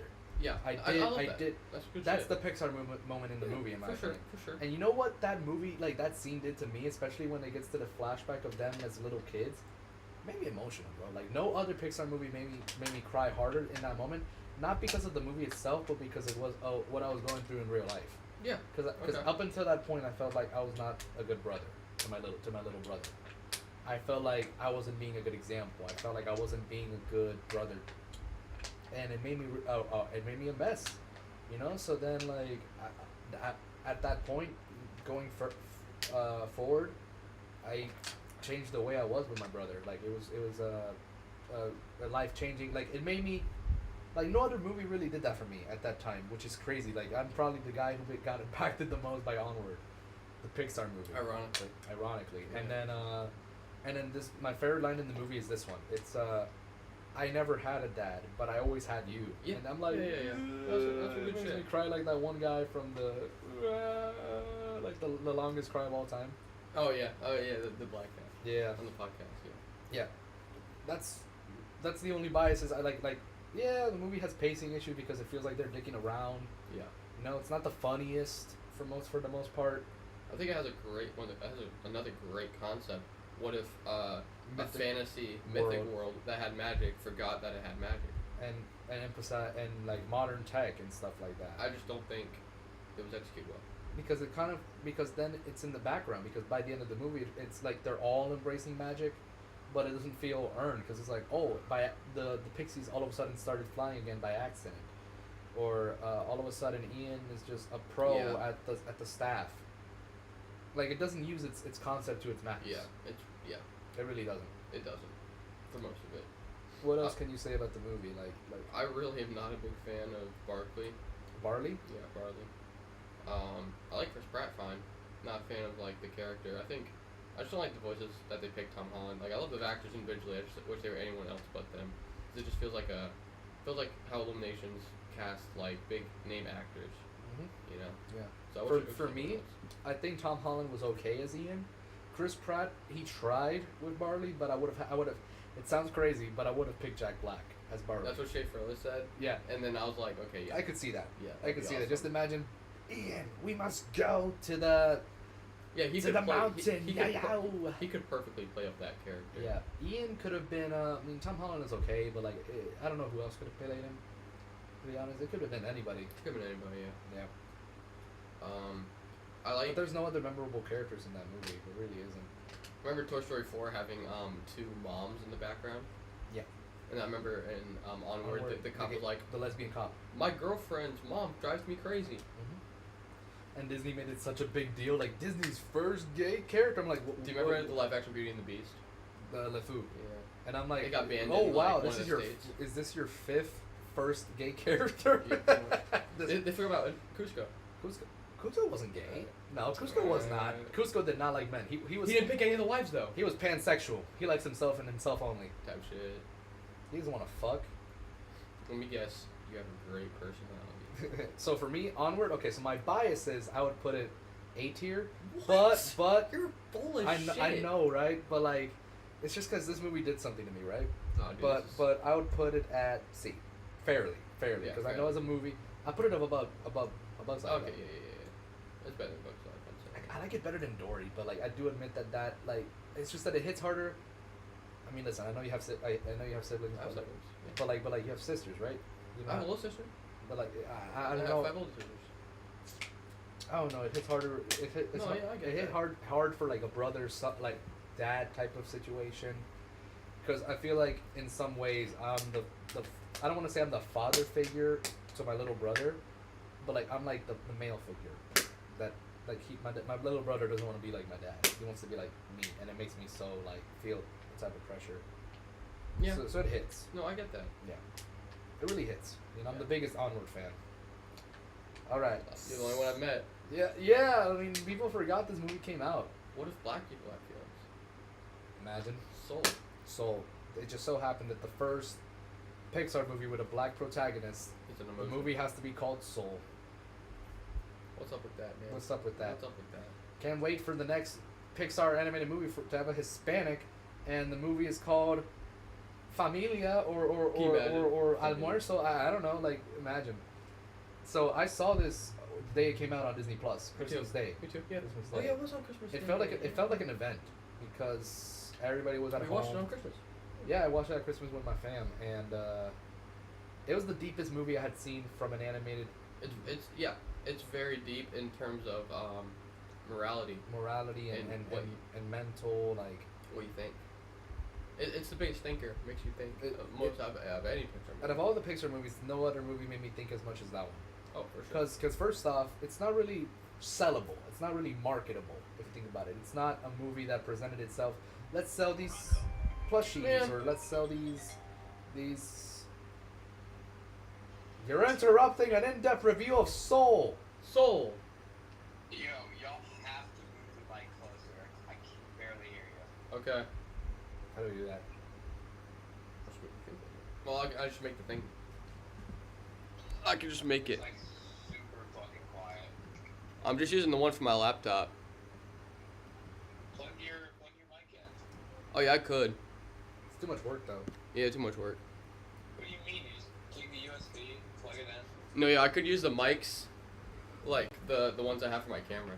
Like podcast type mics. Yeah. Ah, that Next time. would have been neat. Dang it. Because we have a podcast setting right now, but we don't have a podcast mic. Next time. Next time, Next DreamWorks time. ranking. DreamWorks ranking will have mics. Bro, we can record the podcast at my house because I We gotta redo the whole stream. All right, end it. All right, we'll see you tomorrow, Rocco. Huh? Nothing.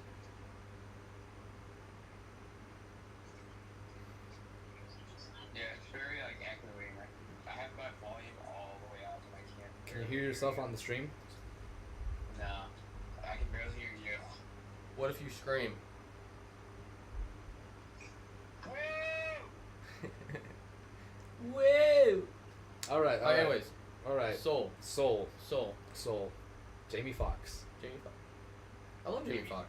I love the jazz. I love the jazz. Yeah, he's the jazz guy. He's Joe Gardner. Joe Gardner. He's the main guy? Yeah. Yeah. I Yeah. did not know that. Yeah. This movie shows off black culture very well. In New York. Yeah. in New York. It's very Jazz good culture. Yeah. Ironically enough, the Spider-Man 2 video game, if you play Miles Morales missions, you also deal with a lot of jazz type memorials and all that stuff. Coincidentally. But That makes sense. Soul, you know, this is the first movie I've ever seen, an anime movie, to have a Air Jordan 1. Yeah. Yeah, there's an Air Jordan 1 in the Because movie. it's part of the culture. Yeah, it's part of the culture, man. culture, yeah. And then good music, of course. I mean, it's a jazz movie. Like the songs that they play on the Who's piano. the girl that plays 21? Tina Fey. Tina Fey. Yeah. She helped write the movie. She helped write the movie. Yes. What? Mhm. She's a writer. Yeah. I had Well, no idea. Well, yeah. What do you mean? She was on Saturday Night Live. She wrote all her sketches. Oh, it's just that I thought Tina Fey was just an actress. To be honest with you. I mean, I know she played Probably right. Roxanne in Megamind. She wrote a lot of her dialogue. I think it's like how much she had to do with it. Mm. But yeah. But the movie was very, very like adult. Like it's not like that scene in which he's just looking at like the stuff he's picked up with 22, and he's just like gonna get in the zone. Yeah. It's very, very and then where he's just gonna accept his fate, you know, like. Yeah. But then they give him another chance at life. Or when he first goes to the Great Beyond, and they're like, and he's running Is from this it, good? and he's Soul's pretty good. Yeah. Soul's is a great movie. It's a great movie, yeah. So, I think it's underrated. I mean, the scene when he's like running back from the Great Beyond, and he's like, "You guys need to run it," and they're like, "No, it's our time." And then, but one of them is like, "Why aren't you running?" I don't know. Like one of them was Yeah, just like, yeah. "I don't know." It's crazy to think about. There's a lot of Garcias. Yes, Yeah, of course, yeah. of course they do. Of course they do. There's a lot of Garcias. Classic. Yeah. And then what was the? There's a lot of dicking around with the movie, like, oh, I'm now in the cat, and now A little bit. a little bit, but like. Oh yeah, when he gets turned to a cat, I got and thrown when, off. when they at first. switch, Mhm. it's like because then they're like dicking around, and it's like she doesn't know how to use her body, and then she's like, "I love life," and then he's like, "You only love life because you're in my body. You're like all the things I like." Mhm. And then they're like digging around, and then they run into the jazz woman that he's trying to impress. Yeah, And, yeah, and then he's trying to like get a fresh cut, and then they fuck Yeah. up his cut, and he has to go to his mom. and he goes to his barber, Yeah, he goes to his barber. and then he gets a different he gets to see a different POV for like to see, damn, I've been so selfish. I haven't really asked my barber what he likes or what he wanted to be. Dude wanted to be a veterinarian. He didn't want to be a barber. Yeah. And then He's like, I'm so sorry that you never got to do your dream. He's like, what are you talking about? I'm happy as a clam. You know? Yeah, man. Happy as a clam. I'm That's happy what he as a says. clam. He says, I'm happy as a clam, my man. And then what was the other guy? Like the little girl who wanted to quit music, but then they had like a little heart to heart, you know? Yeah. I told you. She's like, I'm gonna quit. Yeah. And he's like, oh, not this. But but like that movie, like it's literally like a movie about life, cause like, it's like, cause look at what happened with Joe. He finally got to do the thing that he thought was gonna cement his life. He thought he was gonna do like the thing that, he's like, this is gonna be the greatest thing of all time. He got to perform with this legendary jazz group. Yep. And he did it. And he did it, but Then he's like, I thought it would change everything. I thought it would change the way I felt. And then the lady says some weird quote, but it does work in a way. That's a really cool message to have. It's a great message. You should watch the movie. A fish swims up to an older fish and says, "Hey, I'm looking for this thing called the ocean." And he's like, "The ocean? You're in it." He's like, "This isn't the ocean. This is water." It's a weird quote, but like when you try to understand, Think about it. You know, he's already where he wants to be. He just doesn't realize it. Exactly. Exactly. And then that ending is just so perfect because 22 finally gets a life pass. She's gonna go live a life on Earth, but we don't get to see it. It's up to interpretation. Yep. And the other thing that's left to interpretation is Joe's fate. We know he comes back to life. We know he's gonna live life, but we don't know if that's gonna be continuing with the jazz group. We don't know if that's gonna be continuing as a teacher. Yeah. It's literally they literally tell him like, what are you gonna do? And he's like, I don't know, but all I know is that I'm gonna live every moment of it. And then the movie ends, and I'm like, wow. I'm telling you, it's a deep ass movie. Give it 10 years. People. Like it's gonna get it's gonna get Ratatouille. Yeah, it's gonna get Ratatouille. I would say A tier. Oh, it's A. A tier. It's A. I think it's better than I think it's better than Cars 3. Yeah. I don't know about Wally. I don't know about Wally though. I think it's. I mean, it's It's a probably deep. better than Cars 2. I mean, yeah. Look at where here we have Cars Not 2. if you ask Alejandro. Yeah, well, how long we just made another Tina birthday group chat, so I don't really think it's. We can't talk about that on stream. Yeah, sorry. we'll talk about that when we watch regular show. Yeah. Okay, so Luca, I hate this movie. What? I hate this movie. You hate it? I hate you it. like Onward? Is it because of the? I'm You're kidding. saying I'm kidding. Luca's better than? I mean, worse than Onward. Yeah. This movie's pointless. Fuck you! It's all for a. I don't. Yeah, it's Italian. Fuck the Italian. Rocco likes it because it's Italian. Nah, bro. This movie does not depict you guys well. They make you look like drawings. How? That's what animation is. Out of the COVID trio. The COVID trio, yeah. This is the weakest. Soul's my favorite of the COVID trio. No, Tony Brown's my favorite. Really? Yeah. Okay. Actually, Well, for I me, love Luca, I really don't like Luca. First off, I don't like any of the characters. I don't like any of them. I like them, but they're just not like. They're not memorable. They're not funny. They're not charming. They're children. And you know what I don't like? Well, Children. I don't like fucking there's children. children in all of these. No, there isn't. Riley. Riley's likable. Exactly. Miguel. Miguel's an asshole in the beginning, but he's likable. 21. I don't fucking like any of the characters in Luca. Maybe the dad. Maybe the dad. Mr. Lockwood looking ass character. Where the cat matches him. Yeah. Oh my god. Yeah. Yeah. The cat. And like, it's like they don't show much emotion, but when they do, you feel yeah, it. he lost his arm to a fucking Sea monster. sea monster. Yeah. Yeah. That's like I guess I don't know if that's a Pixar moment for this film, but when his friend Alberto, he's like, what? You're afraid to be a sea monster? So he goes out in the sea, becomes a sea monster because he touches the water, right? Mm-hmm. And then he's like, God, what's the kid's name? But Luca. And Alberto. It is Alberto. Yeah. Yeah, And okay. then So, he just yeah, Luca's pretends like, to not. sea monster. He pretends to not be a sea monster. Yeah. For a girl. What a fucker. I like the girl actually. She's my favorite. She's like the best out of the three. Yeah, she's cute. She's adorable. She's quirky. I like the Skinner looking ass villain. I didn't like him. He He reminds me of old Pixar villains in a way. He's Skinner. He's basically like Skinner. a young Skinner. He looks like. I like the Berlusconi. Like. Yeah, he's just an evil asshole. Yeah. It's kinda very, like it's Chick very, Hicks, it's he's very, kinda like it's very Skinner. concerning though because they keep saying, this tournament is for under 18. He's like, I am 18. You said that last year. Like Yeah, that dude's a fucking adult. It's implied that he's Yeah. like 19 or He's 20 like or something. I mean, 20, he has yeah. a mustache. That Yeah. guy's like, what a weirdo.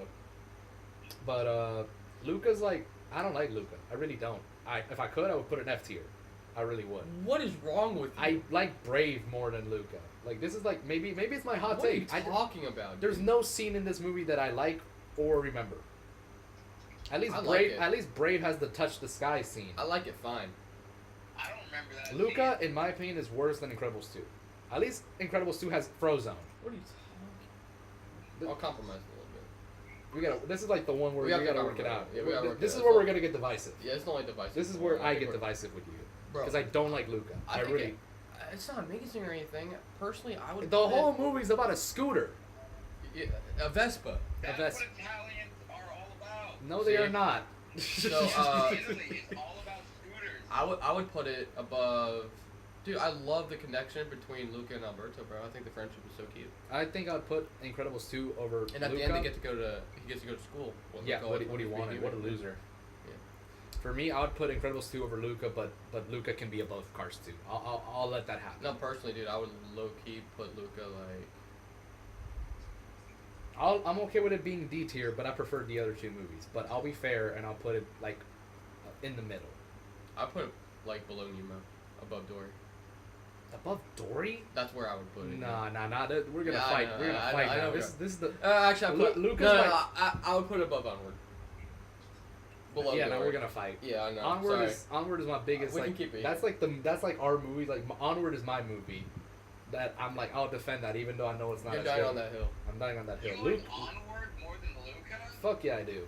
It's about a pair of pants. It's not about a pair of pants. It's about two I love brothers. Rocco.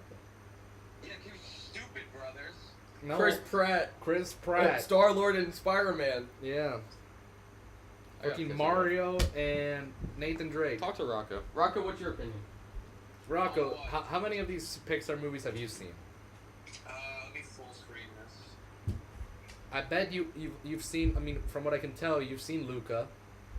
Ask me if I've seen her. I have not seen Incredibles. I have Which Incredibles have you not seen? any. You're a fucking nitwit. Dude, I watch fucking good movies. Bro, The Incredible. What are you talking about? The first Incredibles movie is goated. I watch Studio Ghibli. I watch movies with a little bit of mystery and intrigue. I watch movies with magic. I just haven't seen The Incredibles because I don't know where to fucking watch it. My family never had it. Rocco's never seen The Incredibles. I'm sure he has. This uncultured swine. We can show it to him. I think he would like it because it's very mature. It's We got literally- someone in the I know chat. what it's about. I know Big it's Time about, Jazz says I Wally know is my it's favorite as a Incredible. child. I respect that. I know most of the story. I respect that. I'm not gonna make fun of you for liking Wally. It's- Like I said in the beginning, if someone's like Wally's is the best Pixar movie, I'd be like, okay. Okay, I'm not gonna like crap on your opinion, you know. Okay, crap. Unless you say Luca's your favorite. Luca is not my favorite. I did, however, enjoy it. I enjoyed it. Rocco, decently. out of these movies you've seen, which one is your favorite? Because you've seen Can you list them real quick? Toy Story 1, 2, 3, and 4, Cars 1, 2, 3, and 1, 2, and 3, Finding Nemo, Finding Dory, Up, Ratatouille, Monsters Inc. Finding Nemo's really fucking good. You remember Crush? Yeah, I know You would would like Crush. You would like Crush. Later, dudes. Later, dudes. Oh, he lives. Hey, dude. Hey, dude. All right. I don't know why, but I see Rocco's favorite being Ratatouille. It is my favorite. Ah, That's we're a good one. We're good then. Yeah, that's a good one. That's my number 2. You would. I feel like you would like Ratatouille. Yeah. He cooks. Even So though I don't like French people. You like me though? French. culture. You're not French. My name is Jean Paul. No, it's not. I'm named after a French cologne. What do you mean? My name's not Jean Paul. Not the way you said it. Not the Your way name you is said it. Your name is John Paul. Jean-Pierre. Not Jean Paul. Your Jean name Pierre? is John as in Johnny, not Sean. Yeah, you're right. My fault. All Not right, Jean. Turning Red. I love Turning Red when it came out. Everyone shit on it when it came out. I think it's fucking awesome. Turning Red. It's the type of movie where I saw it. Also, animation. Come on. Oh yeah, the animation. Most unique animation out of all of them. Also, did y'all see that Amazing World of Gumball regular show Adventure Time and one other show are getting revivals? Yeah, King of the Hill. King of It's called the the wonderful. the wonderful unique. Oh, Phineas and Ferb. Oh yeah, Face and Ferb. Yeah. Okay, back on point. Turning Red. I'll say this. I like it. It's not for me though. Why not? Well, first off, I'm not a girl, and So? and There's boys in this movie. I know, but it's just that it's not my type of movie. It's mostly for the girls, you know, and I can't really relate, It's which, 'cause which is not a bad thing. It's because there's a period joke in it. Not even a joke. I don't mind that. I don't mind that. It's just that it's not the movie where I'm like, oh, I want to rewatch Turning Red, or I watched it. but I liked it though. It's generational trauma, just like in Kanto. But maybe I just relate to generational trauma more in Encanto than Turning Red. Well, that's fine. Okay, Lucas. What? How about when they release a Pixar movie about jerking off? Then will you? That'd be the most accurate Pixar movie to me. No, but it's hard. It's like me watching a horror movie. It's not something that I enjoy, so it's hard for me to get into. How is it not something you don't enjoy? It's just a Pixar movie. It's a Pixar movie, but it's not one of my favorites, That doesn't have to be. and it's not a movie that I would put on often. You know, I definitely like it way more than Luca. I don't like Luca. Like that's my biggest fine. op. That's fine. I would put it below A Bug's Life. Really? Wait, Yeah. Bugs Life on here? Bugs Life is fucking awesome. like I don't like turning red. You say that because you're in the grounded right now. Calm down. I don't I don't like turning red. I think it's right here, and you think it's right here. So we gotta go somewhere in B. I'll put it below Nemo. Yeah, that's fine, I guess. I love Because this I do movie, admit bro. that there It's- are- all the characters are cute, bro. I do admit I like the songs. Good Never song. met nobody. Yeah. Like Oh, you. the Y2K vibe, the 2000 vibe is awesome. Oh yeah, the 2005 was pretty cool. I love the animation. Animation's great. It's funny, dude. I It's like really I like funny. the scene in which Not a fan of her mom in the No. beginning because a lot of problems that caused by her mom. Yeah. And her mom's always like, nothing but my little May May would never do anything wrong. no. Her Yeah. dad's cool though. Her dad's Her awesome, dad's bro. family. Because her dad's just chilling and has a crazy bitch as a wife, and I can relate. Pretty accurate to like a lot of Asian couples. Yeah. Me as fuck. Yeah. My girlfriend's an Asian. But it's not one that I often like think about. It's not one that like it really like a lot of people that hated it. I don't see it. And they referenced Toledo, Yeah, they did, didn't they? Ohio. What the fuck is Yeah. Toledo? It's a town in Ohio. Oh, classic. Yeah, but like for me, Turning Red, I think it's the movie that it's like a movie that everybody loves, but I don't see it. Like, I don't hate it though. Like, I don't it's- hate it though. It's harmless. It's harmless for me. Like, cause the people that hated it nonstop, I really don't understand why they No, let it's they cute. let a kids movie I'm, steal their I'm not piece. telling you it's peak or anything. I just think it's above average. Yeah, it's average. Like I I don't think love it's it. above I'm okay with it. I'm okay with it. I like it. I really like Turner. I think it's the best. Now Apple these film. two, I'll let you take it because I didn't see these two. Alright, I got you. I didn't see Lightyear. Lightyear, most overhated anime movie I've ever seen in my life. Is it good? No, but I like it though. So the whole thing, greatest setup for any Pixar movie, right? Really? Do you know the setup? So basically, Lightyear. In the beginning, it starts like this. It starts like this. Uh-huh. First of all, I was really hyped for this, and I was disappointed a little bit, but I was super, super hyped for this one, right? But anyways, I was so excited too, but I don't know why I didn't see it. here's the thing, right? So, this is how it opens. It's like in 1995,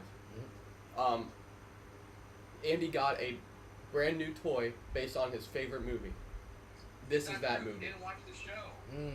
The show wasn't real because in Toy Story, the movie, Buzz Lightyear did not have the cat. He would have had the cat. You know he would have. I know what you're talking about. He's talking about Buzz Lightyear's. Yeah, you're talking about he would have had the cat. Star. He's talking about the movie. Star Command. Star Command. Well, you have the Star Command TV show, and then you have the movie.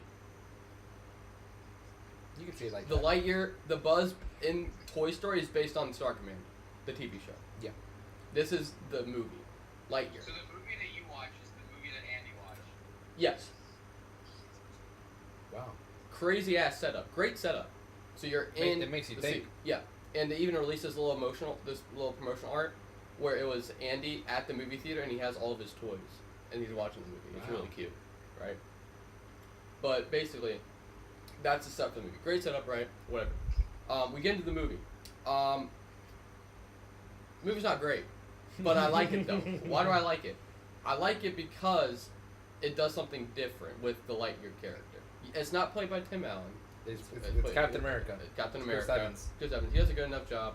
There's a lot of callbacks to it.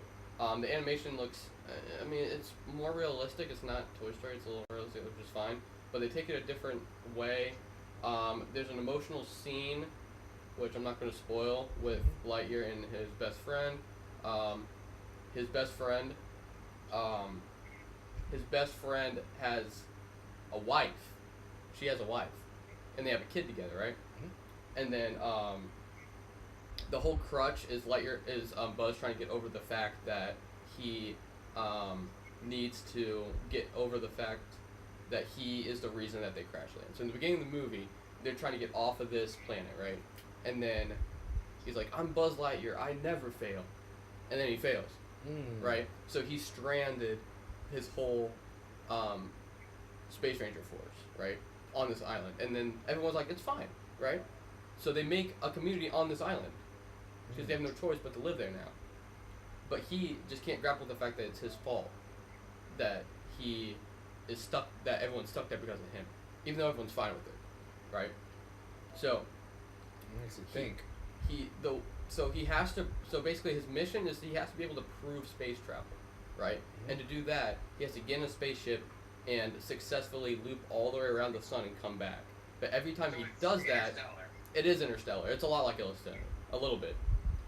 Every time he does that, he ages 4.5 years. 4.5 years. So he does it once, and he comes back, and they're like, "Holy shit, where have you been?" And everyone so the one of the guys, he grows facial hair, and he's like, "Whoa, like what just happened?" And he goes back, and his best friend, the black girl, forgot her name. She's like, "Oh my God, Buzz," she has like different hair too. And then then he's like, so basically what happened was time dilation. You've been there 4.5 minutes, but it's actually 4.5 years, right? So basically he keeps doing it over and over, right? He does it like 30 tries, right? So basically 70 years he time travels. By the time he's done doing it, he literally there's grandchildren who are full adults now, and his best friend dies, which is sad for him. But basically, the guy is like, okay, we're gonna shut down the Space Ranger program. He's like, you gonna shut down? I'm really close. Because he almost found the infinite fuel source, and each time he does the loop, the 4.5 year thing, he tries a different fuel source, right? And he gives it to the cat, and the cat, in those 70 years he was trying, the cat took that whole time to solve the perfect fuel source. So he's like, I have the perfect fuel source. He's like, fuck you, never mind, we're not trying it, right? So he steals one of the ships and just goes forward a lot, and then he meets the great grandchild of his best friend. Basically. It's a lot to explain. The movie is not very good, but I like it because it's Buzz, and I like what they did with it. They did something new. Yeah. And I'm just explaining like the first 25 minutes, but the rest of the movie is like, That's only the 25 minutes? yeah, that's only the first 25 minutes. What the hell? Because the whole movie. Because then he joins up with like the grandchild and 3 other people, and then they go and attack Zurg, and it turns out the twist film was Zurg, right? Yeah. Yeah, Zurg. When I first saw it, I was like, holy shit, that's Zurg's dad. Because in Toy Story 2, he's like, I'm your father, right? So I'm like, who's your dad? But no, it's past. No, it's future Buzz.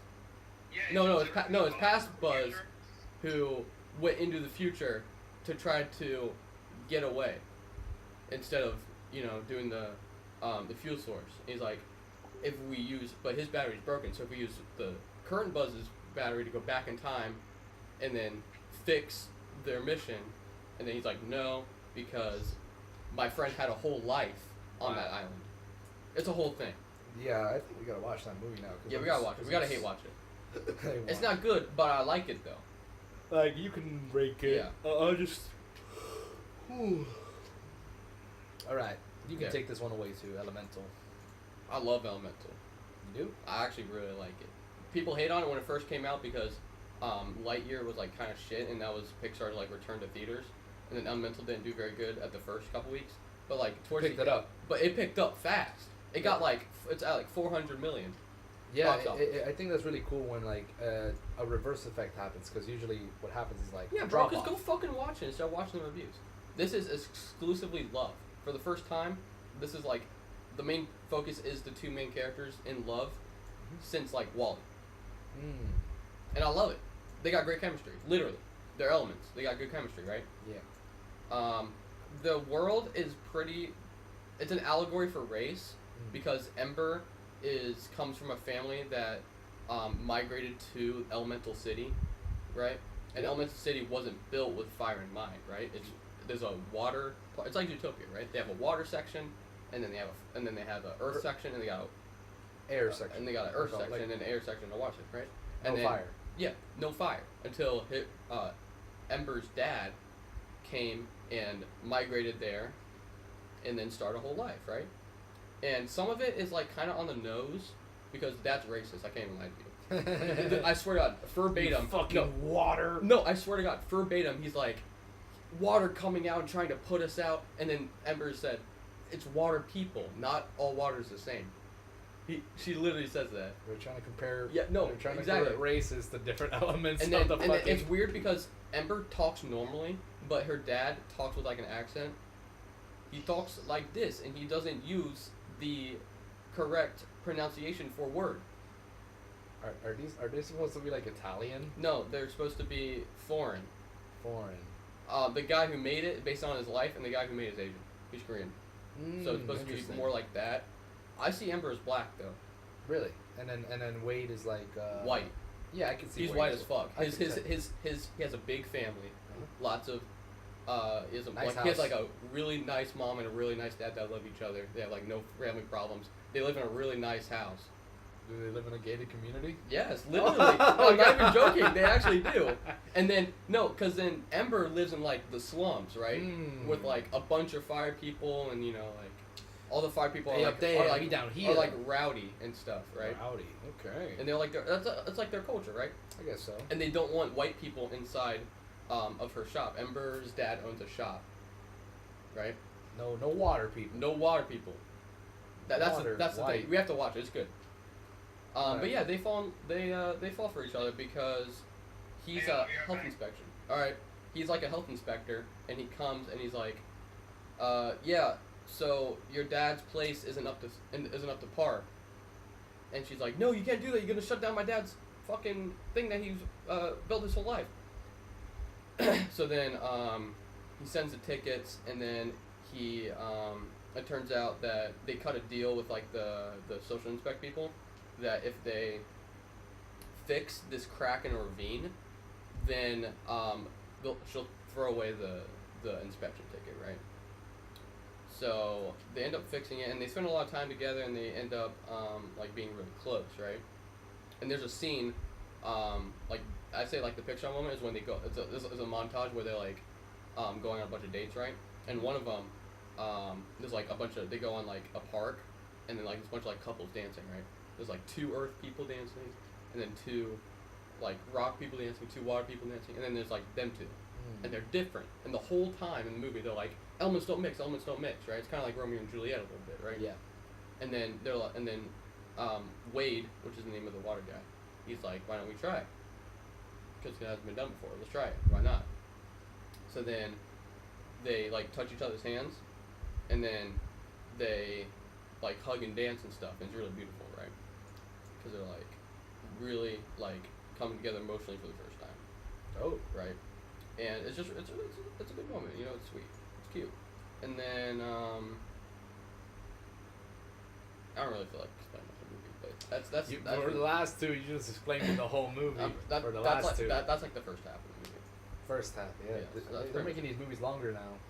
Yeah, I mean, I'm just explaining it. Where would you rank that then? I love Elemental. I think it's an A tier, low A. Better than Toy Story? Yeah. And Up? Yep. Yeah, for sure. You have to watch it, bro. I think it's better than Soul, but Yeah, I should have watched all the movies. no, yeah. Alright. We'll watch those 2 together. All right. You see Inside 2 though. Inside Out 2. I actually Okay. saw that one. Good. Right? I saw it in the theater. Saw it in the theater as well. Yeah. Everyone went ape shit. Packed theater. Yeah, everyone's going ape shit for this movie, Yeah. which is good. Which is good. I like to see that for PIxar. So what was funny for me is that I remember thinking to myself, an Inside Out 2 would be a great idea. Because more emotions and all that stuff. Easy idea, right? Puberty. Puberty. Yeah. Right?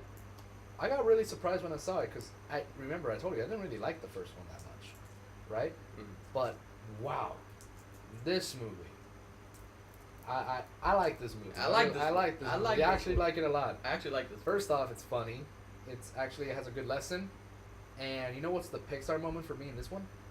Which I think anxiety attack. The anxiety attack. Yeah, good stuff. I actually felt anxiety when I was watching that. Like, and also it's the perfect visual representation of an anxiety attack. Just everything. You've seen Pussing Boots in the Last Wish, right? Yeah, It's like that one It's- too. That one too. That one and this one. Yeah, Great fucking because representation. that anxiety attack scene, like first off, everything is just like you just feel the tension. You just feel like, oh my god, oh my god, oh my god, oh my god. Like it's literally like I've had an anxiety attack before, and it felt like that. Like Yeah, it feels just like like I that. just wanted to like couldn't do like it felt crazy.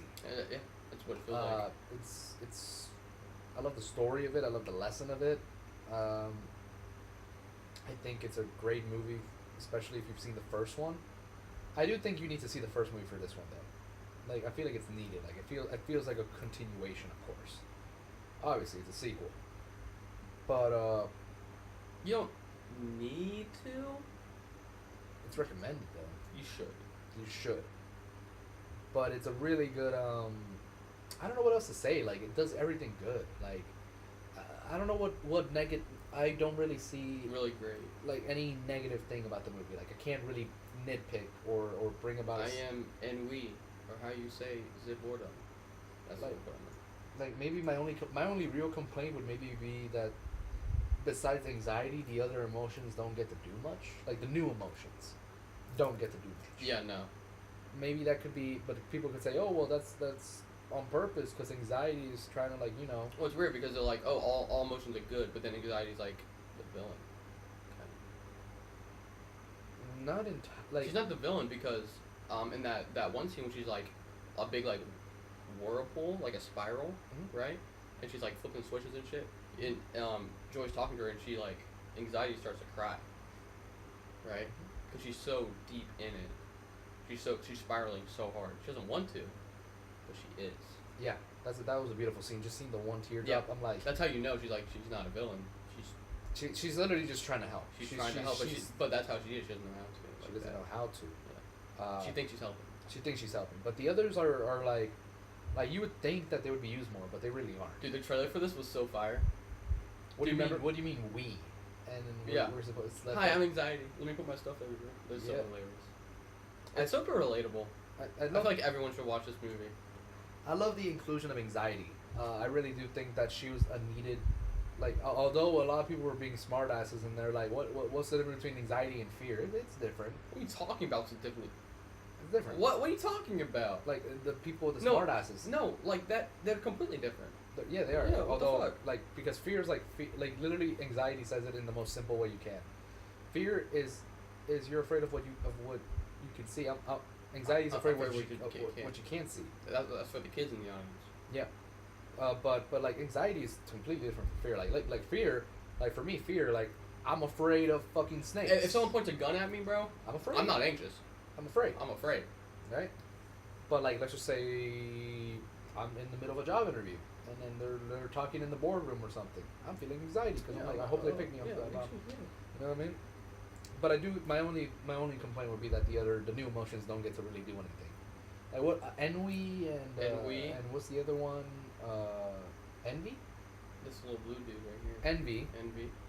And- When I and- thought of and envy, embarrassment. When I thought embarrassment. When I thought of envy, I thought that means you're envious, like you're jealous. No, but it's it could be perceived like that. But envy is more like Wow, you're so. it's more like admiring. admiring. They should have renamed her Admire Right. or something like that. Because In the first That's one, good. they wanted love to be one of the emotions. who? Love. Love. Yeah, I remember thinking to myself, I would love love to be an emotion, but people are saying, is love even an emotion? I'm like, it could be. I think it's just an intensity. I do think that if they make a third one, which I hope they do, because I feel like they should. Like Oh, the nostalgia emotion was so fun. the nostalgia emotion. Like for me, if they were to make a third one, it's the easiest thing. Just make her an adult. Make her an adult. She's a teenager in this one. She's a kid in this one. Skip a few years. Make her an You adult. see the TV show? They had a TV show. Inside Out. You didn't see the TV show? Oh, what was the It's TV? called Dream Production. Oh Yeah. no, I didn't see it, but like I It's do know so about. good, I do bro. know about It's it. actually though. so good. 'Cause Is it after 2 or? It's after 2. Yeah. Does it explain anything? Like what does it do? It's just lore. Like what? Like, It tells a story within the Dream Production, which is like the studio. Yeah. Where they make dreams and shit. That's creative as hell, by the way. It I is. like that idea. Yeah, no, both of the movies are super creative. Super Like literally, who the fuck thought? What if Like feelings had feelings? It's Yeah, literally- no, it's exactly. That sounds stupid as fuck, but like you can cope with that. Yeah. They also hinted at the fan theory of they're like, okay, so the dad had guy emotions, the girl had the mom had girl emotions, and then like her boyfriend, which by the way isn't in this movie, but whatever. Yeah, Her they boyfriend in the first one, her first, Riley's first date. Had all boys. Yeah, all boy. She has boy and girls. Does that make her bisexual? She kind of had that a little bit, going a little bit, nothing Well- serious. In the second one, she just, I wouldn't say She admires. yeah, she was the envy envious towards of the star player. the older girl that had the red hair. That doesn't necessarily mean that she's bisexual. That doesn't mean she's bisexual.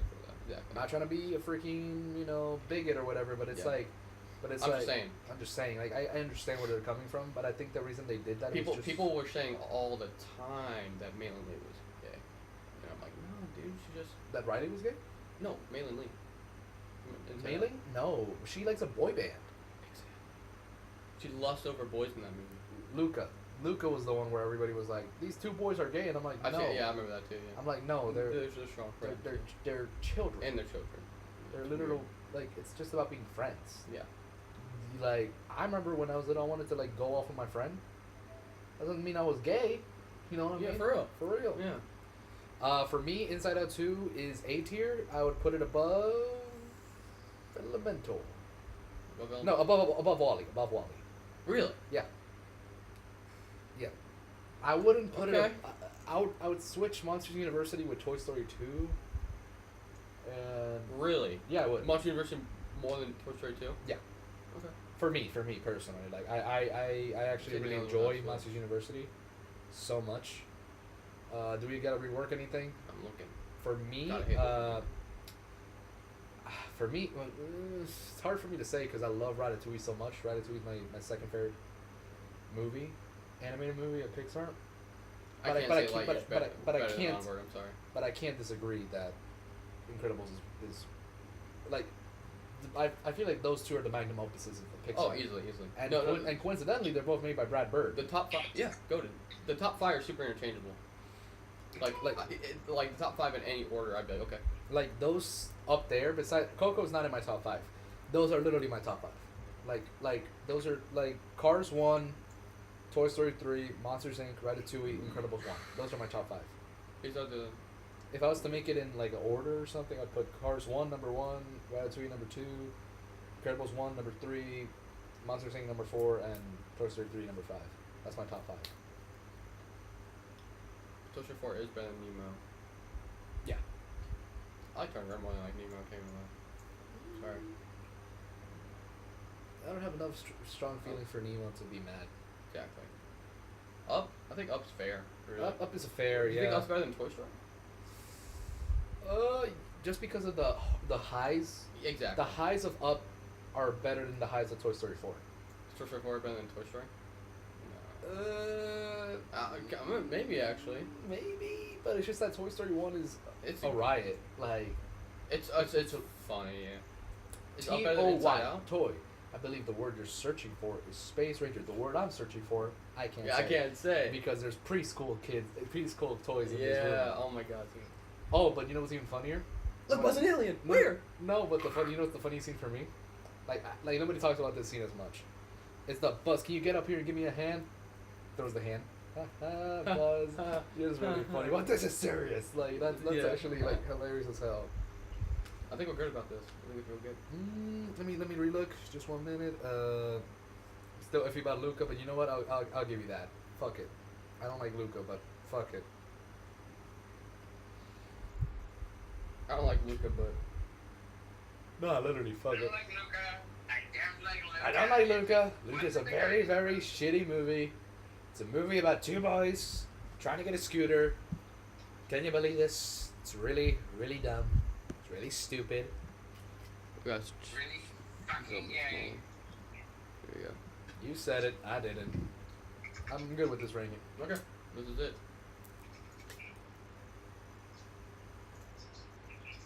Alright, that's the shit. All right. Thank you for the stream. Thank you for being here for God knows how long. I'll tell you how long. Sorry for so long. We just yapped about every Pixar movie. Type shit. Peace out, guys. Have a good night. Tri-state area. Good night, Tri-State area. Tri-state area. Go to snappletoothproductions.org.